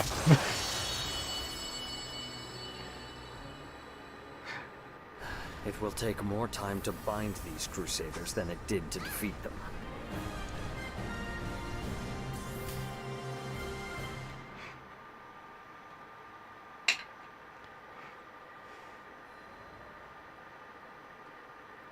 Oh, no. I bound the hands of the Crusaders and turned them captive toward Folka. Why, here's a stalwart little interloper. You could do far better than Skyfaring, you know. Keep silent. I will not listen to the lies of a false prophet. Then I guess you won't believe me when I say the mines were just a diversion. We sent our main force to Folka. They'll have captured the city by now. We'll race it to the ground and build a new Church of Avia on the smoking ruins. The preacher continued to lay bare his plot, though I had no desire to hear it. I know this backcountry is filled with scurrying field mice. You Skyfarers were the only real threat. If we could keep you busy elsewhere, say, in some nice, dusty mines, then taking Folka would be like stealing candy from a baby. Even now you know not of what you speak. I had already made out that the mines were not your true purpose, and you misjudge the people of Folka. There is great strength in that city. It will not fall to the likes of you. That's hogwash! If you will not trust my words, then perhaps you will trust your eyes. We had come to the gate of Folka. Captain Percival, we've captured all the invaders. You should have seen us, Captain. No one messes with us on our turf. There, trussed up before the city walls, were the remaining Crusaders of Avia. The soldiers of the Corps stood over them, bloody but triumphant. And the air was bright and filled with rejoicing as the people of Folka cried glory. Let's go. Unto their defense. Good job, Defense Corps. How could country mice have overthrown the high hogs of Avia? With that, the preacher fell to his knees and spoke no more.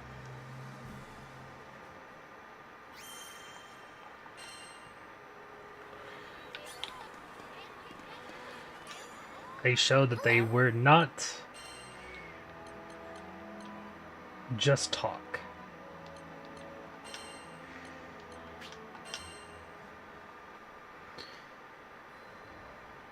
Time to move on. Several days later, I walked into the guardhouse for what would be the last time. The captain's here! Attention!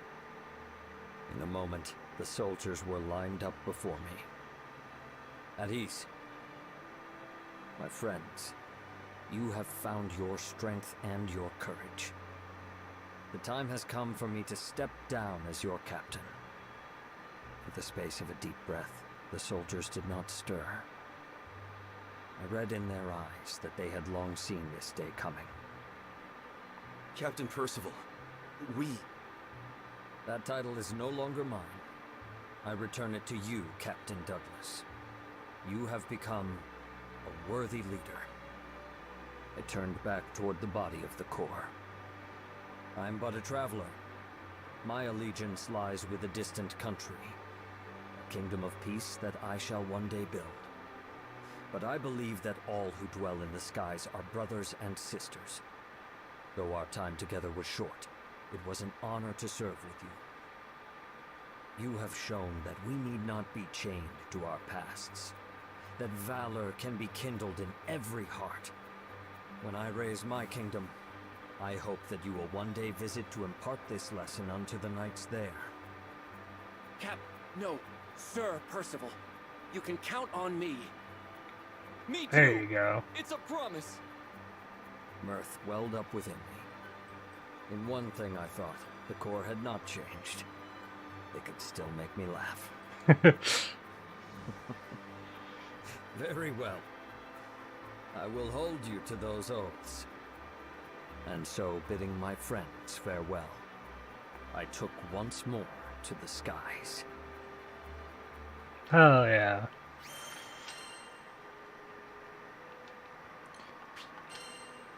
Promise forged in flame.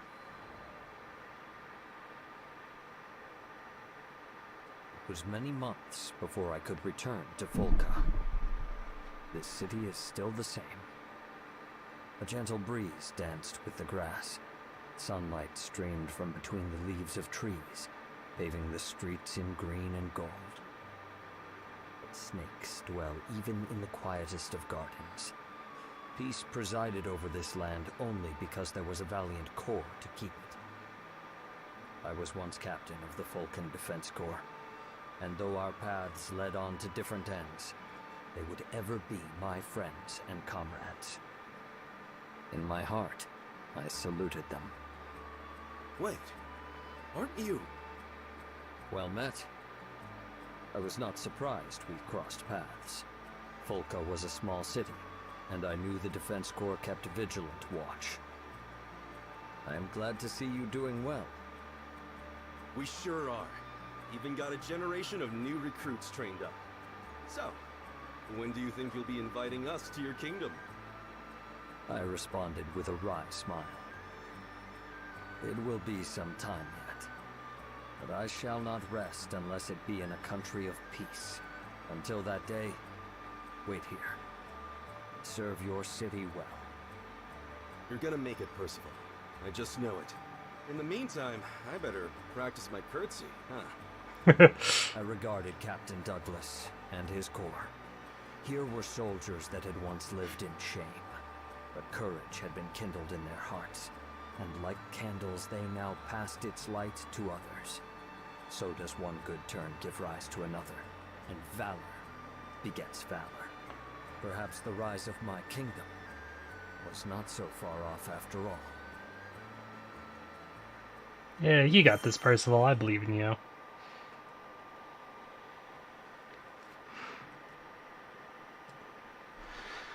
Alright. Fitness training program. Oh boy. Have a good day.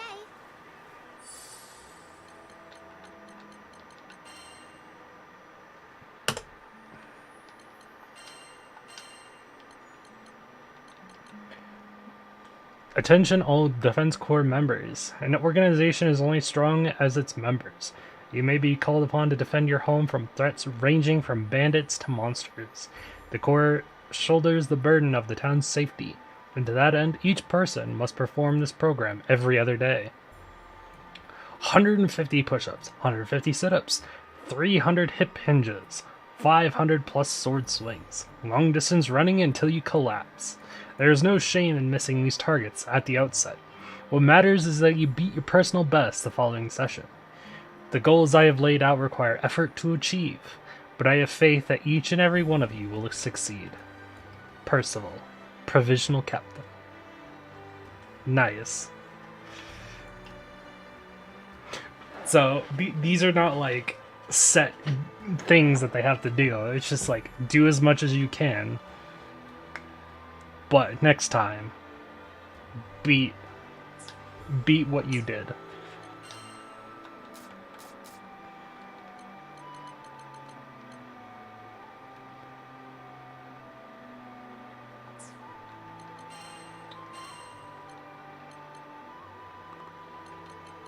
New vassals.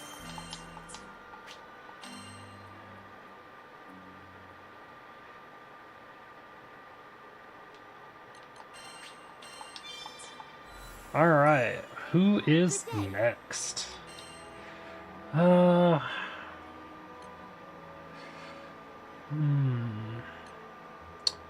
is a question. You know what? Instead of doing one right now, we'll try and do a Proto Bahamut. Be on your way. And then we'll go back to Fates. We'll switch on and off.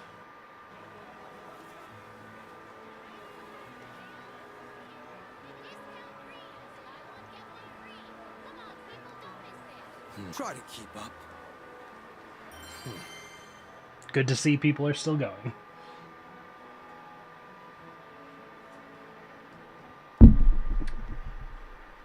And while that loads, I'm gonna check.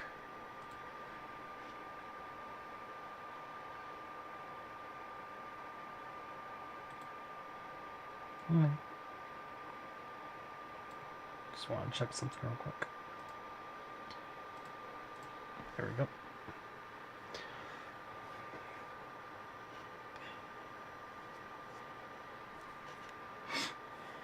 I have yet to have troubles with this fight thus far. So it really depends on if it's people's first time, which I haven't seen anyone, but... Got some vermin here.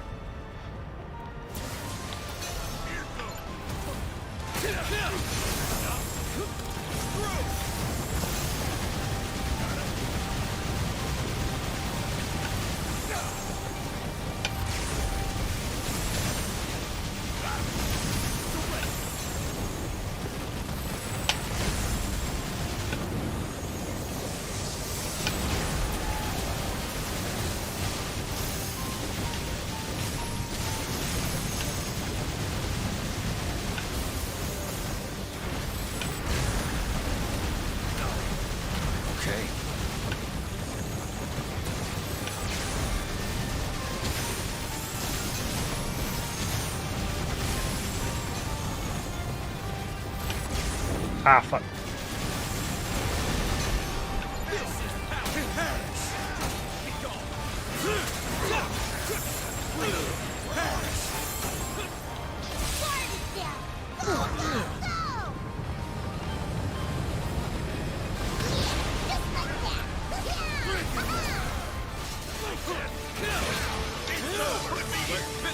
We've got a lot riding on you, man.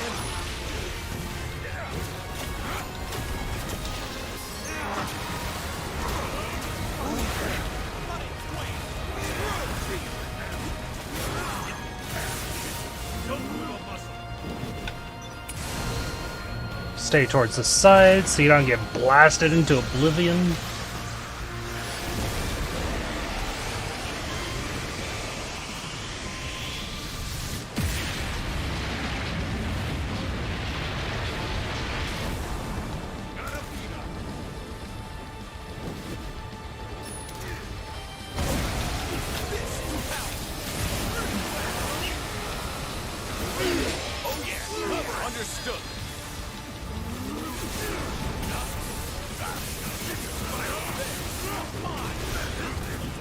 Ah, I got hit by that. Damn it.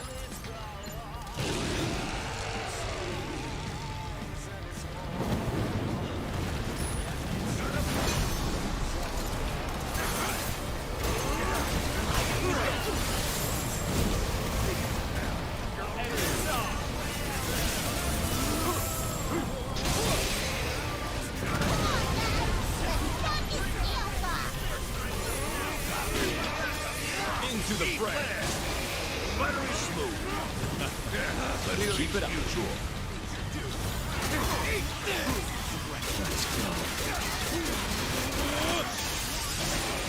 Spare them your glory. It's over.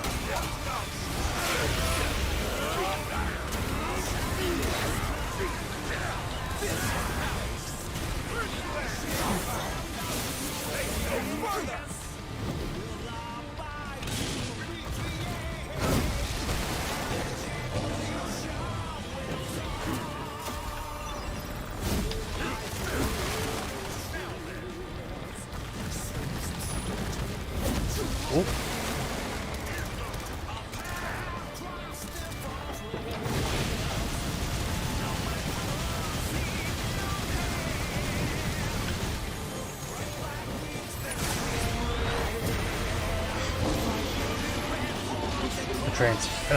Next phase.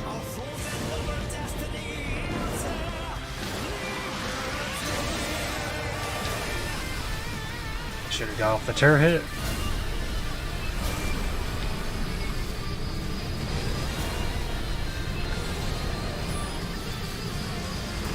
Ah, I got hit by that.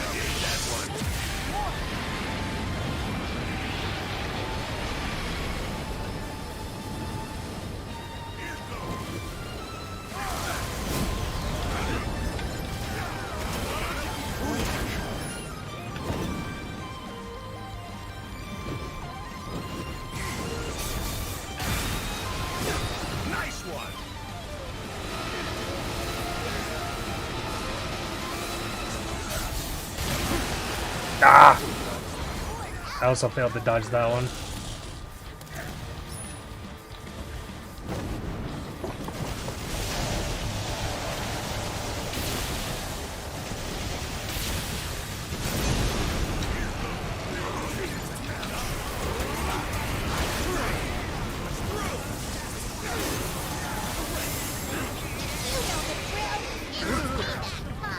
Here we go.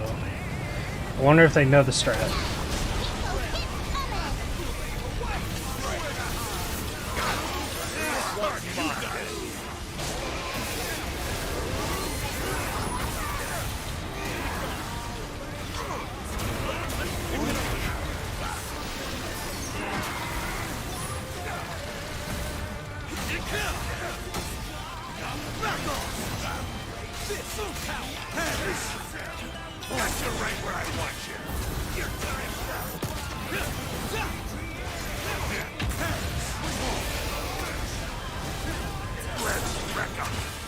So far, they don't know.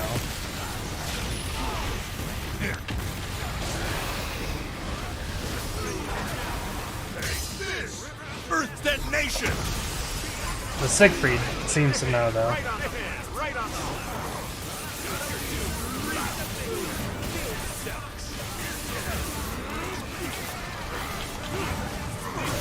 Got him.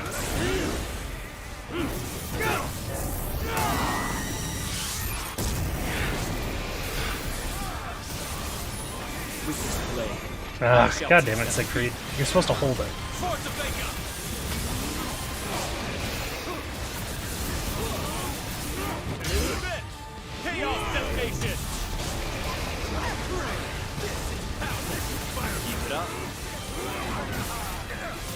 We still win, but... Oh! Oh yeah, we got it.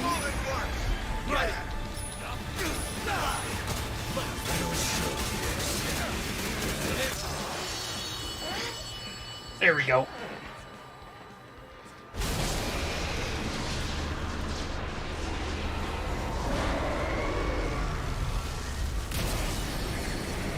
Didn't even have to worry about the DPS phase.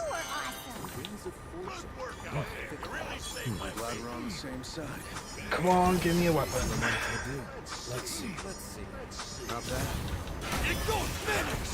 Feeling lucky. It's off! Break it, let it unbound!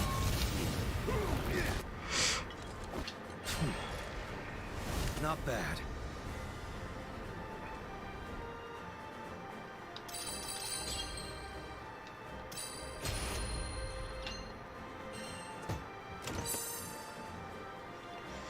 Nope, didn't get one.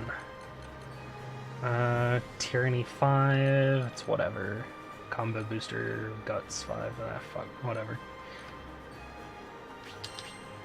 Looks like they don't want to do another round, so we'll just leave and do a couple more fates.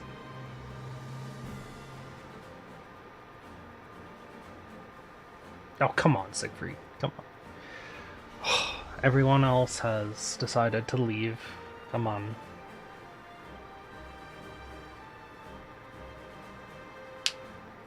God damn it. We're not changing our minds.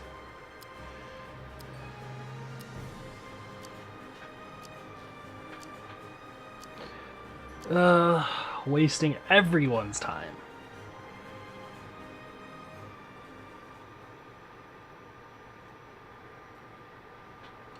Which not everybody has, if you didn't know.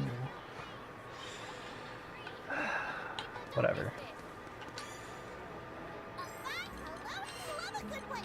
Let's see what we can get. I've decided to get rid of all 4 and below, so what we're gonna do is that. In my opinion, they're just not worth it. Like, at this point in the game, I only want 5s or 4 pluses.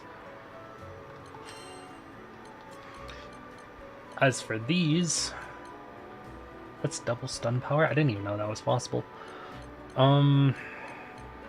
Anything with only 2 in it, I'm getting rid of. Can I do that? There we go. Okay. There was only 1, so we're getting rid of it. Treasure trade. Can I? Oh, I can get these for coins.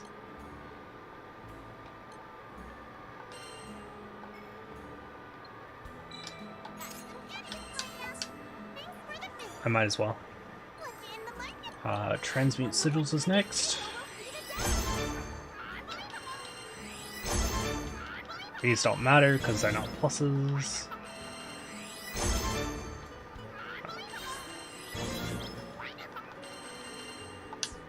And we got 1 trans marble. Improve dodge and provoke. Yay. I didn't even know improve dodge was a thing. Oh well. It literally did nothing for me though. Oh, I got a trophy though. Give me something good.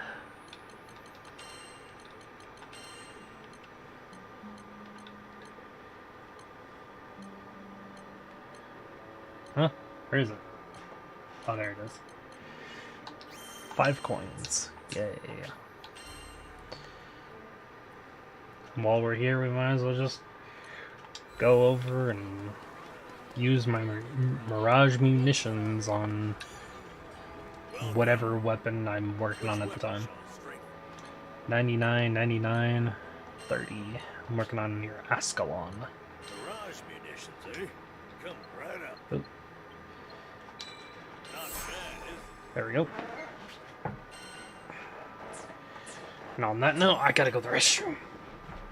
Once again. Ow, fuck. I hit my knee. Take care. Oh.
Alright, I'm back.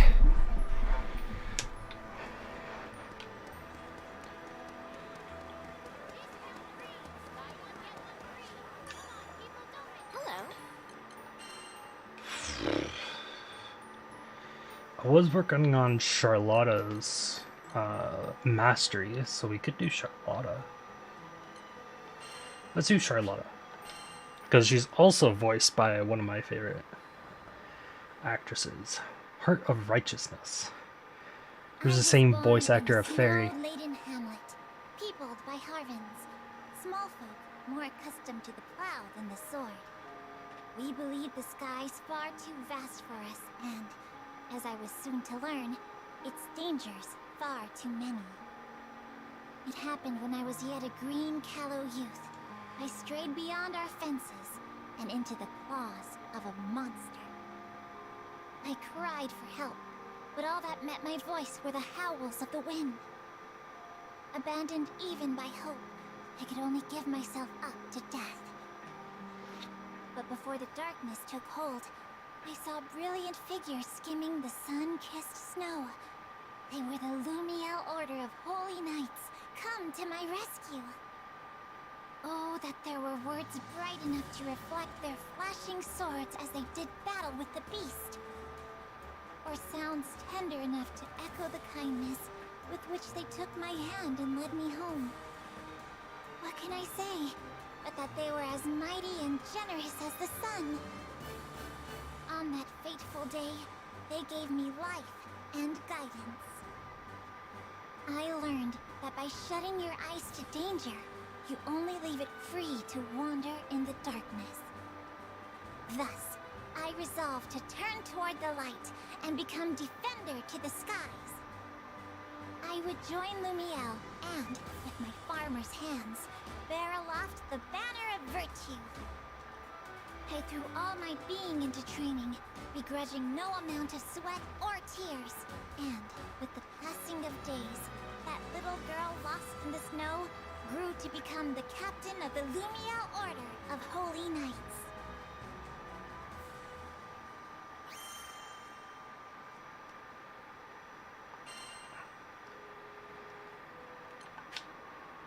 Charlotta's height woes.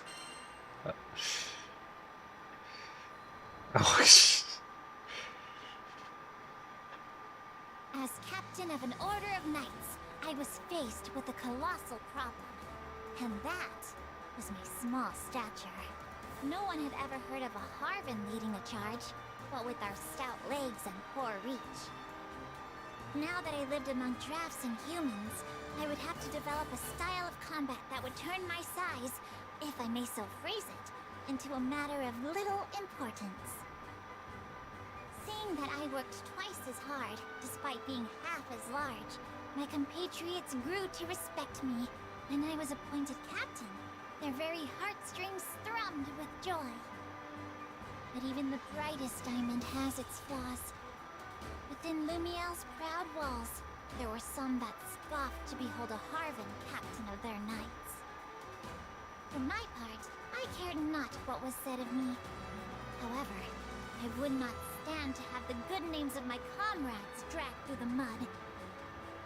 We are an august and redoubted order, and I'd rise up to that image, by any means necessary. Thus began my days of height exercises, stretching devices, and miraculous concoctions. Not all came from reputable sources, but I took a tactical approach. If it had a chance of working, I'd try it. Days grew into weeks, which grew into months. But I grew not 1 inch. Then it happened. Right as I was on the verge of losing all hope, word reached me of a distant village that had devised a height tonic. Oh no. There was the answer to all my prayers. With Oh no. expectation lending a spring to my step, I slipped from my quarters and set out on my quest. Charlotta, please save yourself. A new road opens.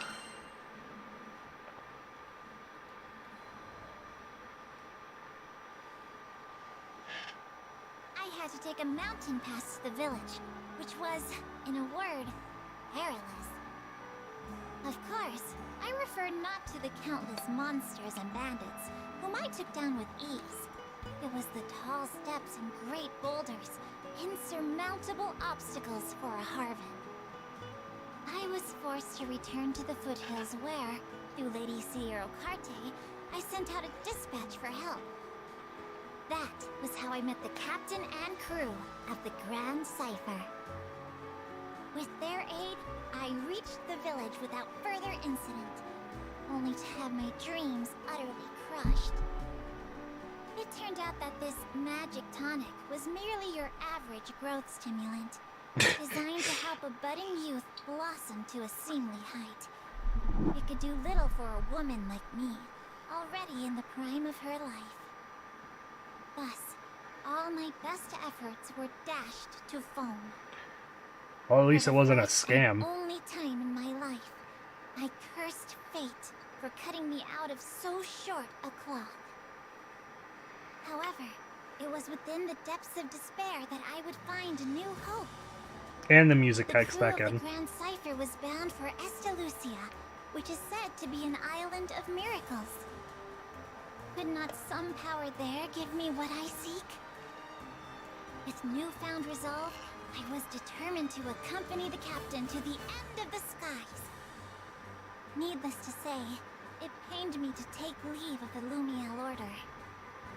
I still remember the look of surprise on former Officer Bautorda's face when I told him of my resolution. But in the end, he expressed his admiration for me and my quest to become the very figure of virtue. Lady Bridget and Lady Cordelia also gave me their blessings.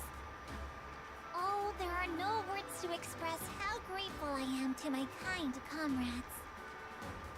I dream of the day I can return to them with my head held high, and its crown measuring many feet taller, being, at long last, in both body and spirit, the captain they deserve. Such are my thoughts as I peer out over the railings of the Grand Cipher onto boundless, majestic skies.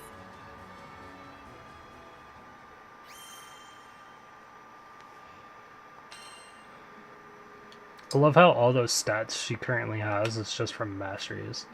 It's crazy. Because she has maxed out masteries right now. The Holy Knight and the Bad Boy. One day, when I was visiting Seed Hollow on business, I espied a young man crouched in a corner of the central plaza. There was no mistaking his mussed hair, a style rebellious youth call the Mohawk, and surly face. Here was Sir Soupstock, helmsman of the family Zappa. Is something the matter? The lad met my inquiry with a scowl. The hell are you looking at? Beat it, kid. Wait a sec. Are you a part of that crew? Assured of my goodwill, Sir Soupstock unfolded his troubles. Whilst making his usual rounds squaring away accounts, the lad had met with some resistance. One of their clients, a nobleman disdainful of Sir Soupstock's low birth and tender age, had refused to pay. I'm an officer too, you know. Got my own grunts working under me. Good people. But we're dealing with the real frilly-pants, blue-blooded noble here. Any attempt to rough him up, straight to the slammer. Was a treacherous path, Sir Soupstock added. A single misstep, and it was his reputation in the mud. Hearing this, my heart went out to him, for I knew what it was like to feel green and small, with judging eyes upon me. I offered him my aid. I appreciate the thought, but no offense. You look like a kid. If I bring you on my rounds, they're gonna change my name from Soupstock to Laughingstock. At that moment, That is a laughing stock comment. bearing a message from the nobleman in question. It read, "I've decided to pay. Meet me at the following location." This whole affair was starting to smell ranker than a goblin's breath. Not I wrong. could just as easily have sent money with the servant. Why go through the trouble of arranging yet another meeting? There was mischief afoot, and I resolve to accompany Sir Soupstock to stop it in its tracks. Good on you, Charlotta. Boss. Oh. Oh, and I got the entire crew with me. Great. So I know for certain that everything is going to explode. Hell, I don't even know what her I don't even know how she works. Character details. Performing rapid X attacks, link attacks, and activating damage skills causes Charlotta's sword to glow, and which enhances attacks. Allows Charlotta to block a foe's attack perfectly timed Y without being interrupted. So she can block with Y? Is that how that works? Rather than hitting the guard button, she can like parry?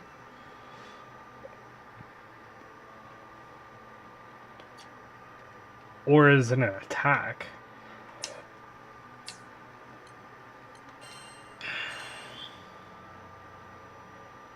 Lunge attack, then flips defense reduction. After the last slash, but X or Y while airborne for a follow-up. Okay. That's a parry and counter. Damage cut. What else we got? Strengthens over time. She loses the effect upon taking damage. And goes up to 120%. Jesus. Nah. Invincibility to Charlotta. That's interesting. I wonder how long that lasts. Cuts wider and deals more damage longer. She swings, hold while activating to continue slashing. See, that's what I want.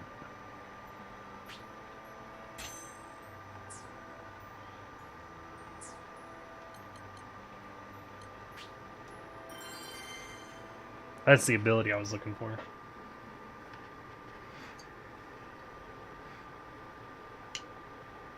So, she's a combo attacker. She's a combo attacker type. Understood.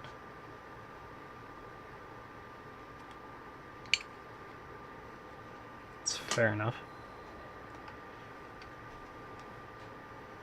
The deceitful nobleman. Arrived at the appointed location, a corner of Castle Seed Hollow, to find the nobleman gazing down at us from a parapet. Ah, just the face I've been waiting to see. My hair stood on end. The crooked smile on his face spoke louder than words.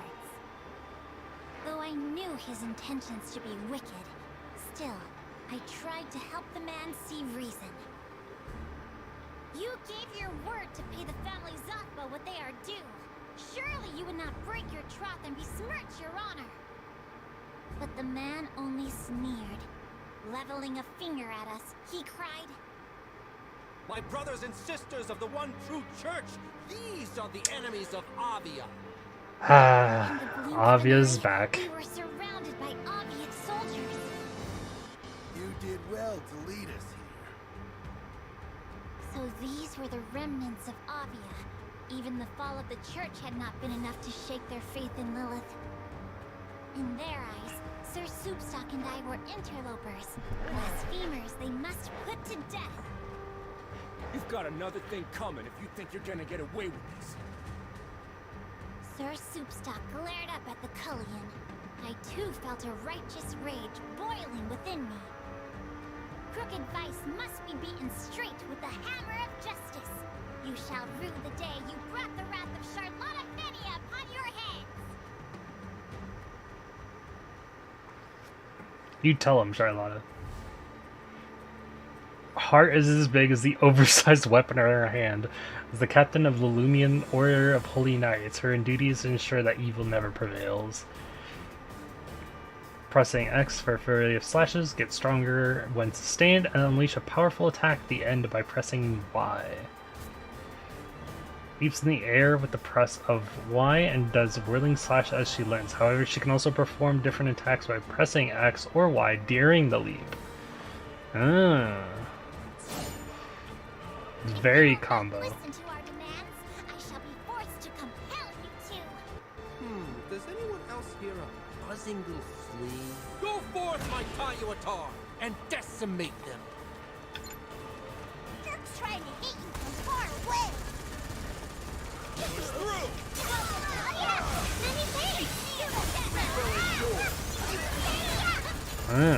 Yep, that makes sense. Alright, time to kill this thing in.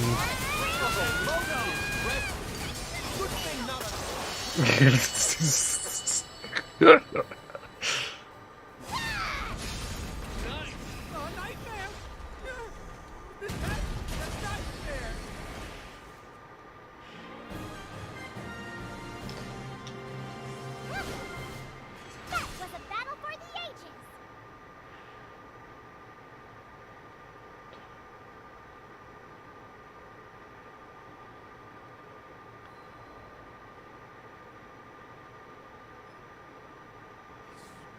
Blazing broth.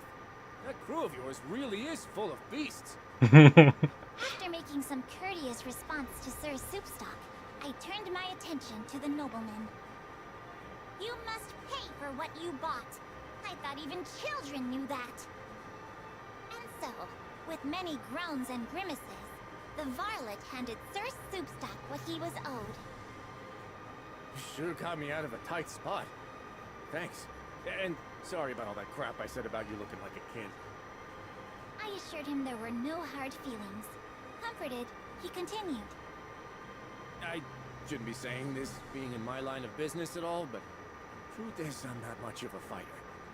Would have been dead meat if it weren't for you. He confided in me that, when the Tayuitar appeared, he felt the blood of courage draining from his body.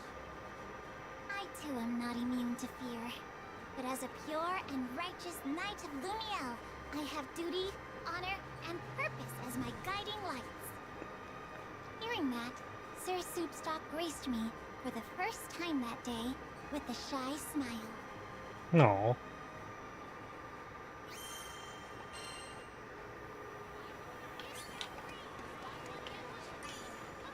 Good day.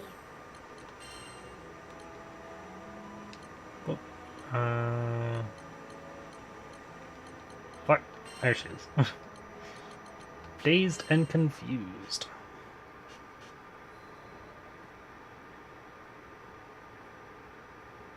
With the Aviate soldiers defeated and the money safely in hand, I believed it to be clear skies. And yet, some clouds still darken Sir Soupstock's brow. Man, I can't even do my job without somebody holding my hand. Maybe I just ain't cut out for this, yeah? Apparently, even his own officers afforded him little respect. However, I saw in his earnest eyes and noble bearing that he had the makings of a great leader. Alas, we cannot view ourselves but by outward reflection, which often dims our inner value. You were given high office, Sir Soupstock. Does that not mean someone sees in you true worthiness, though you yourself may be blind to it? You must polish yourself until the quality of your character shines forth for all the world to behold. If You tell him, remain Charlotta. forever pure and forever righteous, then surely those around you will be attracted by your light. The lad lent me an attentive ear. But my words were not enough to blow the clouds of doubt from his face. I mean, just take a look at how our city's... You've got Golden Oaks, where the nobles and elite dwell, and the rest of us tucked away in Copper Square, which is, let's face it, a slum. He continued. Those wide-eyed beliefs of yours wouldn't last 2 seconds among the dirt and smoke of Copper Square. I wish I could be the person you say I am, but... Biting his lip, Sir Soupstock shook his head and fell silent.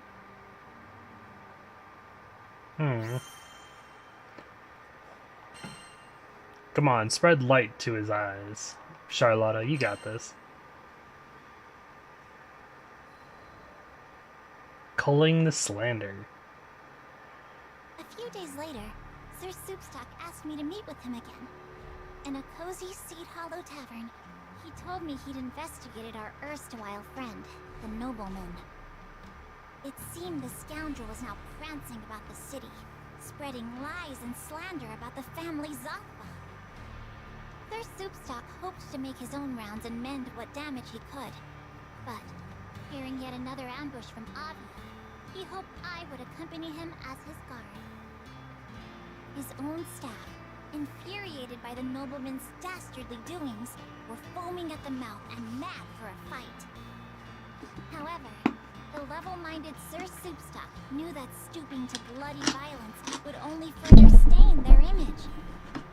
I've gone through his dirty linen, and believe me, there's a lot of filth. I'd leak it now, but with these rumors floating around, I don't know if anybody believes me. Never one to stand for such injustice, I began cudgeling my brain for a solution. I wonder what she has in mind.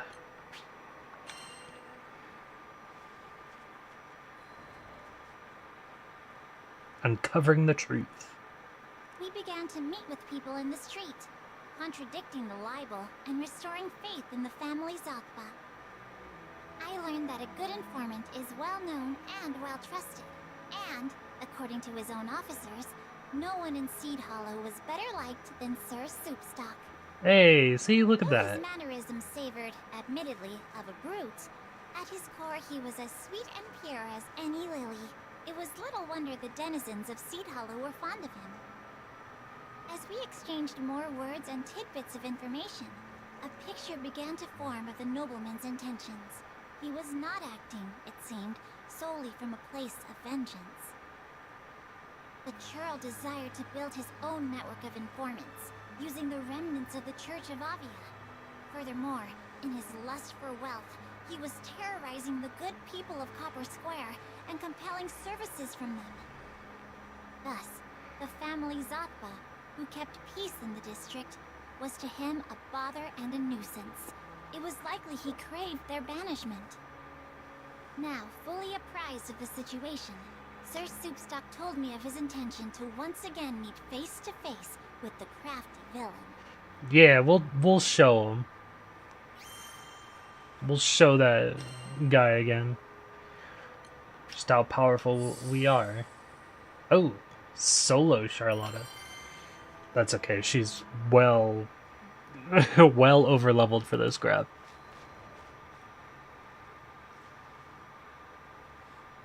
We called upon the nobleman, who, as before, had found himself a lofty place to stand, no doubt to compensate for his lowness of character. Sir Soupstock stepped bravely forth and spoke thus. Listen, punk. We know you've been kidnapping people and using them for forced labor, which is, FYI, illegal. I've also got proof that all the money from that phony charity of yours is being used to hire Avia soldiers. And? The nobleman showed no sign of discomposure. Not one hair on his well-groomed head stirred. And yet, Sir Soupstock, bless his valiant soul, refused to back down. Hell yeah. Once this information gets out, you can kiss your fancy-ass titles goodbye. Oh, but it's not going to get out. You see, that's why I've threaded together my lovely little network. Those rumors I circulated? Merely the opening act. I've got the soldiers now, and come next week, it's curtains for the family Zoth. The nobleman showed his teeth in a glacial grin. You want all-out war? But why? Sir Soupstock stared back, fuming. Well, I suppose there's no harm in revealing my master plan here. Dead men tell no tales and all that. In the nobleman's eyes, coins from his charity were trickling toward a worthy cause, the subjugation of Copper Square. Putting the people there to work, he said, would do wonders for Seed Hollow's economy. Can't you see? I'm taking rubbish and forming it into something useful. You and all you Zothba toadies are standing in the way of progress. Yeah, but in the wrong way. The nobleman pointed an accusing finger at us. These interlopers mean to hinder the mission of the church. Destroy them. Also, you're with the Church of Avia, so... Sprung from the shadows and hemmed us in. Stand down, Sir Soupstock. I shall teach them a lesson they won't soon forget. Here was a knave that would exploit the weak for his own profit. If I failed to make him repent his crimes, it would be a stain on the name of the Lumiel Order. Let's kick their ass. So that our church may rise again. I shall never fall to wickedness. Good. Come on. Evil.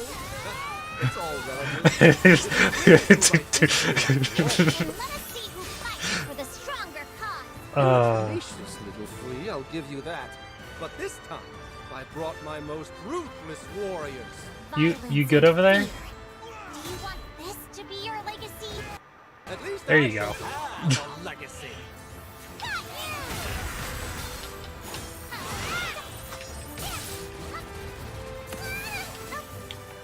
Oh, they're all the way over there.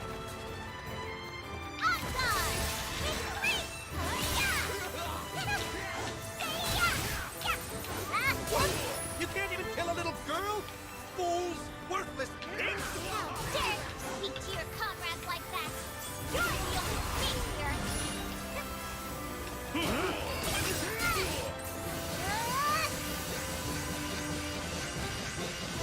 Come on.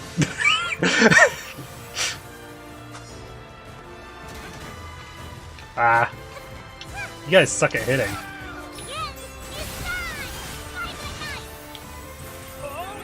She's actually really easy to play. Soon, you shall see that justice always prevails.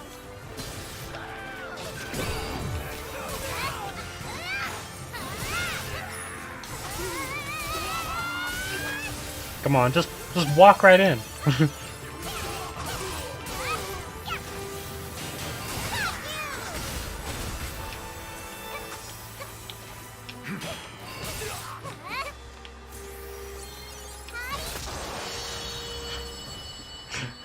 Dead.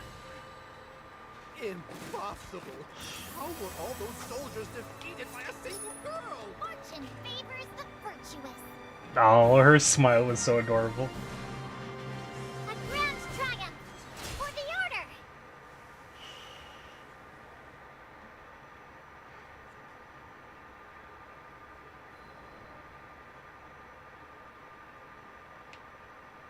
A leader must earn the good graces of their followers through pure and righteous conduct. You cannot buy it with gold, nor command it with power or titles. But instead of lending an ear to my advice, the nobleman began running his mouth, stabbing his own soldiers in the back with sharp words. I thought you Avia bunch were stronger. Pity. The whole damned lot of you aren't even worth a rupee. But don't think you've won, interlopers. I am still a member of the noblesse. Those copper square dogs would lick my shoes in return for a crumb of favor. You may celebrate for a day, but the ultimate triumph shall be mine. Oh, will it? You sure about that? Sir Soupstock pulled a transceiver from his pocket. Everything you've said to us, you've said to Good those job, copper Soupstock. square dogs. Face it, jackass. You're finished. Voices of censure and indignation began to spill from the transceiver. As Sir Soupstock turned a dial, they magnified, filling all the air with rage. It can't be. Here and there, amongst the heated words, were cries of exultation and praise for the family's Appa. Thus, overcome by a raging sea of noise, the nobleman bowed his proud head and fell to his knees. That showed him. Good job, Charlotta. Need something?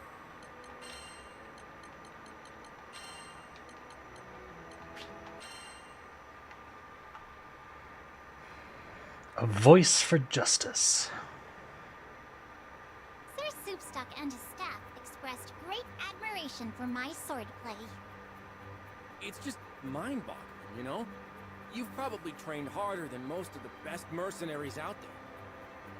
His words raised the gate on a flood of memories, washing me back to a time when I was desperate to prove myself. Yes, it took hard training and much toil to come this far. But I would have collapsed by the wayside long ago if there hadn't been people who supported me on my path. I am where I am because of them. Now, I tried to pay their goodwill forward by helping others as they helped me. So you never stopped trying to be the best version of yourself. Sir Soupstock turned his eyes toward the heavens. I wish I could be strong like you. I wish I had the guts to just go busting in through the front door, sword blazing and ready to dispense justice. Hearing this, all of his officers raised their voices in protest. But you are strong. You got it all, man. The brains, the chill, the network, and the integrity. You could search the whole sky and never find a better informant. We're proud to work for you. Hey. I said it better myself. Sir Zafba, who'd been watching from afar, made his way forward and clapped a hand on Sir Soupstock's shoulder. You did good, Soupstock. Just like I knew you would. Boss, it's an honor. And that was the first time I ever saw Sir Soupstock give free rein to his emotions.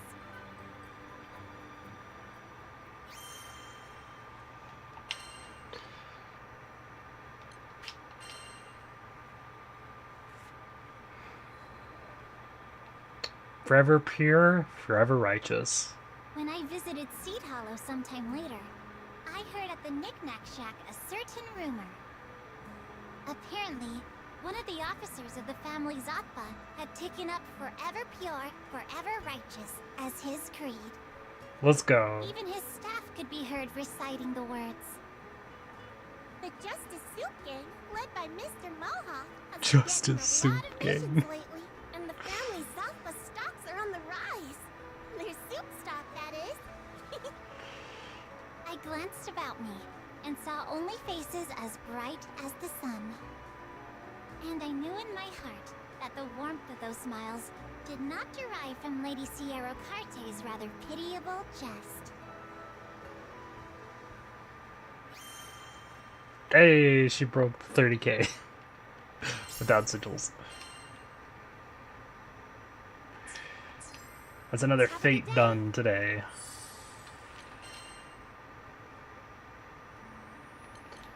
Archives. Proof of payment. Witness copy. Good services rendered. Highly classified information. Contents of previous item redacted. Rumination. 200,000 rupees. Full amount above has been received. Something is written on the backside. Collection went off without a hitch thanks to you guys. I'm assuming you'll just toss the slip, but hopefully not before reading this message. So I couldn't tell you this in front of the boys. As a punk kid, I looked up to the guys and gals who stood up for justice. Problem was, I had a real crappy childhood, seeing way too many hypocrites talking a good game about justice, so I stopped believing. But you're the real deal. Thanks for zapping me with a bolt of courage. You're a high-flying, kick-ass queen of righteousness. If the boss wasn't already in my top spot, you'd be number one. Hey, Charlotta may not be your number one, but hey, she's number two. It's pretty good.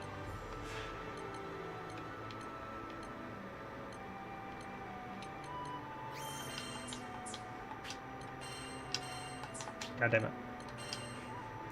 There we go. Also, I need to go...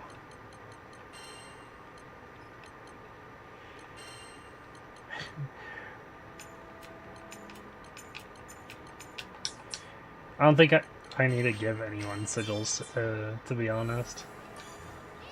Need something?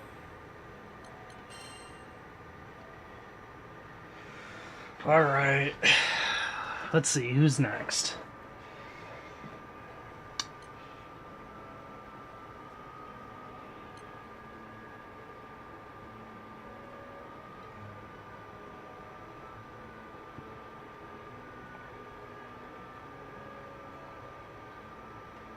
Hmm.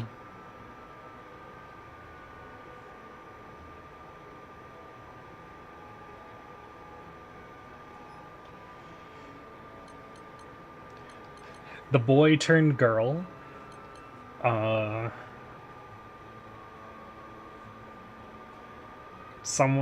warrior who hunts primal beasts.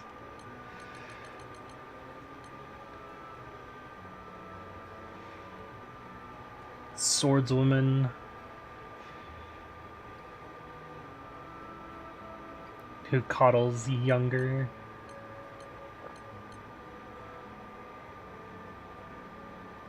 Young mage who idolizes sophistication. He's a bit too headstrong and tenacious. Or the devoted knight of the Estar Empire.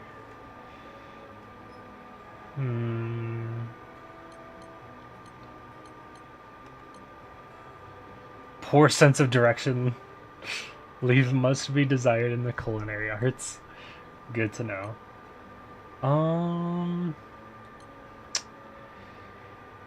You know what? Tell me about your story. No one's cuter than me. I opened my eyes and found the most entrancing face staring back at me. Clear skin, dewy eyes, and mischievous smile, all framed by soft golden locks. Involuntarily, my hand crept toward her cheek for a caress. But when flesh met mirror, I finally woke up and realized. Yes. Good morning, me. Must still be hazy from exchanging bodies yesterday. Lacing my fingers together, I reached my arms up for a test stretch. Stiff. Not one to be bested by a vessel of my own design, I brought my palms together and began twisting. Take that, you stupid spine, I thought. You will rue the day you defied me. Just how many backbones and digits and faces had I conjured? I'd lived long enough to know it was foolish to try and keep track. Cagliostro, did you hear? We're going to visit a new skydom!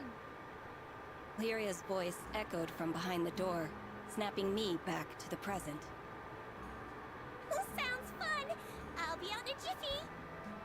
My voice was a weaponized rainbow, strategically pitched to invoke thoughts of hugs and sunshine. As the cutest girl in all the skies, no other tone would live up to my utter perfection. You see, it's a common myth that cuteness is in the eye of the beholder. But actually, as I have witnessed through my research, it is a fundamental law of reality. I quickly brushed my disheveled hair, minus one lock, as per the theory of adorable bedhead optimization. Oh and my went god. To the door. The crew would need me at my cutest if they were to survive an untrodden skydom.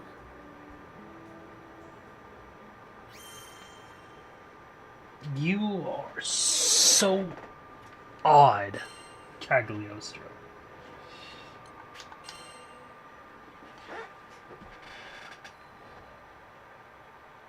The founder of alchemy.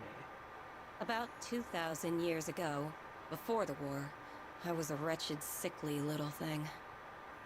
We lived in a village with no doctor, so all I could do was wait for the release of death. I still remember the defeated look on my sister's face as she attended my bedside. I couldn't blame her. Not when she was surrounded by the other villagers and their whispers. None of them thought I was long for this world. But back in those days, the sky was full of children who would never live past adolescence. So my life was tragic, but common. With the exception, of course, of one detail. My intellect. I had been working on a theory of reality, one that would let me rewrite the laws of existence. I dubbed it alchemy. I was too weak to leave the house, but my sister would fetch me the necessary reagents for my experiments. At first, each failure was more spectacular than the last. Creating a fully functional body from nothing but dirt and speculation was complicated. Instead, I focused on creating an ageless vessel capable of housing a soul. Hypothesis, test, fail. Hypothesis, test, fail. My pile of discarded monstrosities grew with each unsuccessful trial. But, finally, I succeeded in producing a small life form, no bigger than your average roach. Sure, a misplaced footstep would have killed the damn thing, but it was life nonetheless. And it was proof that I could achieve mastery over my own mortality. Now that I had more data, all it took was a few more months of testing, and voila! I had synthesized a flesh bag for myself. My soul was finally free to occupy a worthy form. Now, repeat this process a few thousand times, and my reputation spread throughout the skies, garnering love and admiration from the masses. Alchemy was at its apex, and death had been conquered for all. Yeah, right. More followers meant more opportunity for betrayal. Eventually, a faction of alchemists turned my own bloodline against me, and they managed to seal me away for centuries. Assholes.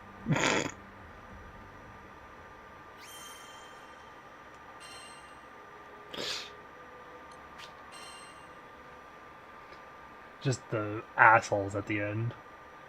Equivalent exchange. So it's like Ended the same way. Fullmetal A Alchemist. few hundred years of slumber, and people grow complacent. A group of clueless travelers, aka the crew of the Grand Cipher, managed to stumble upon my inert form and, foolishly mistaking me for a primal beast or something, lifted the seal. Immediately, I wanted to eradicate them. No one could find out I had regained my freedom. I would not suffer entombment again, even if it meant I needed to transmogrify a few Skyfarers. But then, I laid eyes upon Lyria and her blue hair, and there it was, an entity that I could not identify. I, who had unveiled the very laws of reality, could not classify her existence. She was surely from a different plane. My interest was piqued, and for that, I spared the crew. What can I say? Curiosity killed the alchemist. This is the second time we've gotten that For my line. newfound liberty, I offered my services to these Skyfarers.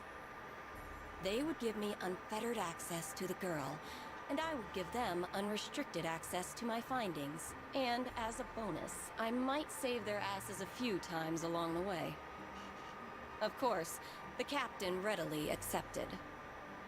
Though I admit, there was something about the gleam in the captain's eye that caught my attention. What was so special, you ask? That's for Cagliostro to know and for you to find out. I see. But yeah, that's the second time we've heard someone say curiosity kills something. First it was curiosity kills the dragon. Next is curiosity kills the alchemist. Wonder if we'll have any more of those throughout all these fates. On a typical humdrum day, I was browsing Sierra Carte's wares for a few chemical essentials. Impressive how the world had become a network of convenience. What were previously rare and unobtainable items were now collecting dust on a tradewoman's shelves. My eyes traced the rows of flasks and potions before they settled on a vial clutched by the man standing next to me. Oh, toxin. An excellent choice. Save for the fact that his confused and brooding expression revealed he didn't quite understand what he was holding. Who was this moron? Well, now that I was aware of the potential hazard, I couldn't leave well enough alone. Traveling with the crew had certainly rubbed off on me. Excuse me, mister? That looks scary. What you gonna do with it? He looked stunned, an appropriate reaction, given my stunning countenance. What? This? It's pigment. Needed for painting supplies. Oh, I didn't take you for a painter, mister. Pigments were frequently composed of toxic earth metals. Perhaps I worried over nothing. It's not for me. My little sister's the artistic one. Huh? His entire mood shifted. Tense shoulders relaxing, and lips curving into a soft grin. It was nothing like a few seconds ago, when he seemed to be studying the pigment like his life depended on it. Perhaps he was a few rupees short. No, mental calculus doesn't translate to confusion. His look was more... concerned? Ugh, no. I'd seen that exact expression before. So what color picture will she paint? Cagliostro sure wants to see the final product. Aw, pretty please. This is coming out of nowhere. What the hell? Did I not give him the world's cutest plea? How dare he refuse me? He will suffer for... But I guess it's okay. I actually have some free time now, if you're eager. There. That was more like it. Lyria, the captain, and I followed the man to his studio, listening to him jabber about his life along the way. His name was Heimel, and he had been living alone with his sister, Shanae, ever since their parents died when they were younger. Their life was simple, he explained. But a simple life was a luxury for some. Wait till you see! Shanae's paintings are breathtaking, and I'm not just saying that. The world needs her talent. He was alight with passion. A stupid smile plastered across his face. True pride in his sister's craft. As for me, art was too abstract. How would one tame the subjective? Bring order to chaos? There was too much I couldn't comprehend. But was it not aesthetics that led me to understand and codify the deep mysteries of cuteness? Yes. Perhaps there was something I could learn from a craft as humble as painting. And thus, with the future of alchemy on my dainty shoulders, I pushed open the door to the studio.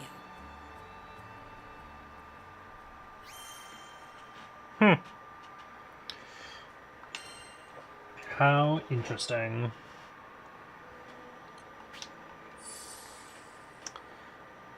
Okay, good.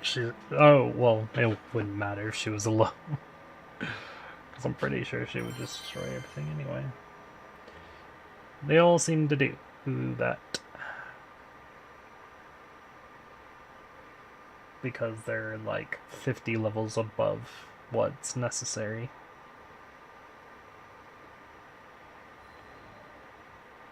An artist's pain. I entered to find Shanae violently tossing in bed. Heimel rushed over, grabbing a phial of healing tincture from her bedside.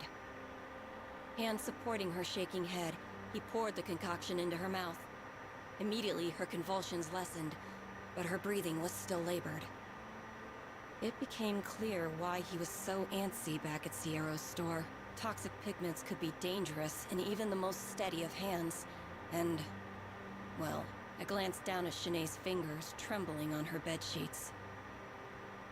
Pressing forward, I gave her a cursory examination. Normally, I don't afford peons the luxury of my intellectual evaluation, but I was feeling generous. These symptoms are grave. Do you know what's the matter? Lyria's voice quivered with worry. I do. I've seen this exact disease once upon a time. Heimel's eyes shot to me, propelled more by hope than surprise. Truly? The local doctors have been useless. They just give her pain relievers and leave. Can you do something? As much as I wanted to refuse, in that moment, Heimel's desperation reminded me too much of my own sister. I'm not a medical professional. Sure, I know a formula that might ease her symptoms, but it's not a permanent solution. Not to mention the biggest pain in the ass, tracking down all the components. Please, you're all we've got. Ugh, begging. Now the deal was sealed. And it had nothing to do with Lyria, Vern, and Captain Goody Two-Shoes staring holes into the back of my head. Fine. The world's cutest genius alchemist Cagliostro is on the case. Consider yourself lucky. We left the studio and hurried back to the airship. In this skydome, I could think of only one environment that would produce the necessary reagents. Mount Nagelith.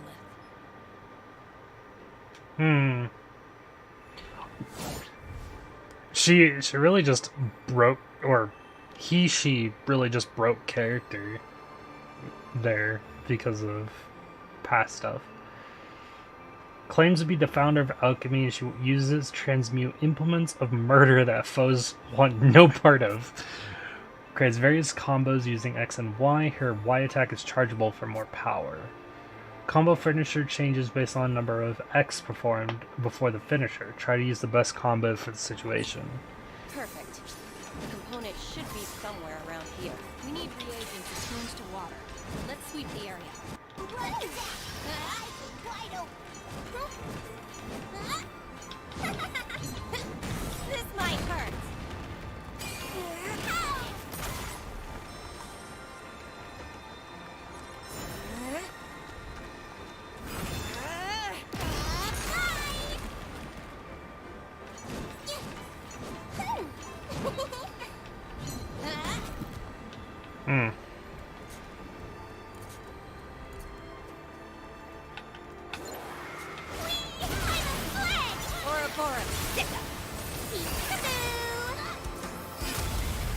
Yeah. She doesn't need... She doesn't need any sigils. Everything's half her level and explodes.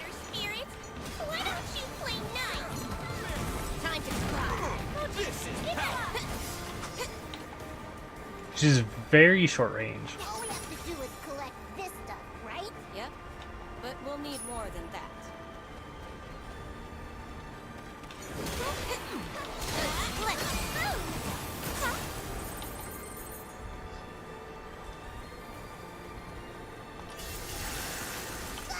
An ambush! Let's go! We make the ultimate team! No kidding, Gigi. You did well too. I would fight alongside you 1,000 times over. Are those spirits protecting it? Either way, looks like we'll have to go through them.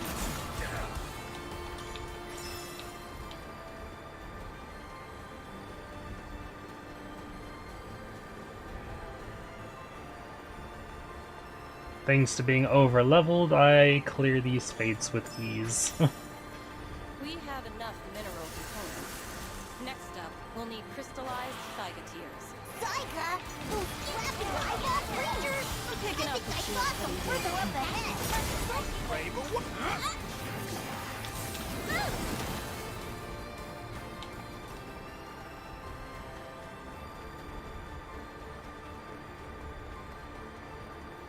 Oh, there they are. Vern was not wrong. Bingo! Pardon our intrusion. Janae's counting on us. Let's roll.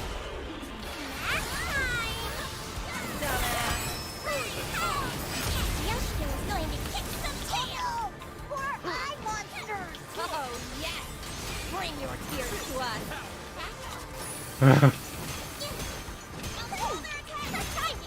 Don't let him escape. Look at you go, Captain! Thanks, Cagliostro. Scared of me? There we go. Cagliostro wins again! So, did we get the tears? Of course we did. I even had time to distill them. I love these fates. Over and out! Because these fates also give you a chance to learn how the character plays. However, I don't think Cagliostro is my kind of But I playstyle. will repay you someday. The moment the potion reached Shanae's stomach, wariness melted from her frame. That medicine will only temporarily stop your symptoms. They'll be back if you don't treat the root of the problem. Still, peace is priceless, no matter how brief. Shanae was not the only one feeling more relaxed. With tensions eased, I decided it was time to explain Shanae's condition, Lycerian fever syndrome. It was an autoimmune disorder of the nervous system, caused by irregularities in the body's ley line structure. Common side effects included reduced function of the lower extremities and unrelenting fevers. Development occurred in the embryonic stage, a defense against the mother's own ley line system, interpreting the fetus as a foreign object. Of course, the prescribed painkillers and fever reducers had not been effective. They could not treat what was essentially a natural function of Shanae's body. But the formula you made for us, it suppressed her symptoms, didn't it? Sure, but suppression isn't treatment. And besides, there will be unfortunate side effects if she uses it over a long period of time. I'm just sorry I couldn't make you a true cure. Please don't apologize. I feel like I've reclaimed a part of my life thanks to you. Oh my god, that's Brave Cassandra Lee girlfriend. Morris. She had done nothing to earn her lot in life, but suffering claimed One of her my all the favorite same. uh, Though voice the world actors. was built upon fundamental truths. At times, I felt as if I understood nothing about it. I recognized it immediately because like, she is one of my favorite voice actors. I can't just not hear it.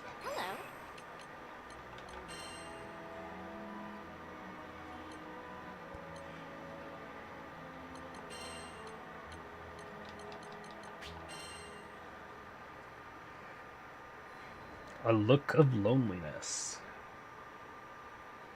It was a bright day when Vern, Lyria, the captain, and I went back to the studio. Shanae was staring out the window with a dazed smile. So the formula was still working. Good. Crazy how you invited yourself to the studio to see my sister's paintings. And now you're her personal pharmacist. Serendipity's funny like that. If you feel like repaying me, how about you finally cough up some art and show me around? That's a fair price. Everything in the studio was painted by Shanae. Feel free to get close. Admire the details. Previously, I had managed only a distracted glance at the studio's walls. But this time, I saw visual creativity exploding off them. I wasn't an expert on art, but even I felt the vibrant energy bounding from her drawings. Powerful, powerful pieces swirled around me like a hurricane. And one painting in particular, it was resonant. Sketches were littered about the floor, too. And even they were filled with vitality. How could such a feeble body muster such vivid work? Oh yeah, about that pigment I bought when we met. Want to see it in action? Taking the vial from a shelf, Hamel poured the pigment into a dish and mixed it with oil.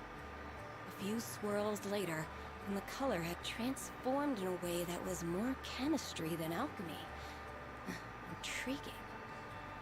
Takes a specialty product to make that hue. Hamel smiled and handed the freshly prepared paint to Shanae, who was already mid-painting. A bead of sweat trailed down her brow as she swabbed the tint across her canvas. I believe in Shanae's talent. Look at her. She's amazing. I just have to get the world to recognize it.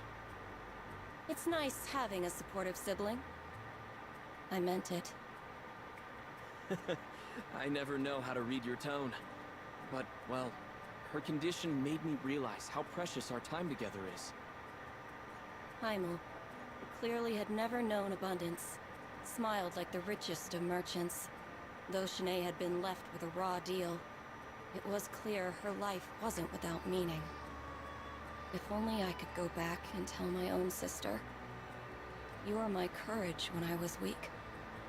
You were my light when I was in darkness. I have lived through eons, but you were my rock. I hoped these siblings, at least, would understand what they meant to one another. I even prayed a little. Which was dumb, considering this Skyrim still thinks primal beasts are gods. Huh. Guess I'm getting sentimental in my old age.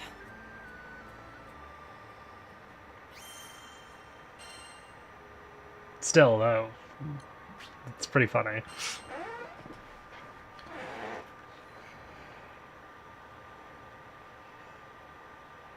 Speaking from the heart. Vern became a regular fixture at the studio. They said they wanted to be there when Shanae finished her latest piece. I felt much the same.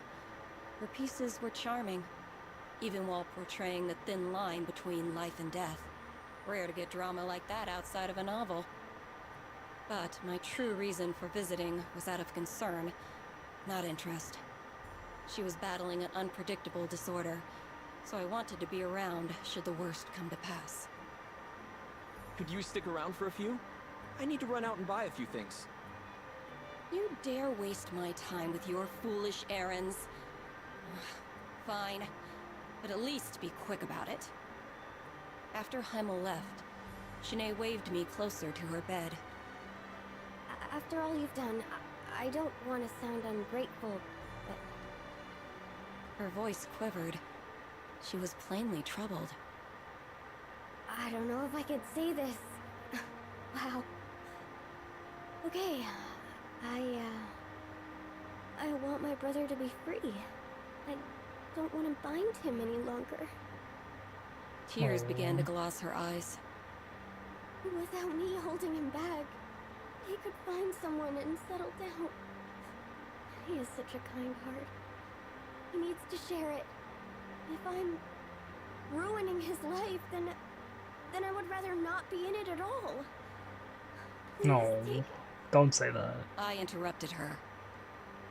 I don't condone this, and I doubt your brother would either.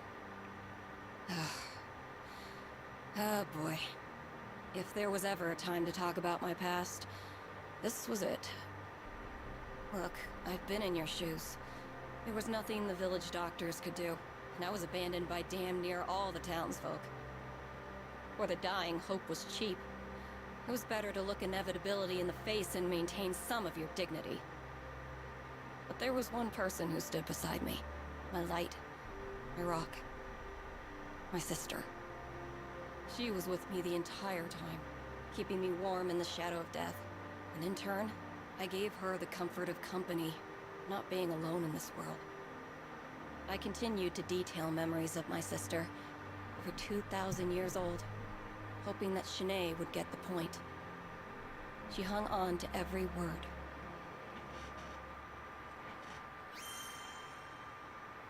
Good. She needs to.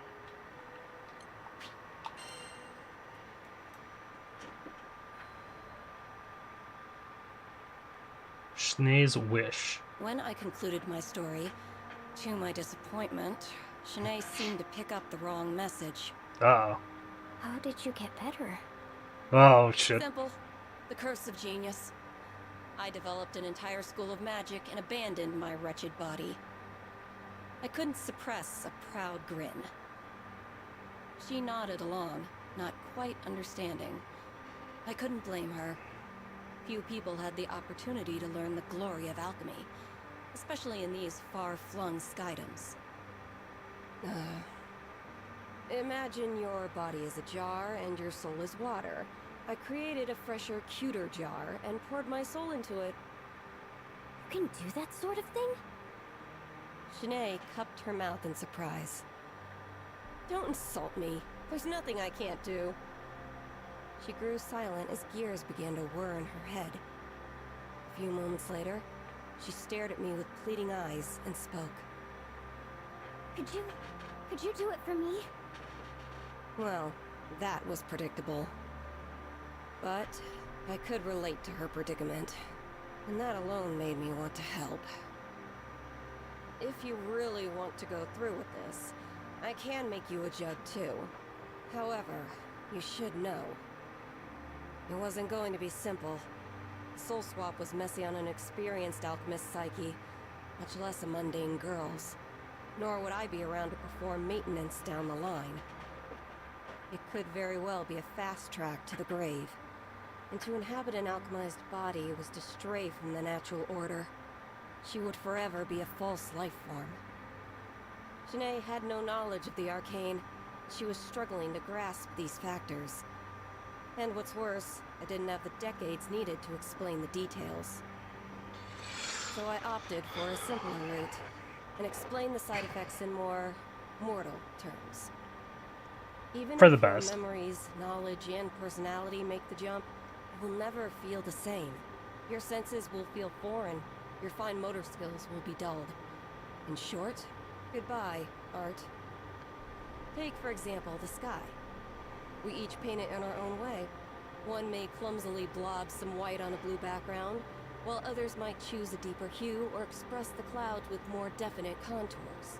Art is a negotiation between the artist's mind, eye, and hand. And if 2/3 of that equation were to change, then the artist might as well be a different person altogether. Even I, genius that I am, took centuries to adapt to this process. Finally, it means you won't be human. You'll have to maintain your body like a machine. And you'll never have children. Is any of this sinking in? But... Janae looked down at her hands, as if it were the first time she had ever seen them. It was never an easy decision.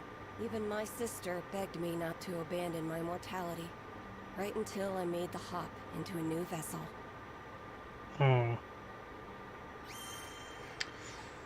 Yep.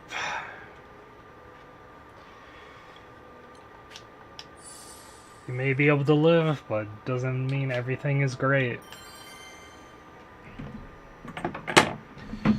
Immortality comes at a cost.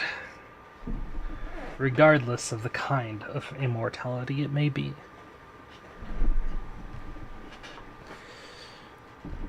Cagliostro knows that firsthand. Sibling squabble. Uh-oh. The silence was deafening. Janae was considering her past, and what abandoning it would mean for her future. I observed her until I grew impatient. There's no reason you have to make up your mind now. As long as you found an answer before we sail out of the skydom, I can help you either way. Capiche? I turned to leave, causing the bedridden girl to lunge after me. Wait!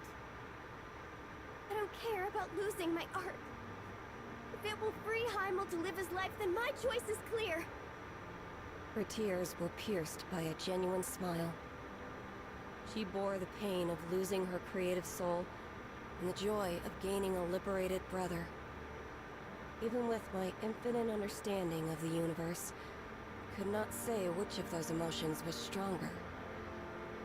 Are you sure you don't want to talk to him first? She shook her head. I felt a small pang of regret. I led her down this path because I, on some level, felt we were alike in our suffering. But the truth was, I had an, I won't say easier way out. The same solution applied to Shanae's problem would be far more complicated. If anything, I felt like I understood Heimel's position more. He would simply want what was best for his sister.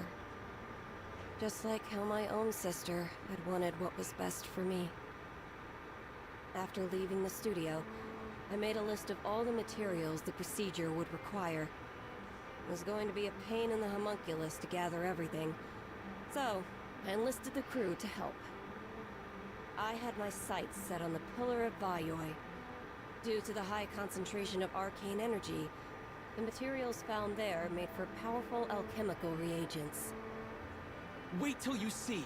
Shanae's paintings are breathtaking, and I'm not just saying that. The world needs her talent. Curse that proud face of yours, Heimel. Look what you've made me do.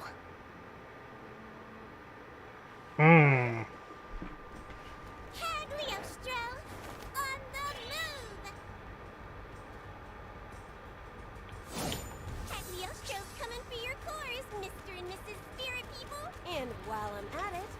might pick up a few alchemical reagents in the process.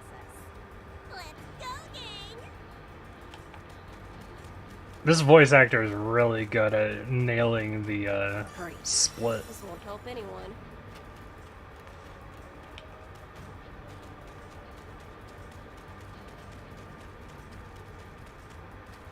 She's really good at splitting that voice.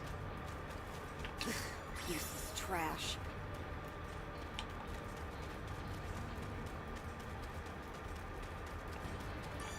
Yay! This'll do the trick!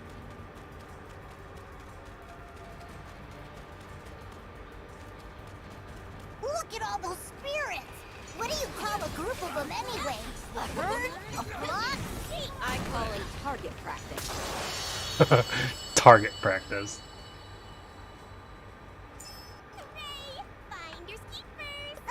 Sounds like we're making good time. Anything?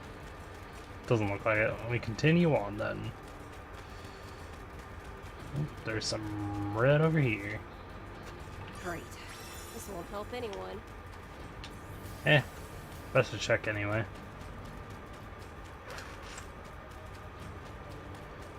Anything over here? Oh, we're supposed to come over this way anyway. Ribbon, tie. Spells, ready. Components, gathered. Hooray! That's it for all of our elemental components. Now, if only we can track down an effigy.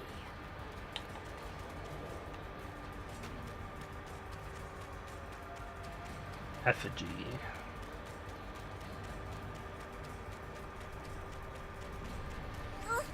Cagliostro knows everybody wants to cuddle up to her. But you're ignorant. Thanks for the boost. Get in here. Got it. It's really such a short range for her. She looks like she's a maid, but she really is just a very short range character.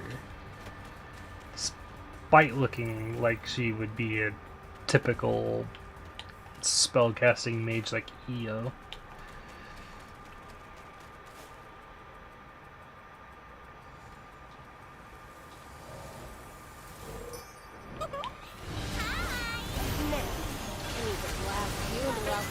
I think I'm starting to feel sorry for the spirit.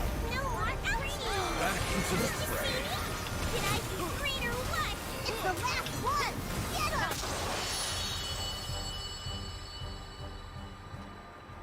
Excellent. Throw a few spirit guts in the old extractor, and we'll have prime crystals on our hands. What now? Don't worry about it, Mr. Lizard. Wanna head back town? Score a big one for Cagliostro! Still don't know how to feel about this character.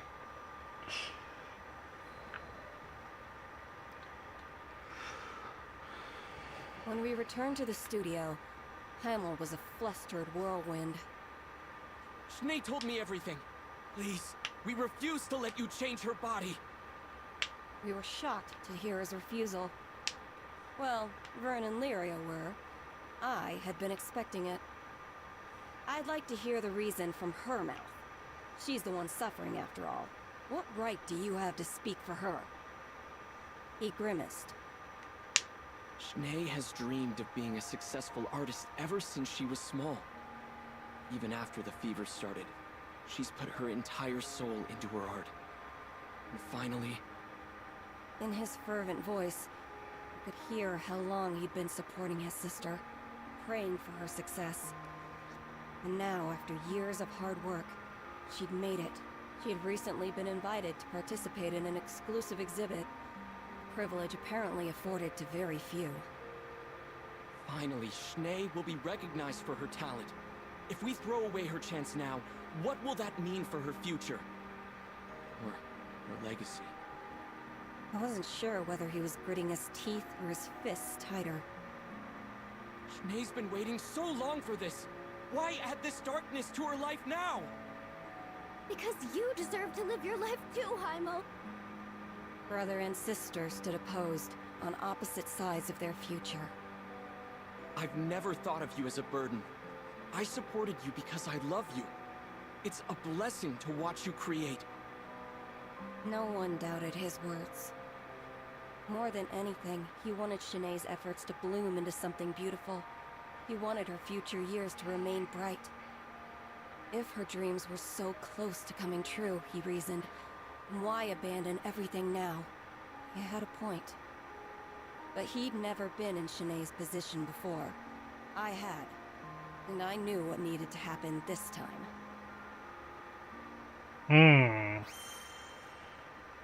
What do you have planned? Good day.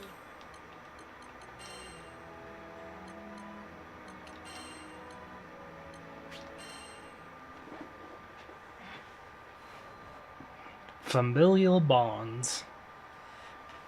Shanae's attitude changed after hearing her brother's plea. Cagliostro, forgive me. I was selfish, looking for a quick fix. But now, I know I should face this disease and live my life the way I'm meant to. Figures. You needed time to process your options. Actually, that was the reason why I asked Heimel about his objections in front of Shanae. She needed to hear his part. Hey, smart. I'm sorry for wasting your time. We know it wasn't easy to gather all those components for a new body. New body? Doesn't ring a bell. But you said you would give Shanae a new vessel. Right into my trap. I reached into my pocket and pulled out a bottle of pills and a note, handing them to Shanae. I present to you my genius medicine for slowing the progress of Lycerian fever syndrome. I calculate it's 3 times more effective than the previous tonic. Not hard to manufacture either. I'll give you the recipe. Stop by Sierra's sometime, and she'll help you fill it within 2 to 3 business days. Wait, Cagliostro? So why did we go all the way to the Pillar of Valor? It wasn't obvious? I needed some stronger base reagents to help synthesize the first batch. My crewmates looked at me with irritation. But when you've lived as long as I have, sometimes you need to spice things up with a few pranks. While we're on the topic, I did a little more research. Experts say that ley lines rebalance themselves after a number of years. Problem is, most people die before it can happen. But with my new prescription, you should be able to make it long enough. No sweat. Cagliostro, how can we ever repay you? You are everything to this family. Shanae was so overcome with emotion, she couldn't express her own thanks. I didn't mind her silence, though. Excess sentimentality always spoiled the mood. We had more important topics to discuss anyway. Right, so about payment. The founder of Alchemy developed a new medication specifically for your family. That's gonna cost you. Heimel swallowed, readying himself for the worst. I'm a fool. You're absolutely right. We don't have much in the way of money or valuables, but we'll do whatever it takes to... I think there's been a misunderstanding. You don't get to decide my reward. Are we clear? Shanae and Heimel both nodded in fearful silence. Seeing harmony restored to the studio was a wonderful feeling. I even allowed myself to bask in memories of my sister as a treat.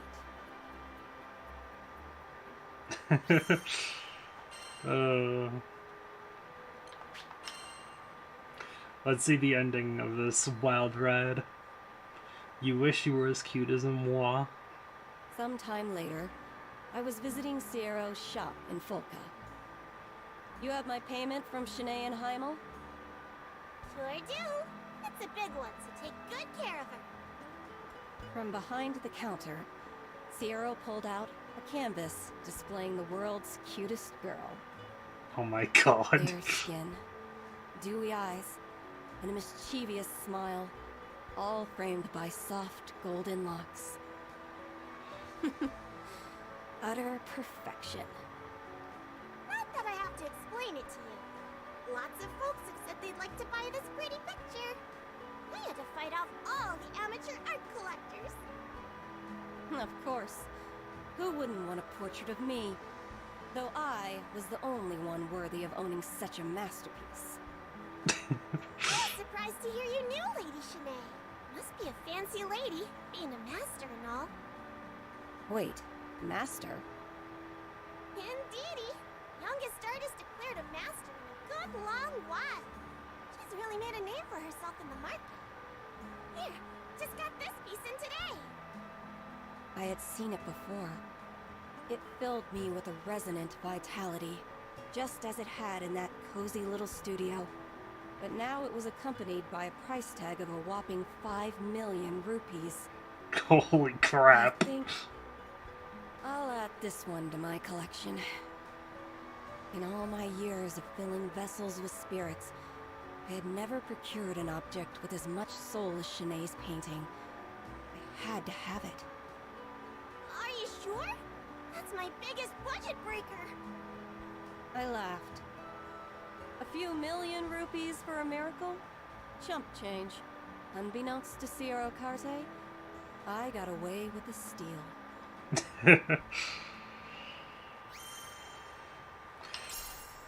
I love that. Freedom calls an eternal cutie oil on canvas. I wonder if I can see the pictures. That'd be really nice. Don't cheapen out on me, game. Ah, it cheapened out on me. Fuck. A faint hint of sunlight breaks through plump black rain clouds. It is like a glimmer of hope piercing the shadow of despair. A young man bathes in the light. He cries at the sky for freedom, his arms spread wide as he pours his heart to the world. Is he happy? Is he sad? He is both. Joy is liberation, sorrow more so. As long as we breathe, we cannot truly relieve ourselves of obstacles, for one barrier obscures another, and yet the boy continues to bellow for freedom, as if his cries could burst out of the painting and transfer his thirst for life to the observer. This is one of a kind portrait of a young girl. She smiles quietly in the early afternoon sun, her golden locks riding the wind. Such innocence, such grace, such charm, poise, and elegance. This piece depicts a figure of otherworldly refinement. But where does she gaze? What memory is she reliving to elicit this joy? Such beauty is only possible in the realm of imagination. No model could possibly be that eternally cute, could they? Among art dealers, this painting exists solely in description, as only a lucky few were able to steal a glimpse before it went off the market. Consequently, it has become something of a myth around Zega Grande's galleries, though. Legend or not, we all can agree on one point. Only a modern master could have rendered such an image. Hell yeah. Shanae.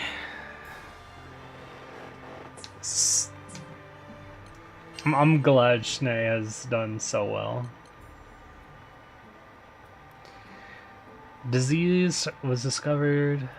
Symptoms include high fevers, partial immobility due to paralysis. Both cause and treatment are yet unknown.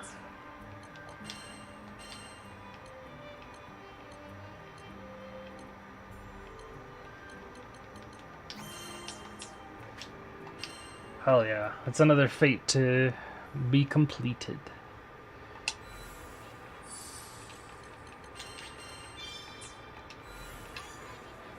Need something? This one? Now, since we've done two, This one? Be on your way. we have done two fates. We do another round of Terminus farming.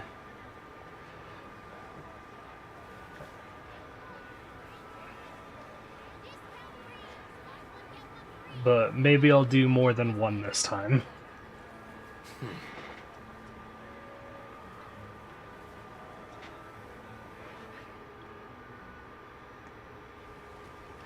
Because last time I only did one round and didn't get anything worthwhile.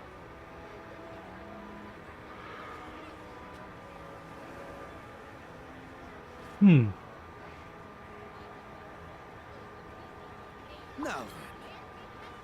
So maybe we'll do a more than one run this time. And while things are loading, I'm going to check something.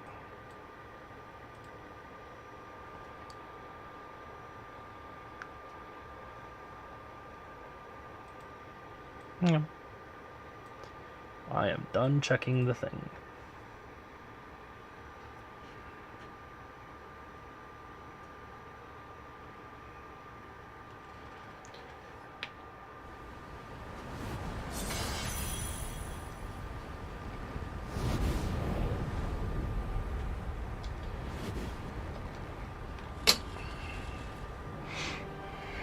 the Vanguard's mine.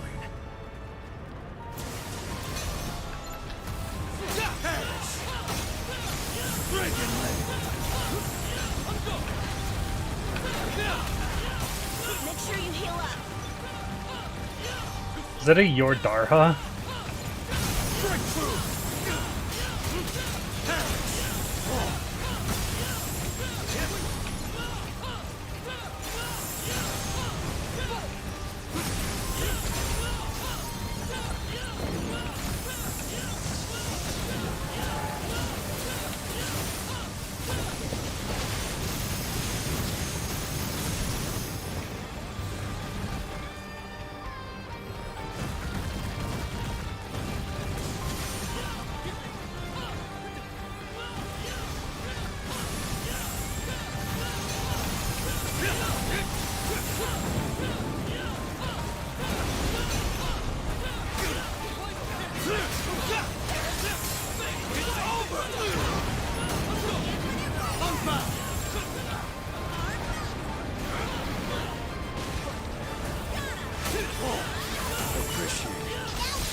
We make a splendid combination. Do you say that to all the spear gals?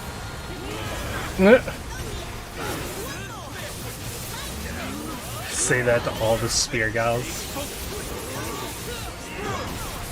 Ooh, we're getting more damage in because we managed to freeze him. Ah, still stopped at 82. Wasn't even 80%. Damn.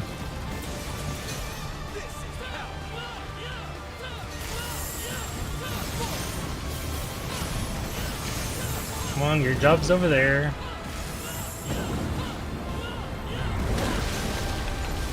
Thanks.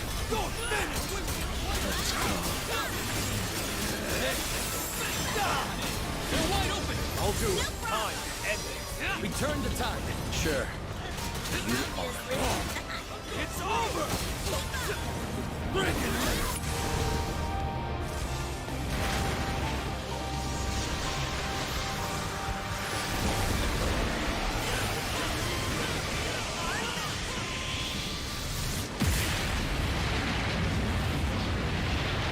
Wait, that's not even Your Darha, that's Lancelot.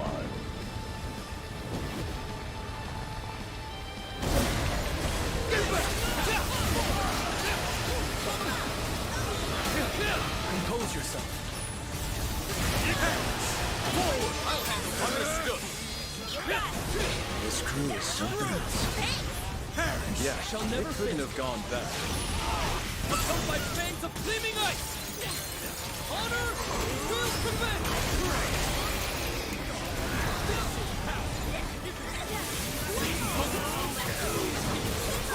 Ah, no one else did it. I was hoping they would do it because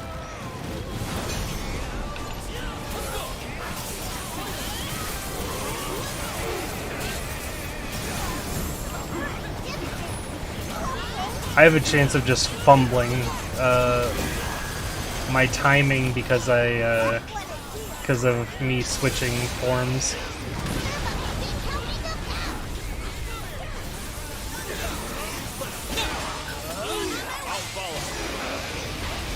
Like that.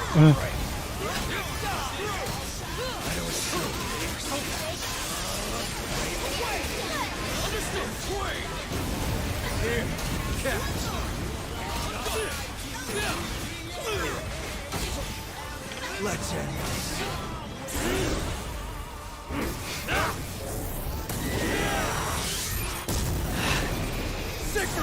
No, that's... you should not be doing that. Zeta, please don't do it. Thank you.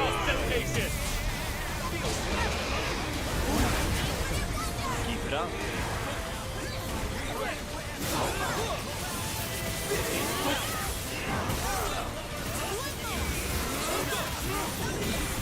Zeta, Zeta, Zeta, Zeta. Damn it.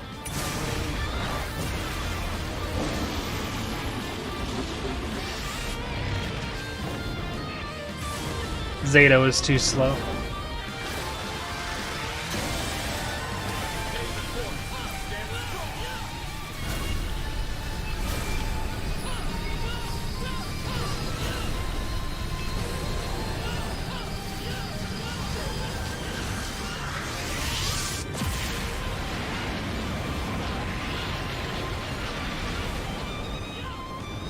God, that Lancelot's so annoying, just spamming that shit all over. Just over and over again. God, you love that move, don't you?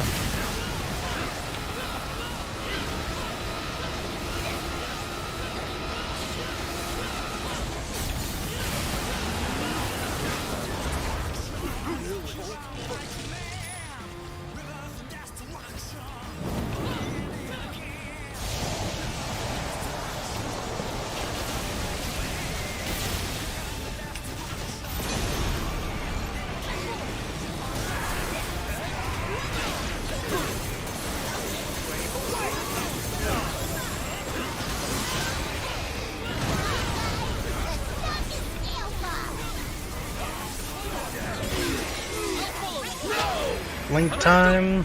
This is good.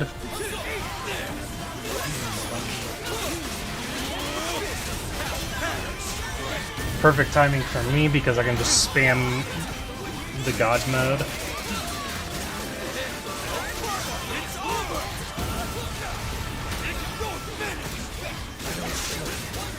Good time for freeze. Okay, Lancelot got his ult in again. Man, you got your ult fast. Damn. Too early, Zeta.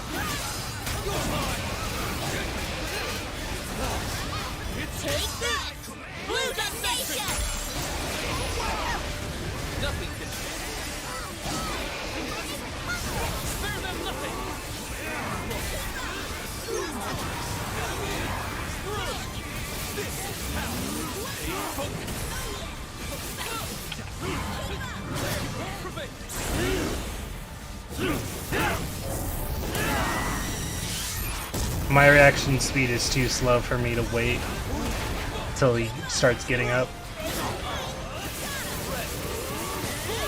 Nope. Oh, did Siegfried just not have his in time?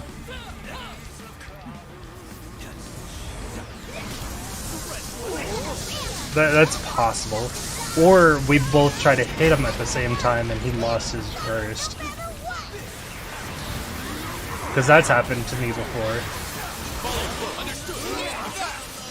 You've gotten better at reading the flow of battle. I had a good mentor. Siegfried, you gotta use that ult, buddy.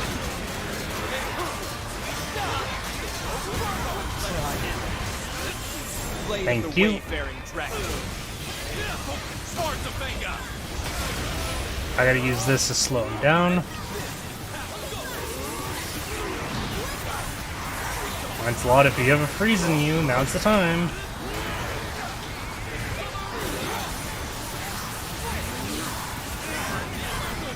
Oh, oh, that was literally the closest to losing I've ever gotten.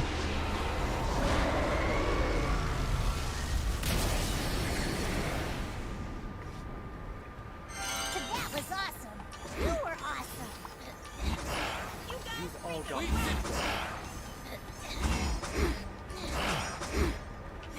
Oh, I didn't get a single weapon.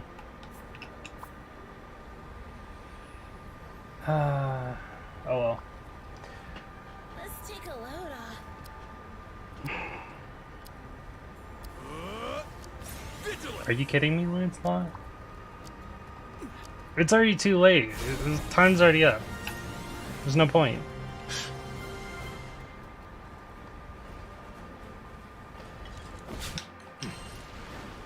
Not bad.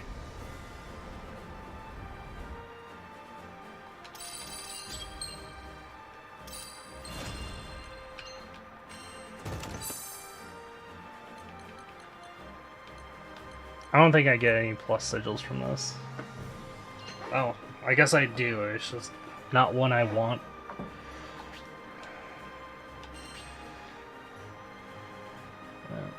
No one wants to repeat, so I won't even bother. Most people don't.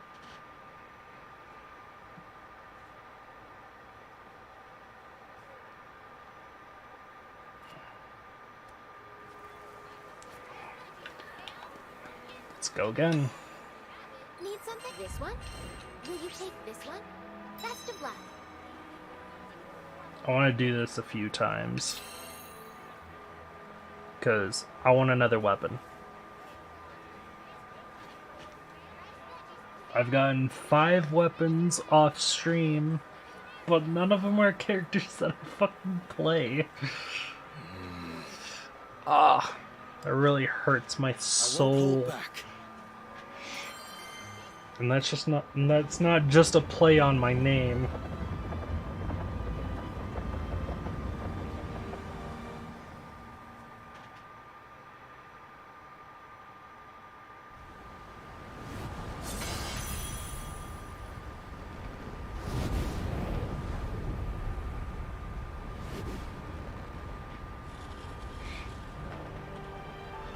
Clean them up.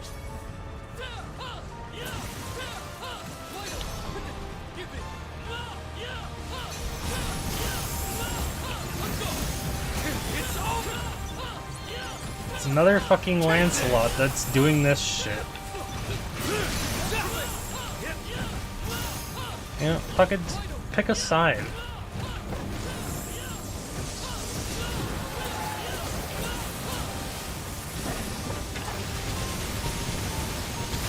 Why do Lancelots love to do this one move over and over again? I do not understand.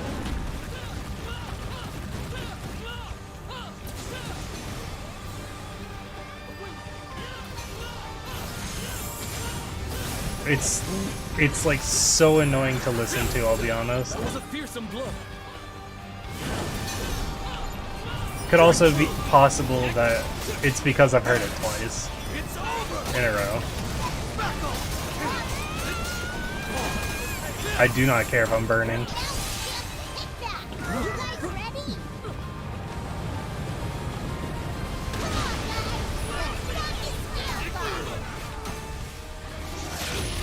Straight into dragon form. Link. Make a good team. Slow. Beam. That. Do that. Nice freeze.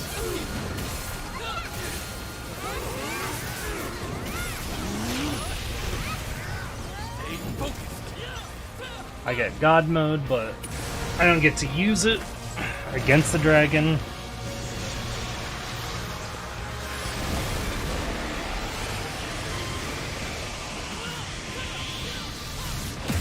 Seriously, Lancelot, I'm... You played around too much and got smacked for it. That's what you get.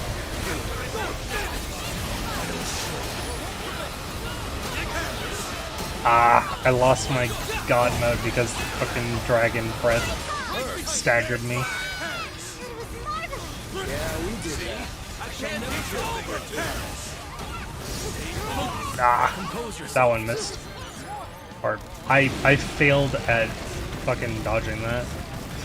That's what I meant to say.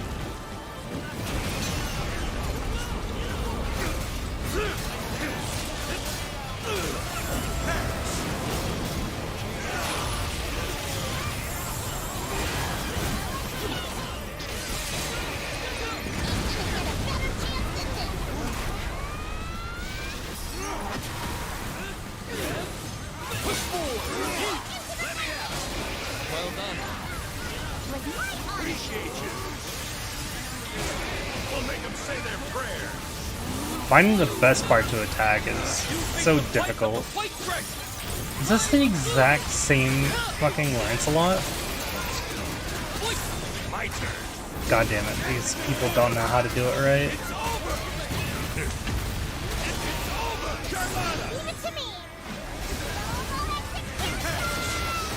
Well, we're already here, so might as well keep going.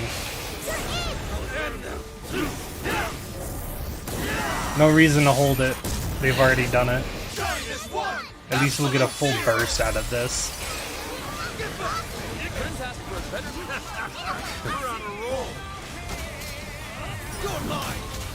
This Lancelot gains burst so fast.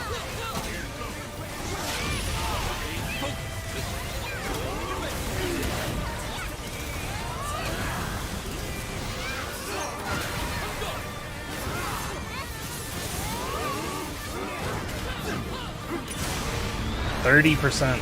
Damn.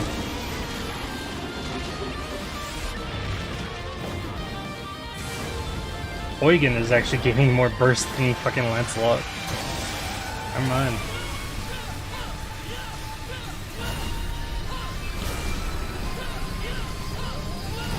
Ah, I fucked up. I fucked up. Stop standing here.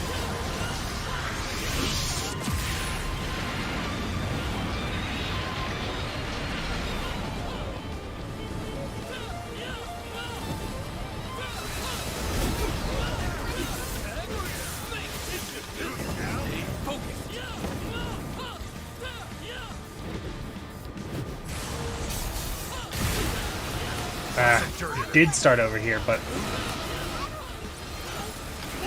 it came back 3 times. What the fuck? Usually it swaps between the two.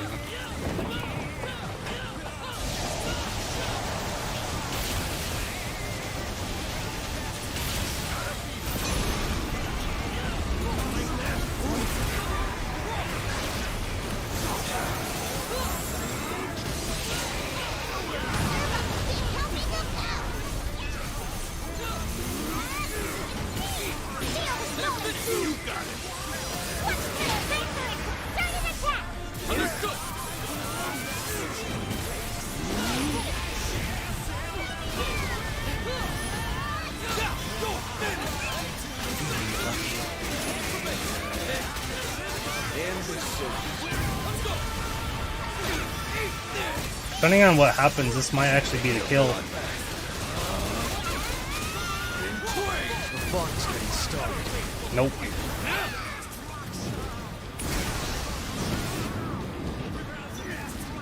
No one got their burst in time. If we got at least one burst, we might have killed there.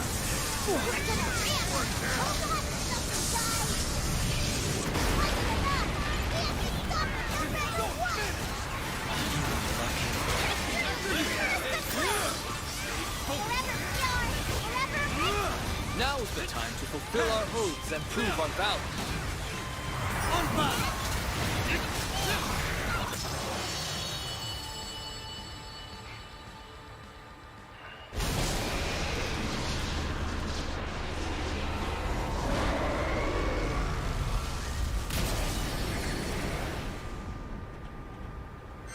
That was awesome. You were awesome. And your debt. Let's see. Not bad. Let's see. Don't mind if I do. I'm looking for one weapon, and I didn't get one.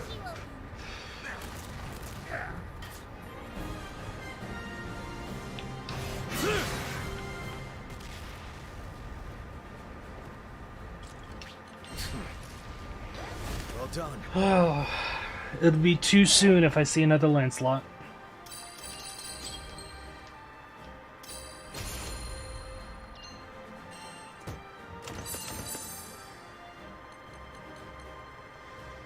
Ooh, damage cap steady focus though. It's only good on certain people, I'll be honest. Those two want to repeat. Fucking... Nope. The Lancelot did not. That's okay, I did not want to play the Lancelot again. That is my blunt truth. I have so much mastery, look at that. 24,000. I was working on Charlotta. Oh wait, she's already done. Fuck. I guess Percival.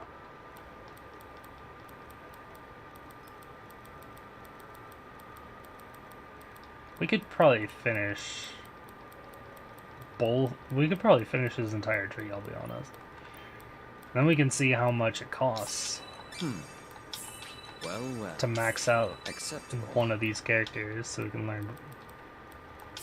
Good. Huh. Acceptable. Well, well. Huh.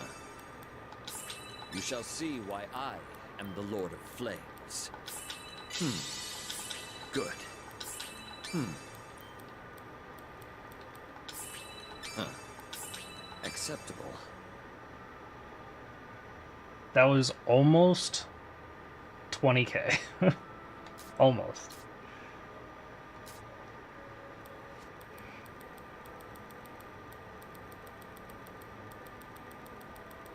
I'm actually going to go to the very bottom of this tree and try and...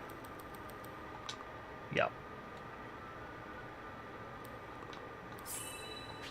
Well, well. There we go. So it takes more than 20k to max out a character. Based on the fact that his defense is now at 81%, 1300 there.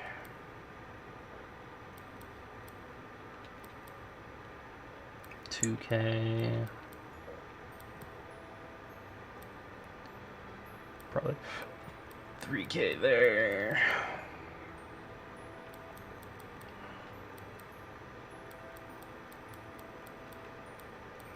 I'd say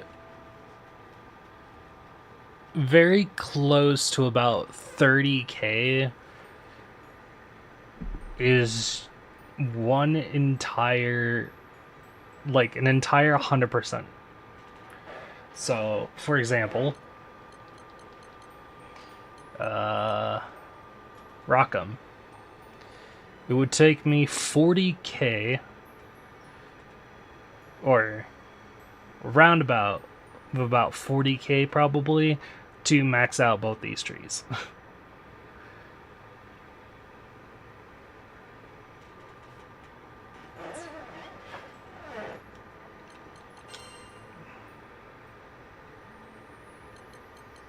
If not more.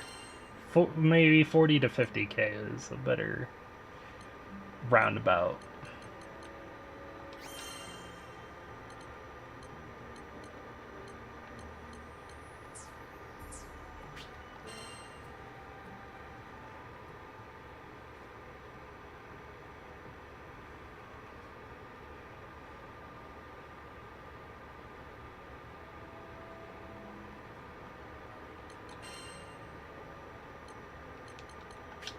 Just got a spell book. Who was I working on? Percival, that's right.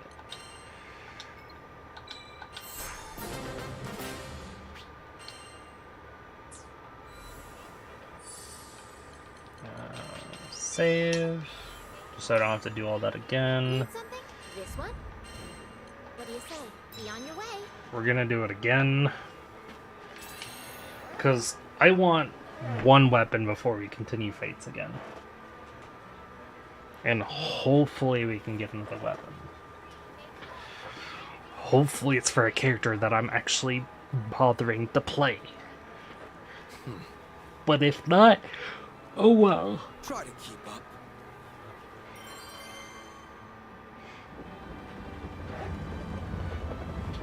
Because I mean, I eventually plan to 100% all these things. It's just gonna take a while.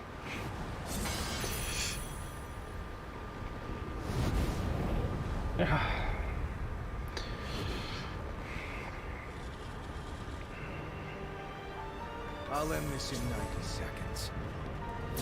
Hey, the other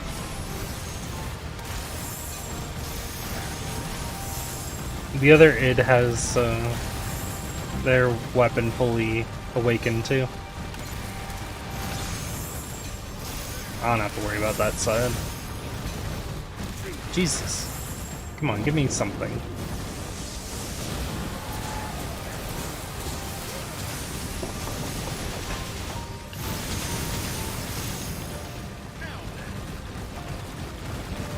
Game did not want to give me anything. Look at that.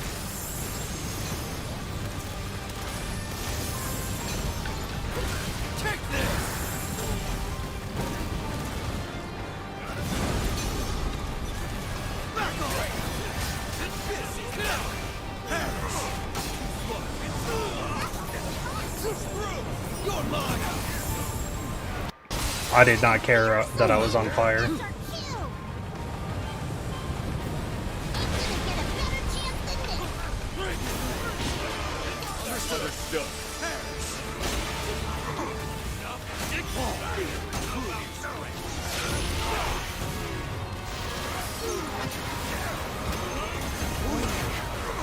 Now that I'm over here, hit him with the laser. Because that's the best location to hit the dragon from with the laser. Because the laser does multiple hits of damage. Wow, he's already in God form.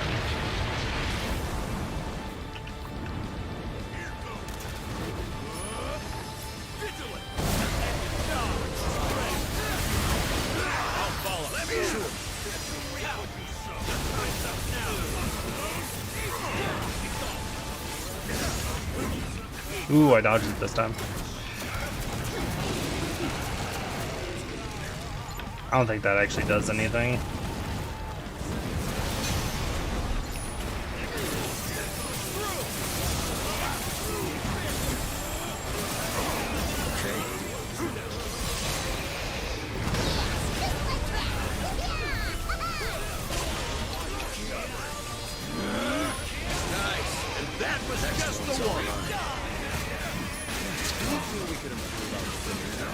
Eugen, please use the ultimate. Well, I guess you don't need to do it right now, but I hope you do use it.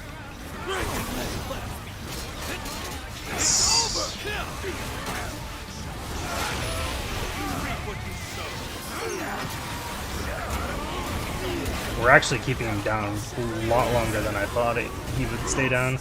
Eugen, thank you. Oh, that was it. Good job.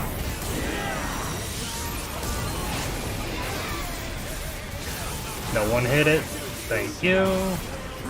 Eugen, please. Thank you.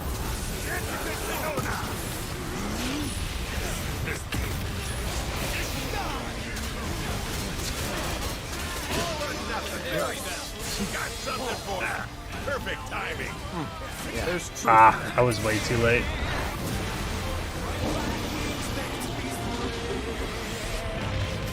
I didn't expect them to get up right then. So that's partially my fault, partially Siegfried's fault.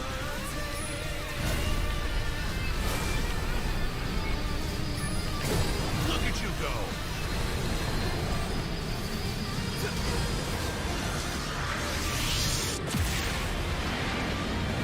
go. Look at us.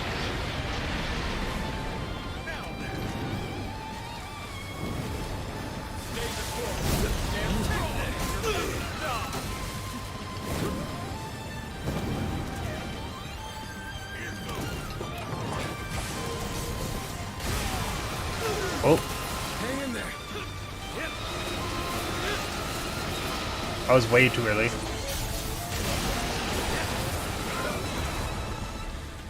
I think... Yeah, now it is.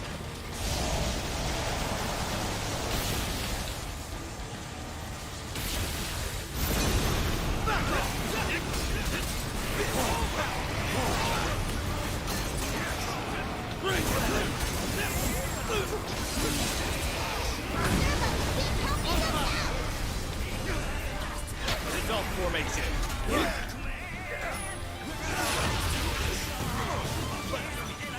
Whoa, where are you aiming?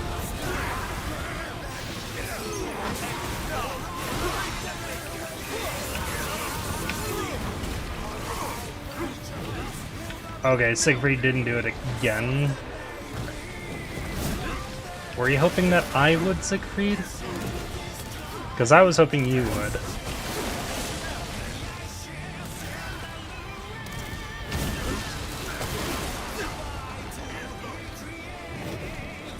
I'll be honest, I really wanted to test to see if I can just ult while his hand was there.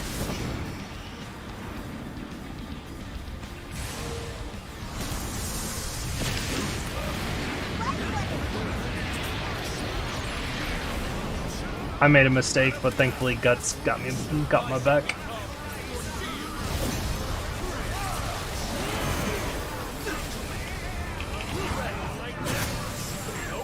Get down here, bitch.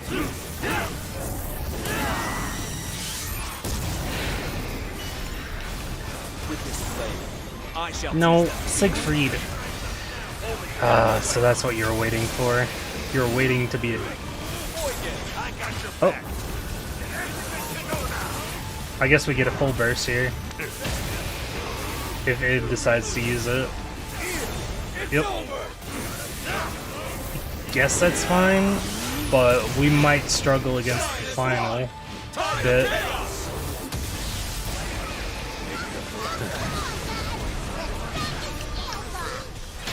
Ooh, we got a Link here. Maybe we won't struggle because we just kill him right here.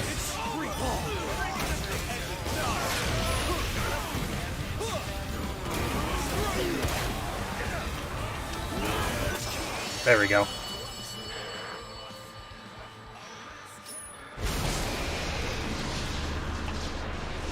Okay, I didn't take into account that we had a Link ready. Link time ready. That was awesome. You were awesome. Well, we have a white and red dragon on our team. I just noticed.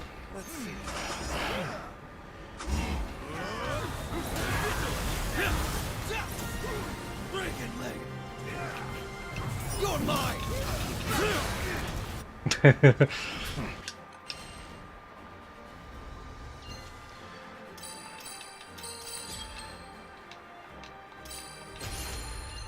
I still didn't get a weapon, by the way. Yep. Still nothing. Oh, no one wants to repeat. Okay. If no one wants to repeat, we will move on. Good day. This one? We go again. This be on your way. I want one weapon before we continue Fates. Just one. That's all I ask.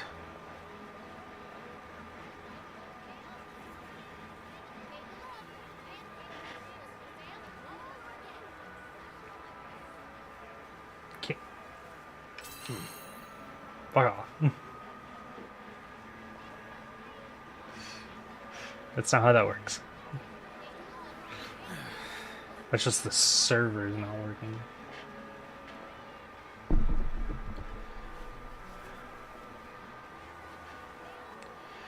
There we go. Cool.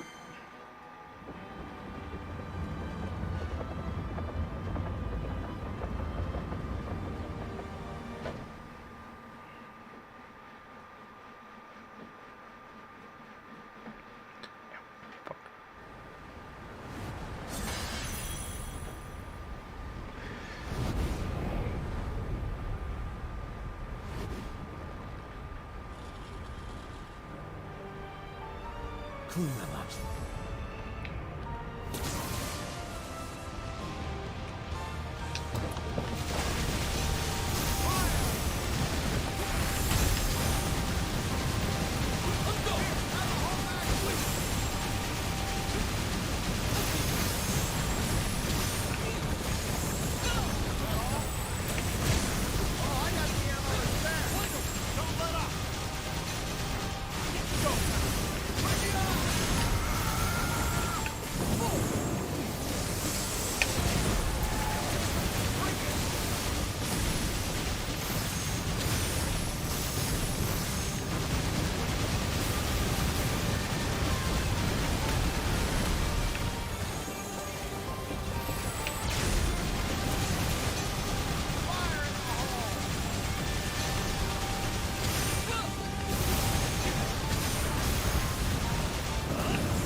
Whoa, he got up fast. We didn't even get a chance to get the link off.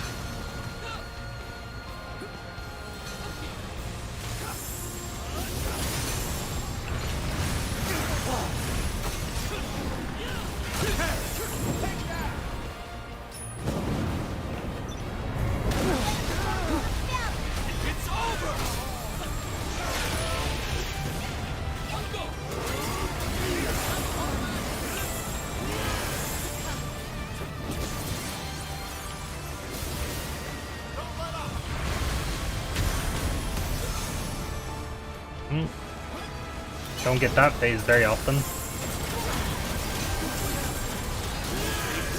Guys. Is it because no one's on the guns? That was a fearsome blow.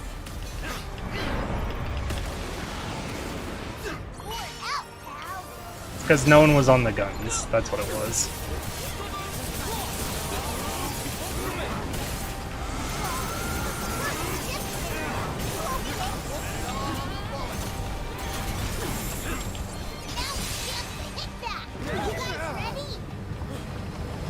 Last time we didn't even get to 80%. Holy crap. You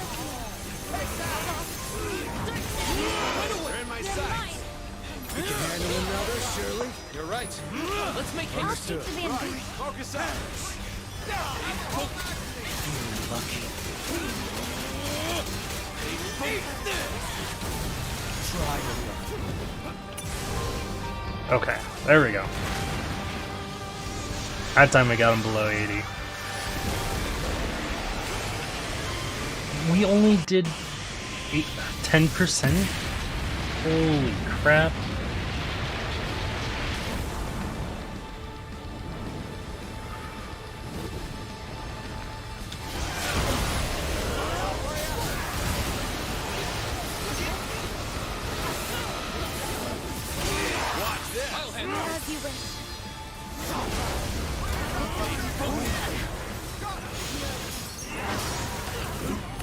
Ah, I got hit by that. No one's using their bursts either. Oh.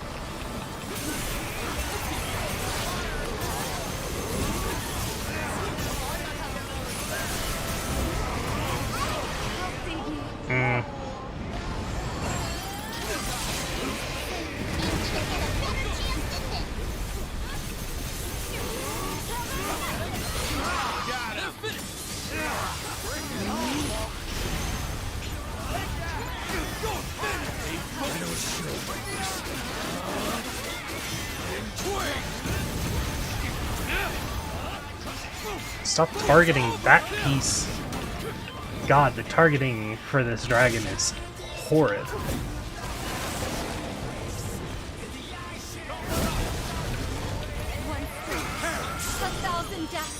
Yeah, that works. Butterfly effect. I'm up. I swear to God.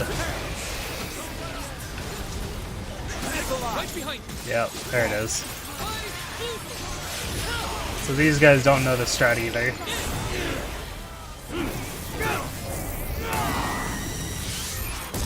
You can't beat them, join them.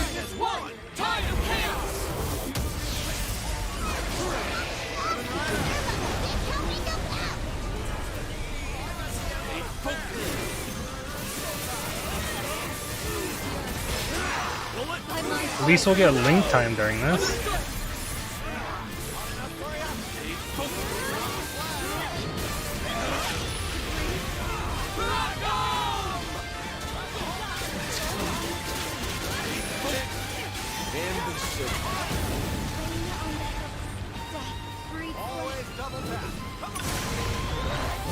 It looks like 40% is this phase.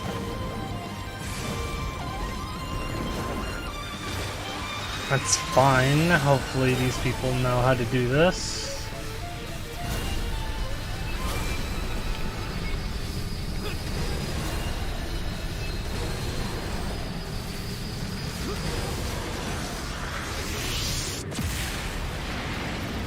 Oh, that...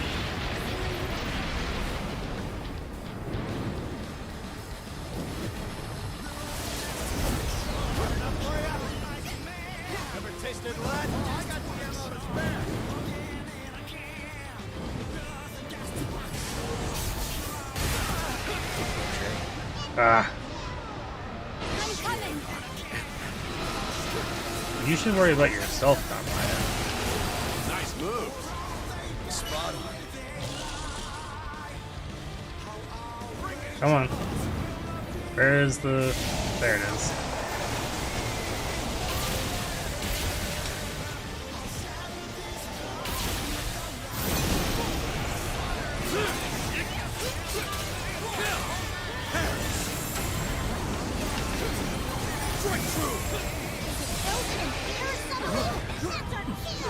Let's see how much percentage we get off of this.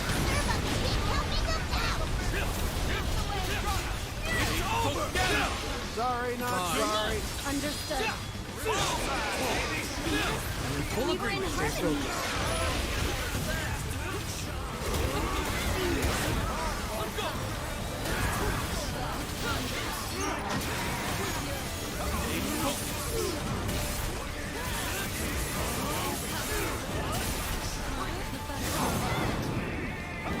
Ugh. Only 9%.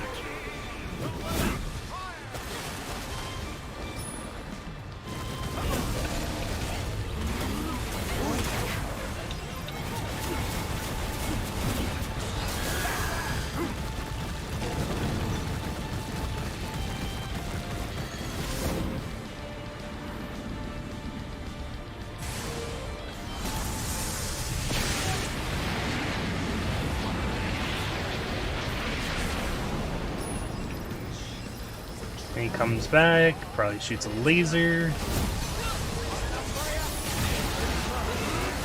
Well, I wasn't wrong.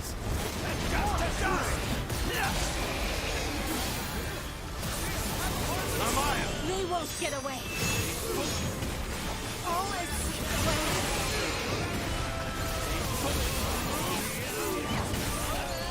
take this!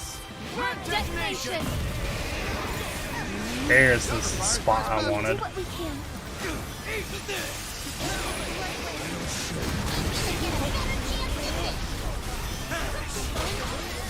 You got it. Thank you. We look after each other. I got it. Nope.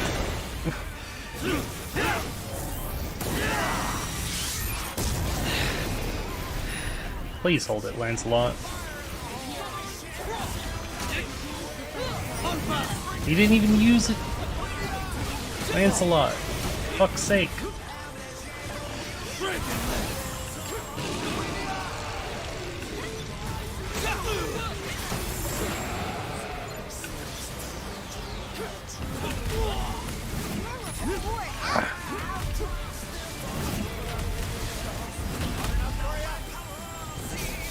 All because I don't get to see this phase very often, I don't know what I'm doing. Sorry to trouble you. No one's on the fucking turrets. I'll cover you. Save my blade.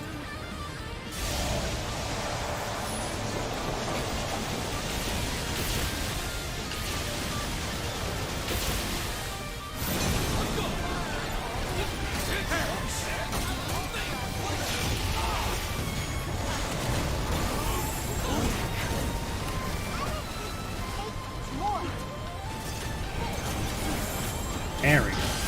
Jesus.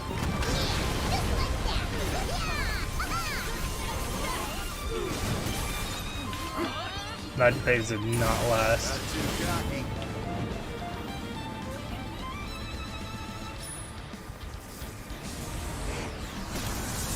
Lancelot, you better use your burst here.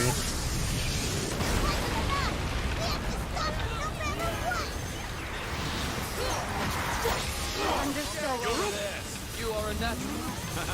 You got that right. You too.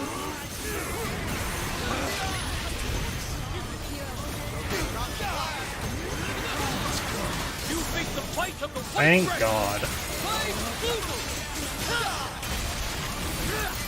It's not over yet. Here goes. Piercing. We don't need another one. They won't get away. Always get away. Strike through. Get him. Ice illumination. Should not have been that difficult. Should not have been that difficult.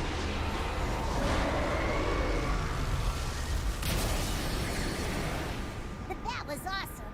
You were awesome. We did it. Also, that's like the third Lancelot. Okay. Not bad. Don't mind if I do. Still didn't get a weapon. Damage cap 5? I saw damage cap 5. Well, 5 plus. That's the important part. It was 5 plus.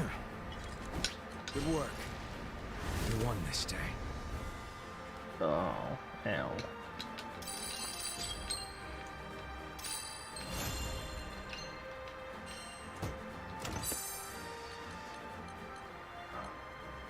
Damage cap and region, not the greatest, but you know, gets the job done.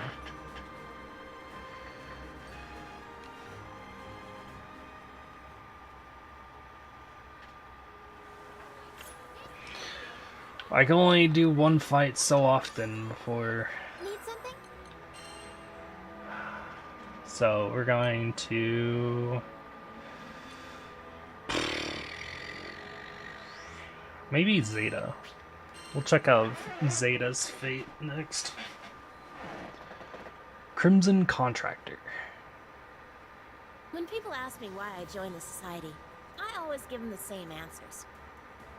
To get my hands on sick weapons, because the work was fun, and because I like busting my butt and actually getting rewarded for it. Sure, the society talked a good game about spreading freedom and protecting the Sky Realm's peace, but it wasn't like I ever set out to be a hero. But hunting primal beasts with badass seal weapons? Sign me the hell up. Too bad there weren't enough weapons to go around. Only the best of the best become weapon contractors. Of course, I knew from the start I was contractor material. Wasn't long before I was making a pact with the Sphere of Arves. What a hot little number. Now, did I feel bad for those who didn't make the cut? Yeah, a little. But I earned my position, and no one was gonna take that away from me. It wasn't about becoming rich or famous. It was about proving my worth. I don't like being undersold or underrated, you know? The best part was, as a weapon contractor, I had dibs on the deadliest missions. And those were perfect for showing everyone what I was made of. And damn, did the society have its fair share of enemies. The worst of which was an evil coalition we simply called the Foe, who only seemed to care about sowing chaos. As soon as I became a contractor, I was thrown into battle with the Foe. Talk about out of the frying pan and into the fire. My orders were explicit. Eliminate on sight. There were some days when the bloodshed took its toll on me. But then I'd remind myself that these villains were out to wreck the skies. When I wasn't putting bad guys into the ground, I hunted primal beasts to gather their battle data. See, seal weapons aren't just good at taking down primals. They absorb their powers, too. That's what makes our vest so special. The more primals it crushes, the stronger it gets. Imagine how unstoppable I'll be once I supercharge this bad boy. So, to recap, my average work week looks like this. Slay foes and primals, get paid. Then splurge all that cash on my days off.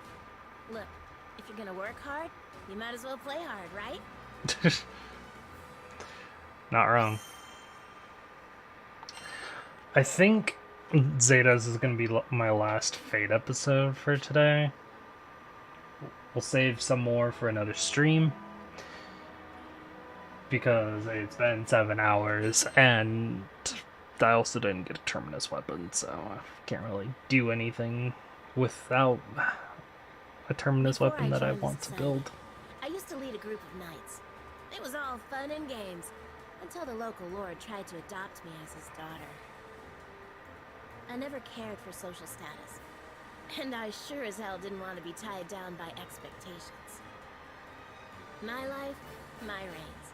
So I said so long to my compatriots. It was nice knowing ya. But if playing by my own rules was so important to me, then why'd I throw in with the captain's crew? Well, I didn't do it just for funsies.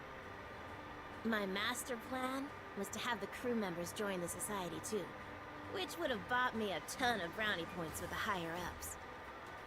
But journeying with the crew changed me. I met people from all walks of life, and I grew as a person. I started thinking I'd be better off following the crew instead of the society. I'm a natural-born fighter. Maybe I could put myself to better use elsewhere. Because honestly, becoming a contractor wasn't my main reason for seeking out the society. In the end, I just figured they were the organization that offered me the most freedom. Turns out that wasn't the case. We gave you the most freedom. Also, that was called the most freedom, which makes sense. This one's oil and water. Oh god, it's Vasaraga. So if it wasn't clear by now, I like doing things my way. Which brings me to a constant thorn in my side. Vasaraga, the annoying half of my two-man cell. Considering it was Drill Sergeant Ilsa who assigned us together, I figured she knew what she was doing.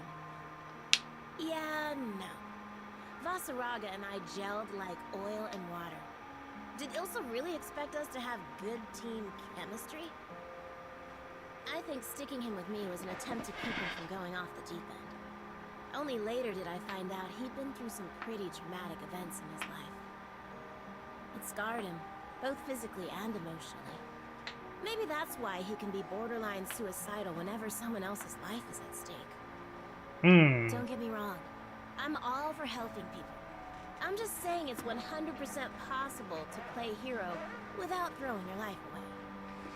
Yeah, she has a point. I remember this one time when we got trapped in a life-or-death situation because of his screw-up. You should have heard the rage I was spewing. You know what he did next? He apologized, which just felt out of character coming from him. Like, even though it was your fault we're in this mess, don't just throw in the towel, man. Ugh, it was so frustrating. Who knew that big lug could be so sensitive? On the flip side, I can't help but be honest. I like what I like, and I hate what I hate. I don't want anyone getting the wrong impressions about me. I might say things that ruffle a few feathers, but I stand by my words. I can't take back what I've already said. Anyway, I'd rather be true to myself than be something I'm not. That's just the kind of gal I am.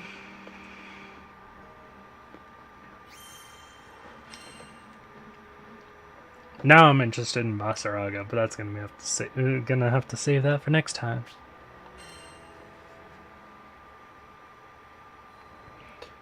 Half-baked proposal. It was good to be back in Seed Hollow after wrapping up another easy-peasy mission. Since my schedule was empty, I decided to hit up a cute little cafe for some much-deserved cake. Hello there. Some little kid I've never seen before walked right up to me, his eyes twinkling with starstruck awe. He got down on one knee and said, "Will you marry me?" Oh my god. Was this kid for real? Did he even know what he was asking? You've got guts, little man. Tell you what, come find me in a decade or so, and then maybe we'll talk. I thought a gentle rejection would get him off my back, but I was wrong. Oh god. If you walk away now, you'll be making the biggest mistake of your life. What? I knew better than to take the bait, but I had to admit, I was sort of curious. Okay, hotshot, I'll bite. Why are you asking a total stranger like me to marry you? At least he had a good eye. Credit where credit's due. Because I know you're strong. You make stomping monsters look so easy. Oh, and you're really pretty too. Oh, what do you know? A sweet talker. And your spear is wicked cool. How many monsters can you shish kebab with that thing? I should have known. Boys love the heroic stuff. 10, 20? It doesn't matter. The real prize is in hunting primal beasts. Oh, wait, you guys don't call them that. I meant primeval gods. I've got a soft spot for children, especially the ones who hang on my every word. You try ignoring the adorable little scamps. In any case, it seemed clear that this boy was genuinely head over heels for me. So, how about it? Will you marry me? Nope. On. Word of advice, don't spring a marriage proposal on an unsuspecting woman. Catch you later, little man. Maybe we'll chat some other time. I ruffled his hair and started walking off. I'm not giving up. The tyke knew how to dream big. If only a certain grumpy lug I knew had the same level of optimism. Damn. Modest gift. Let's play as Zeta. What you got for me, Zeta? What do you do? I know you have your Terminus weapon. It's not leveled. I don't plan on playing you anytime soon. Airborne attack loop by pressing X with perfect timing after high jumping. Each successful loop booster attack. After 3 in a row inflicts a status ailment. What does that status ailment do though?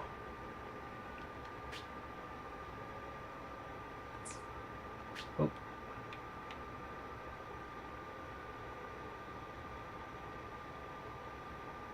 Yeah, what? It doesn't tell me what the status ailment does. Is it in her skills, maybe? Takes more damage from Zeta's attacks. There we go. Firmware.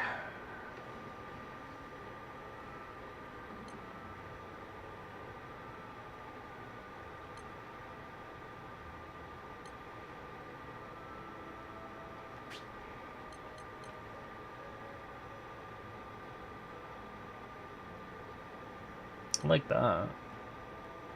Supplementary damage.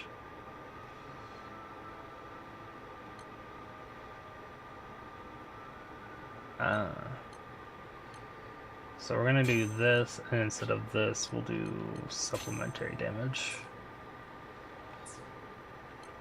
Because I feel like that's more important than just attack up.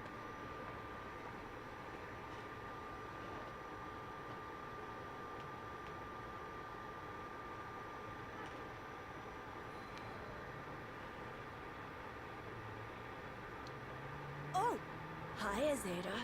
Fancy running into you here. You're just as pretty as the first time we met. I had started to wonder if I'd ever see the little heartbreaker again. Guess I got my answer. We talked for a bit, and I learned his name was Vaughn. I knew which question he wanted to pop, but I didn't have time to humor him today. A hospital in Seed Hollow was in dire need of medicinal ingredients, so it was off to Fondom for me and the crew. Okay, gotcha. I understand. Well, that was easy, considering how he kept pestering me. I didn't expect him to be so reasonable. I know better than to get in the way of your job. I am a little worried, but I'm sure the monsters won't give you any trouble. You got that right. I eat monsters for breakfast. Aw, how sweet. The little doodlebug had total faith in me. Stay safe out there. Come back in one piece. I will. As I left to meet up with the crew, I made a mental note to pick up a souvenir for my biggest little fan. That's adorable. Sweet. I think that's everything on the list. Well, works as a society, a group that hunts primal beasts. She's armed with a seal weapon named Arves, and she excels at counters and speedy aerial attacks. High jump off a foe using X combo or certain skills. Press X while airborne to dive bomb. With well-timed presses, she'll enter an attack loop. Pressing Y allows to set up a counter, and if successful, she'll high jump after countering. X or Y while airborne to perform different attacks. Over here. Let's get back to the So she just always has a parry. That's good to know.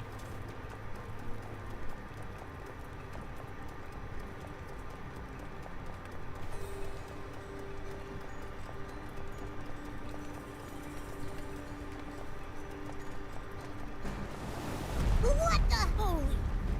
Did you sign this place is ready to blow sky high? Well, I'm not sticking around to find out. Let's keep moving.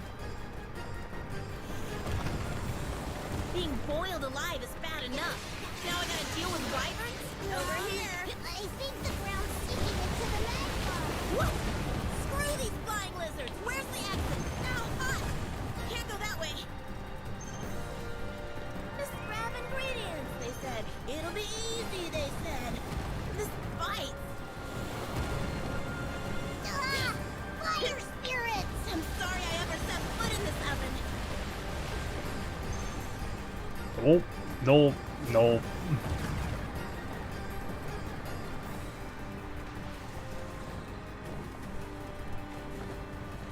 What? No further. Oh, come on. I'm sorry, we're running past everything. If we can get to that higher ground over there, that should lead us back outside. Can you pick up the pace? The magma's rising even faster! Want a treat? Oh, I'm going as fast as I can. Oh. God damn it. Smack right into the fire again. I think we're safe here. Maybe.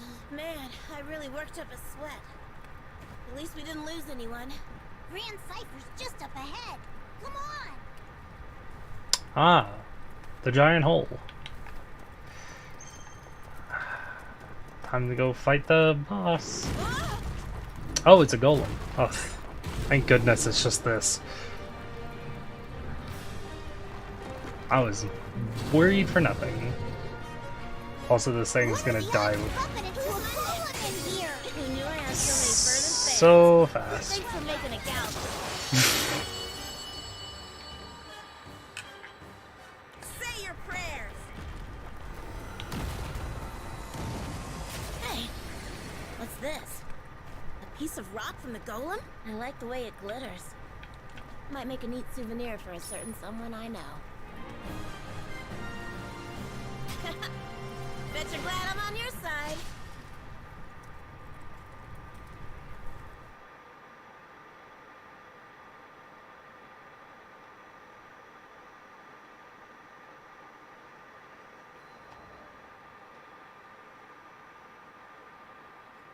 Welcome back, Zeta! Vaughn was the first person to greet me when I returned to Seed Hollow. He ran over to me like an overexcited puppy. Here, I got you a little something for being good. Whoa! This rock is crazy! It's all shiny and stuff! I'm a pro at picking out gifts, if I do say so myself. After all, what kid isn't mesmerized by shiny objects? Vaughn wouldn't stop thanking me. I honestly didn't think he'd like it that much. But in this case, I was happy to be wrong. It's amazing how you made it out of Fondom without a scratch. You're a one-woman wrecking crew. Can't argue with the truth. Anyway, it's cool that you're being nice to me, but I don't mind when you play hard to get either. Huh? The nerve of this kid. No kidding. Are you blushing? What? His confidence was respectable. Admirable, even. But seriously, get real, little man. Talking to you makes my head spin. Does that mean you're falling for me? Oh my No, god. It means I'm worried about your future. Years from now, Vaughn's gonna be breaking hearts left and right. Mark my words.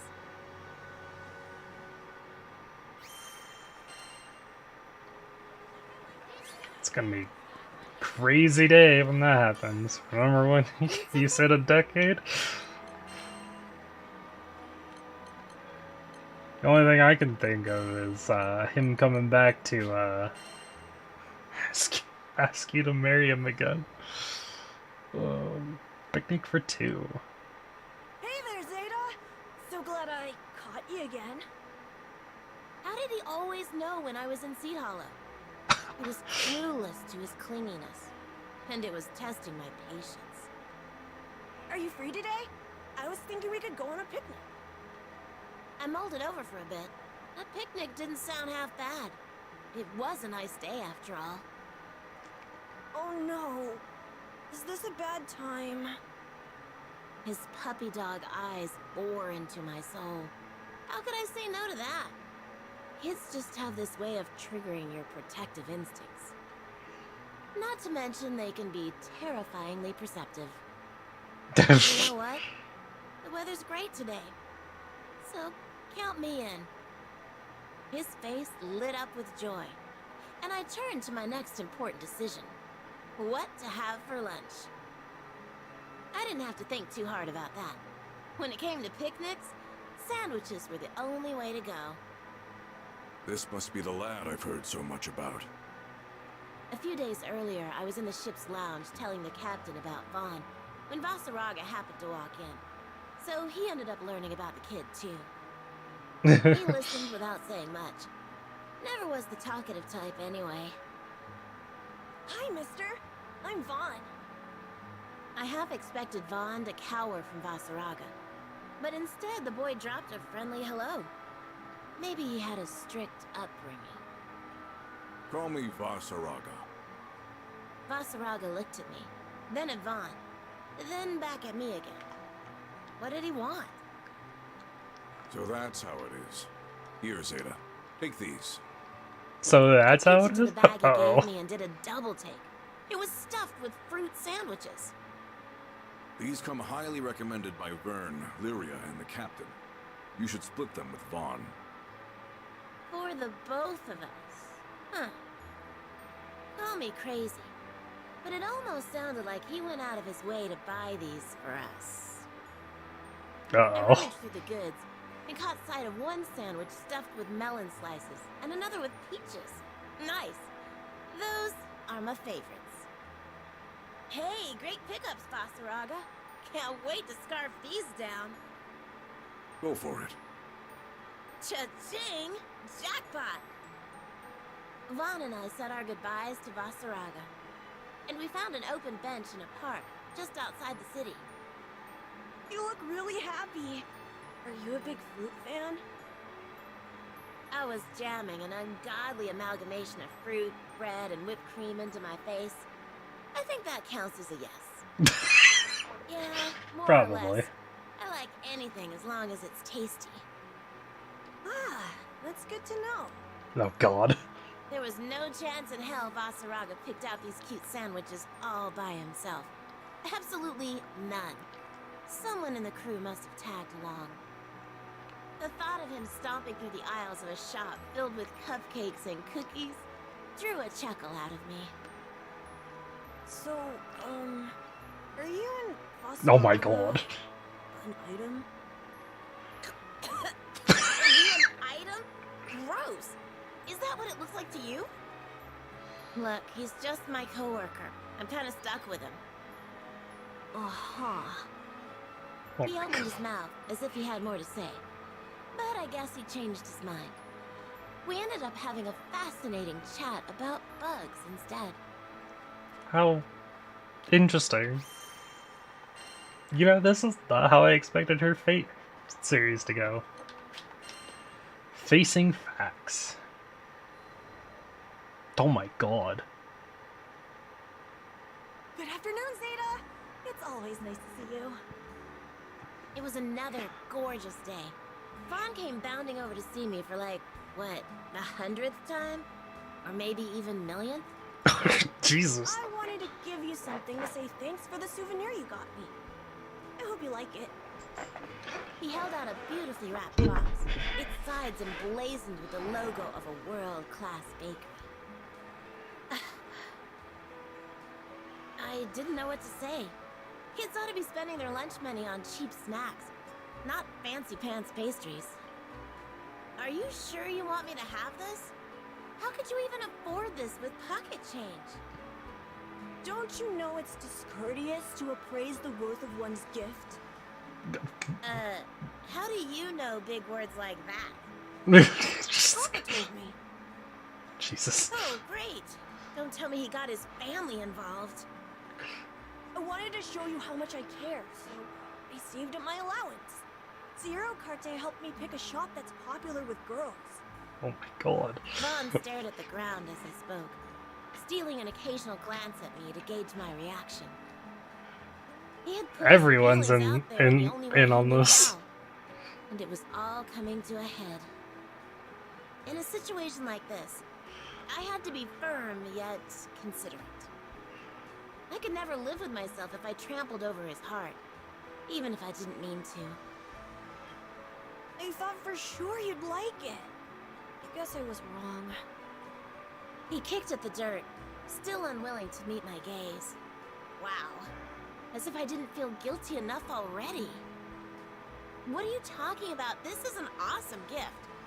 Thank you. As soon as I said that, his toothy smile came roaring back with a vengeance. Oh dear. But from now on, you can't give me any more presents. Why not? In one fell swoop, he turned my words against me. Poor boy was on the verge of tears. His voice quivered as he explained his intent. He had seen how delighted I was with Vasaraga's gift of sandwiches, and all he wanted was to deliver that same joy. Oh, you sweet darling boy. You've got a lot to learn, but your heart's in the right place. I'd hate to leave you jaded. I decided that honesty was the best course of action. No more tiptoeing around the issue. It's a lovely gift, but I'm worried you're not eating enough to grow big and strong. That's why I want you to spend your money on snacks for yourself, okay? Okay, got it. Oh fuck. Way to go, Zeta. So much for being upfront with him. Yeah, no kidding. I'm glad you understand. Now why don't we dig into this yummy treat together? Ah, god damn it. Sure. I'd be happy to feed you. Stop. Why, you conniving little... My hands work just fine, thank you very much. Fooey. Come on, Zeta. You have to let him down. Let the kid down. New little brother. Okay. If you guys end up, like... From now on, I'm gonna prove meant for each other. Oh god. The talk I had with Vaughn yesterday only intensified his resolve. I asked him what he had in mind. First, I'll get to know you better, Zeta. A little late for that, but at least he was thinking in the right direction. Let me see. Okay, first question. What's your type of guy? Subtlety wasn't Vaughn's strongest point. Nope. How to be compatible with your partner is something you should figure out for yourself. Huh? But I don't know how to do that. It's faster just to ask. This kid. No kidding. Do you like strong guys? You could say that. I prefer someone who knows how to fend for themselves. Means I don't have to worry about them as much. Well, that's perfect then. Vaughn stood up straight and tall and proudly puffed out his chest. I'm still in the middle of sword training, but I'm the best out of all the kids in the class. Even the bigger ones. Already outclassing the older kids, huh? Not bad, not bad. I wonder how I stacked up when I was his age. Now do you love me? Oh my god. Not even close. Phooey. His reactions cracked me up. There was never a dull moment with this kid. There has to be a way for me to win your heart. I'm sorry, but that was just too precious. I didn't mean to laugh, but his frustration caught me off guard. He was trying so hard against the odds to win me over. If we were around the same age, things might have been different. I don't care about being precious. I care about you. The more he sulked, the harder it became to hold in my giggles. Sorry. I patted his head in an attempt to lighten the mood, but he wasn't having it. Bahamut saved me. His kid was so sweet he was gonna give me cavities. Oh.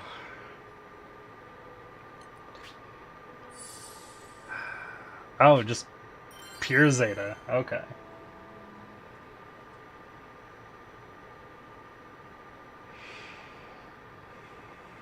Maybe I should have given her some gear since she's literally alone with no masteries, unlike Charlotta. But it's a little late for that. I just hit the button. Crimson and Ebony. The air in Seed Hollow that morning was electric. I hadn't felt that amped up in a good while. Time to get this show on the road. Roger that. Vasaraga had met up with me right on schedule. I sucked in a lungful of the morning chill to calm my nerves. Good morning, Zeta. Good morning, Vasaraga. Morning. You're up awfully early today. Where are you guys going? He must have sensed something big was in the works. The concern in his voice was clear as day. A couple of rough customers challenged us to a serious fight. I want to come too. Can I please? No. It wasn't like him to try to tag along. He knew better than that. No can do, little man. This isn't a game. But I've been practicing my sword swings every day. I can help you beat them. Of all the days he could have picked to be fussy, why did it have to be today? Sparring and actual combat are worlds apart. Pride goeth before destruction. It was obvious from the frown on Vaughn's face that he wasn't going to take no for an answer. I need you to be good and listen to us, all right? We left Vaughn behind and made a beeline for Seed Hollow Castle. We stepped into its great hall, where Magliel and her sword veil were already waiting. Allow me to extend my utmost gratitude for taking the time to indulge my invitation. Can the formalities. I came here to throw down, not listen to boring speeches. So what? I It's think literally the a castle would be okay with us doing battle within its walls. literally a sparring match. No one else was using the hall. Let's just say those who helped with the castle's restoration are afforded special privileges. This woman, for all her pomp and circumstance, was no joke of a warrior. I was curious as to whether your weapons are deserving of their legend. My fellowship prides itself with collecting only the most prized armaments. Huh. I knew there had to be more to this call-out. I'll get straight to the point. We are interested in purchasing your seal weapons. Allow me to appraise their performance during our little skirmish. In other words, she was making us an offer we couldn't refuse. Even though this isn't a fight to the death, don't come crying to me when you get your asses handed to you. Magliel didn't respond. She simply smirked and an arsenal of magic swords materialized around her. I tightened my grip on our vest and took a deep breath. I thought back to all the times Vasaraga and I had cheated death. It made me feel invincible. This victory belonged to us. Let's do this, Zeta. Hell yeah! The words were barely out of my mouth before I was leaping into the fray.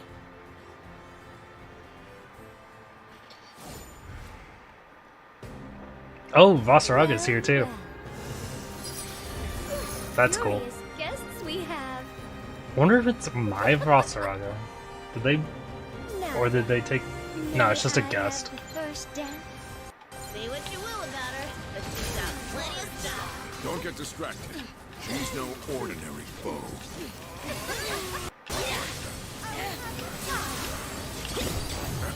You could do this all day. Infinite Wonder! Got him! Close call. Dervish of whirling death. Dan, feel the flame! Oh. Who's my next victim? Arfa! Oh yeah! Well, that didn't do much. Because her magic swords play offense and defense. We need to smash them! You're performing marvelously. Oh really? I haven't even gotten started yet. That makes two of us. Now that we've limbered up, what say we ratchet up the tempo? Milady, please, allow us to assist! Stand down. I will not tolerate such shameful tactics. Hey, if they want in, they'll spin off my back. That way we can really cut loose. All right then. Your words, not mine. Behold the quintessence of the sword veil. Just my luck.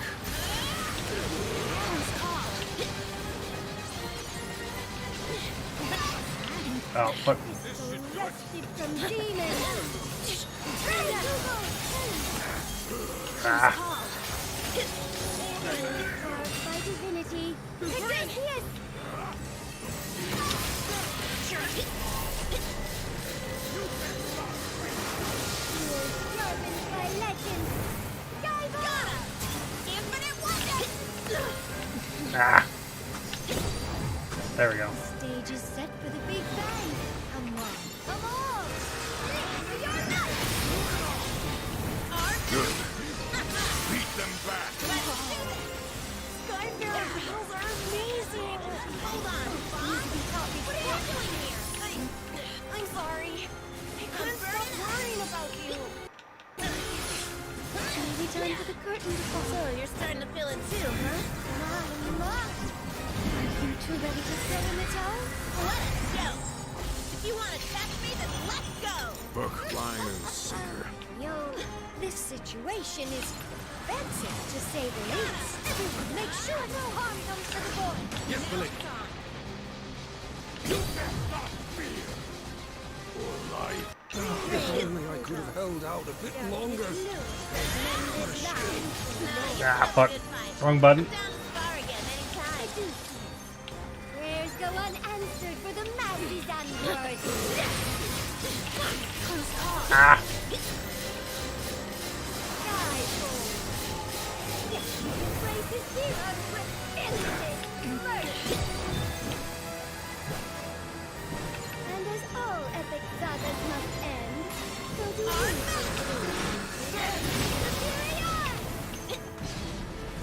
Got him!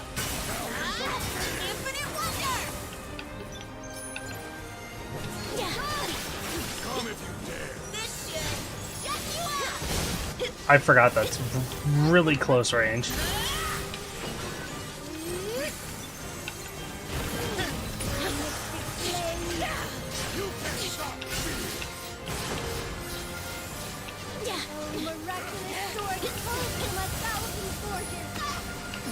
Ah. Damn it. Damn it. There we go.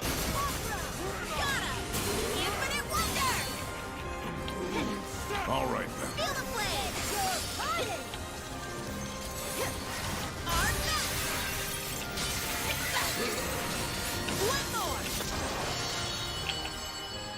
Got him. That was a sight to see. Thank you both for exhibiting the beauty of Arves and Grinner. You're not so bad yourself. Most people would have lost to us by now. Yep. Mission complete.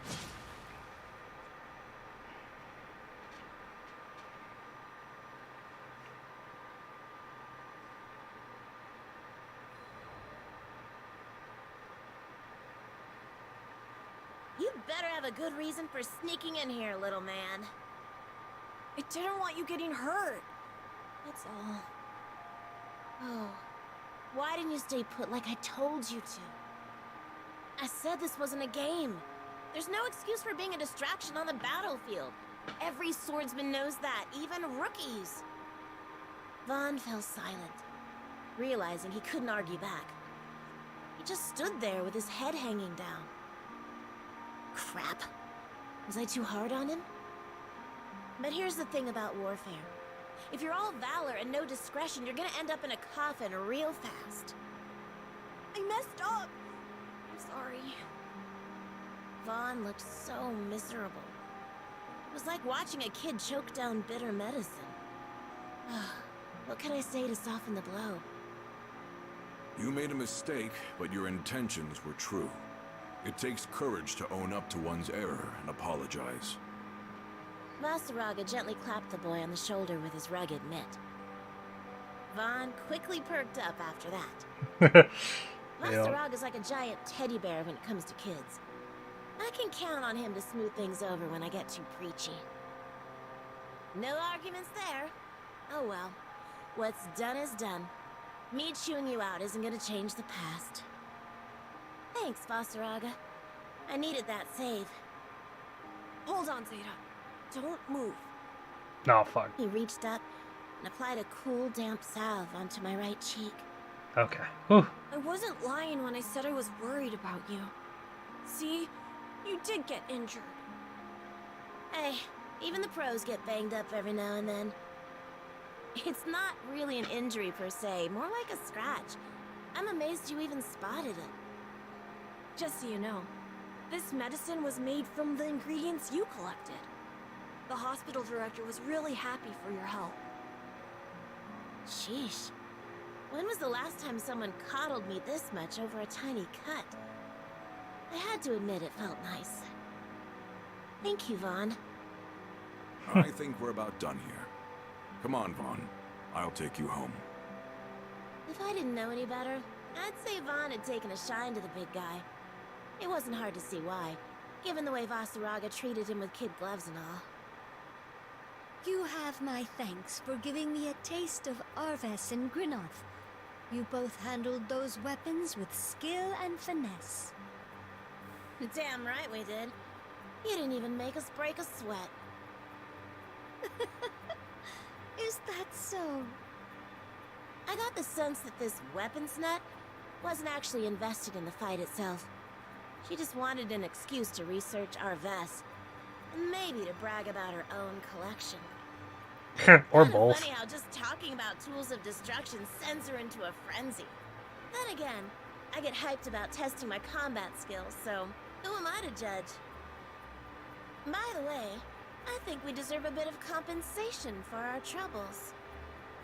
Oh dear, how silly of me. You're right. I must pay the price for losing the challenge. I suppose I could bid farewell to my precious, beloved Gaibolg. Oh, come on. Don't make me out to be the bad guy. How about this? Why don't you treat me to the tastiest dessert this Skydom has to offer? Magliel's frown vanished in the blink of an eye, and her tears dried up like magic, though I'm not even sure she was crying in the first place. I'm already using the game Guy Bulk. Did you know there is a hidden gem of a bistro that serves pancakes topped with rare fruits right here in Seed Hollow? Shut up! What kind of rare fruits are we talking about? She was literally bouncing with excitement. Cultivated by only the greenest of green thumbs, each luxurious piece of nature's candy is a crowning achievement of sweetness. The cream of the crop. You simply must taste it to believe the capital's best-kept secret. Huh. So you do have other hobbies outside of weapon collecting. Alrighty, you're on. I'll be in touch about dates and stuff. As I left the castle hall behind, I saw that Vasaraga and Vaughn hadn't got much of a head start on me.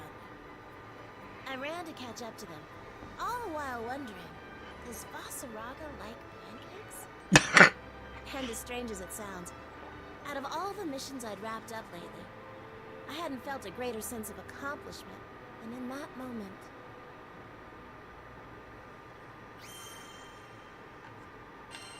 Nice.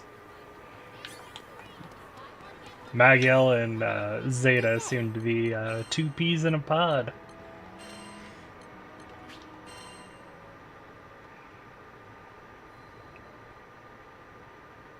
True feelings. Uh-oh. After the showdown with Magliel, it was a while before I saw Vaughn again. Hey, little man. I was wondering when you were gonna pop in. How you holding up these days? His hair had grown out a bit since we last talked. I had no idea that much time had already passed.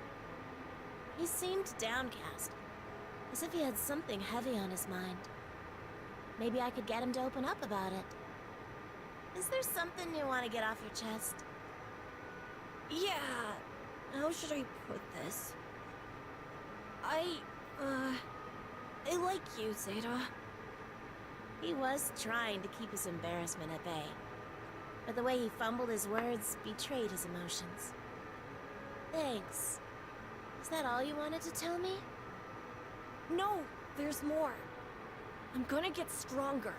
As strong as you and Vasaraga. He had a deadly serious look in his eye. He must have thought long and hard about this. Is that so? Here was a side of Vaughn I had never seen before. More earnest. More mature. I felt a swell of pride as a smile crossed my face. Yup. That's why I'm calling off all marriage proposals for now. Oh? Why the sudden 180? I just think it'd be better for us to stop seeing each other for a while. Huh. It's going to be tough on me, too. But I think we both need time apart. I'm sorry. I did not see this coming. No, don't talk like that. I refuse to let anyone get the wrong idea about us. There you go. But I can't marry you yet. There wasn't gonna be a wedding anyway. My point is you and I were never. I'm sorry, Zeta. It's not you. It's me. Stop! Don't even think about saying another word. Jesus Christ. He wasn't listening to me anymore. He'd already written his own headcanon. But you know what? It was sort of nice to be doted on. For what it's worth, I like to think I taught him a few life lessons, too. I'd forgotten what it was like to view the world through the innocent eyes of a child. Hanging out with Vaughn took me back to a simpler time. Thanks for jogging my memory, little man. Funny thing is, dwelling on the past isn't my style. Not at all. Living in the now is my MO. But one thing's for sure. I'll never forget the time I spent with Vaughn. One more to go. Right. Spirit.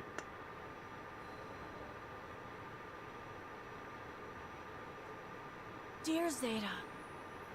I'm doing well. How about you? Thanks to all the hours I put into sword practice, the dojo accepted me as a disciple. I'm on my way to becoming a man worthy of your hand. I'm sorry you have to wait, but someday, I'll take the stone you gave me to Folka and have it made into a ring. Jesus. Take care of yourself. Sincerely, Vaughn. P.S. I don't mind if you say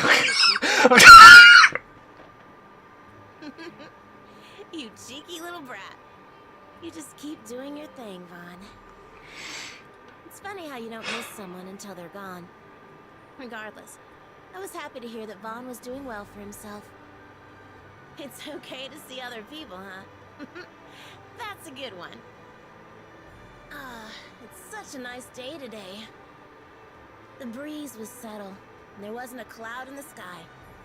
Just as I was beginning to take in the morning calm, a lone figure appeared on the deck of the Grand Cipher. Greetings, Zeta. Are you ready for the best pancakes of your life? You better believe I was ready. Nothing gets between me and my dessert. Now let's just say when I arrive in Seed Hollow, and a certain lovelorn puppy dog comes sprinting over to propose to me, my answer to him would be, in your dreams, little man. Today is my first day off in forever, and I'm gonna party it up. Oh my god. I did not expect that. Handmade pendant, oh god. Well then, so long.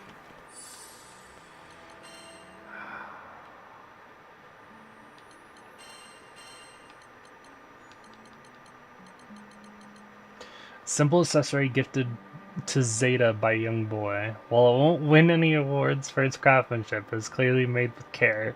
Came with a letter, and at the bottom, a postscript reads, "If you ever get lonely, just look at the pen and think of me." Oh my god. This kid does not give up. That special someone. Wow.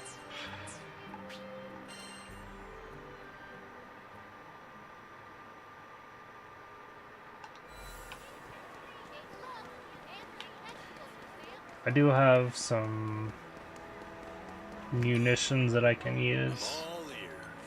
Which weapon shall I strengthen? Imbuing your weapons with power. All right, Whoops. let's do it. That went well.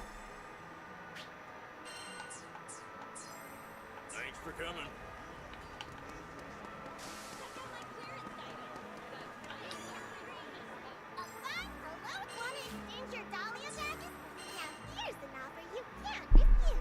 Wait, how many vouchers do I have?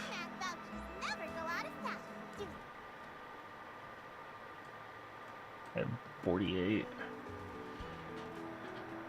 Did get some more sigils that I can probably trade in. Like resistance. Yep.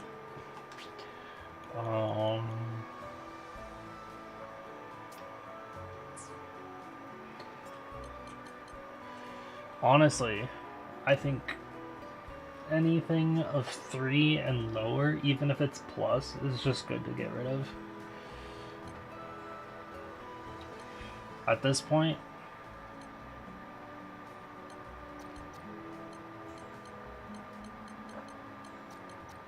even the damage caps. Like, having 4s and 5s are what I need right now.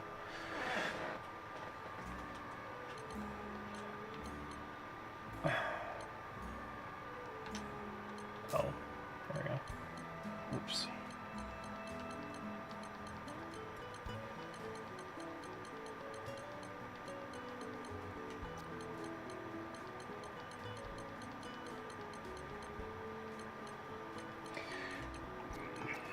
I'm not holding throws.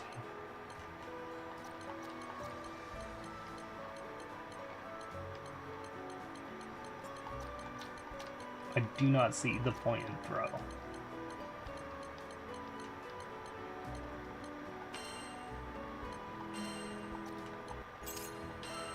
$239. Pretty good. My phone. Check that one out too. Transmute some sigils. None of these actually matter. Except the stones. The stones matter. The rest of these... not really.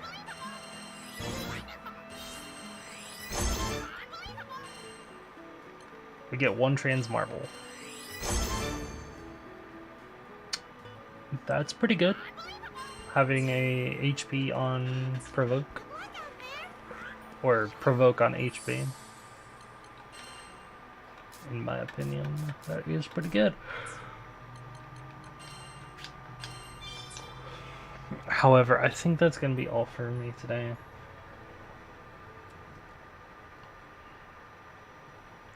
So, we will look for someone to raid. In the meantime,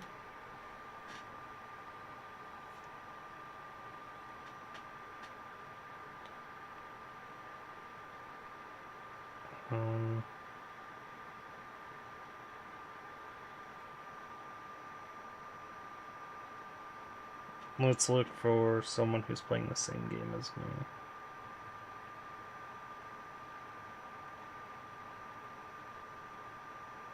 Because no one I know is playing this game.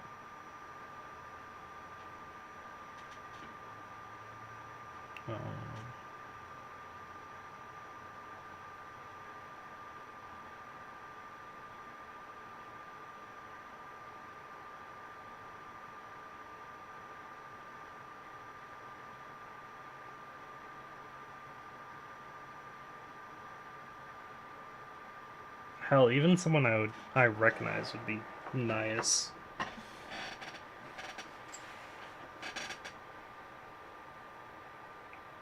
However, I think most of these people don't speak the same language as me.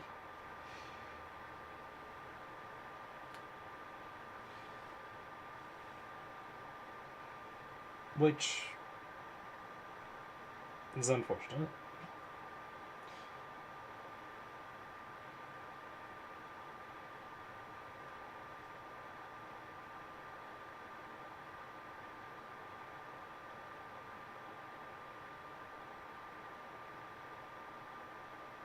Also looking for like a more lower view level, honestly.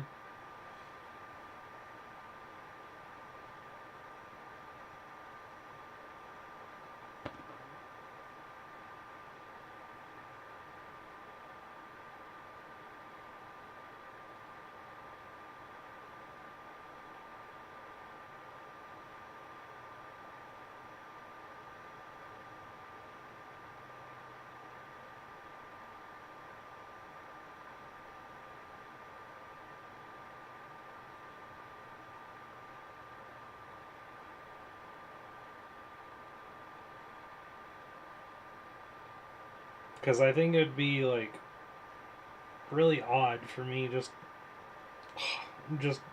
like, raid someone with a lot of followers. It just feels intimidating to do that.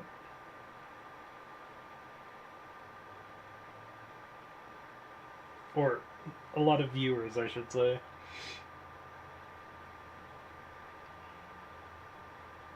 Especially when I'm only raiding with currently myself.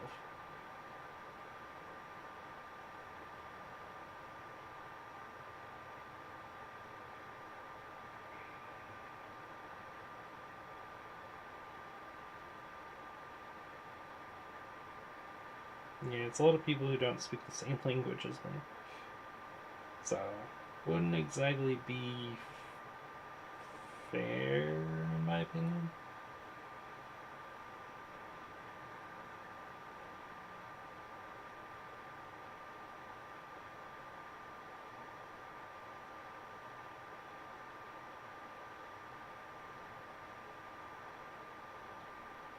Yeah, I think we're just going to end it today. Thanks everyone for stopping by. Hope you guys enjoyed, and we'll see you guys next time.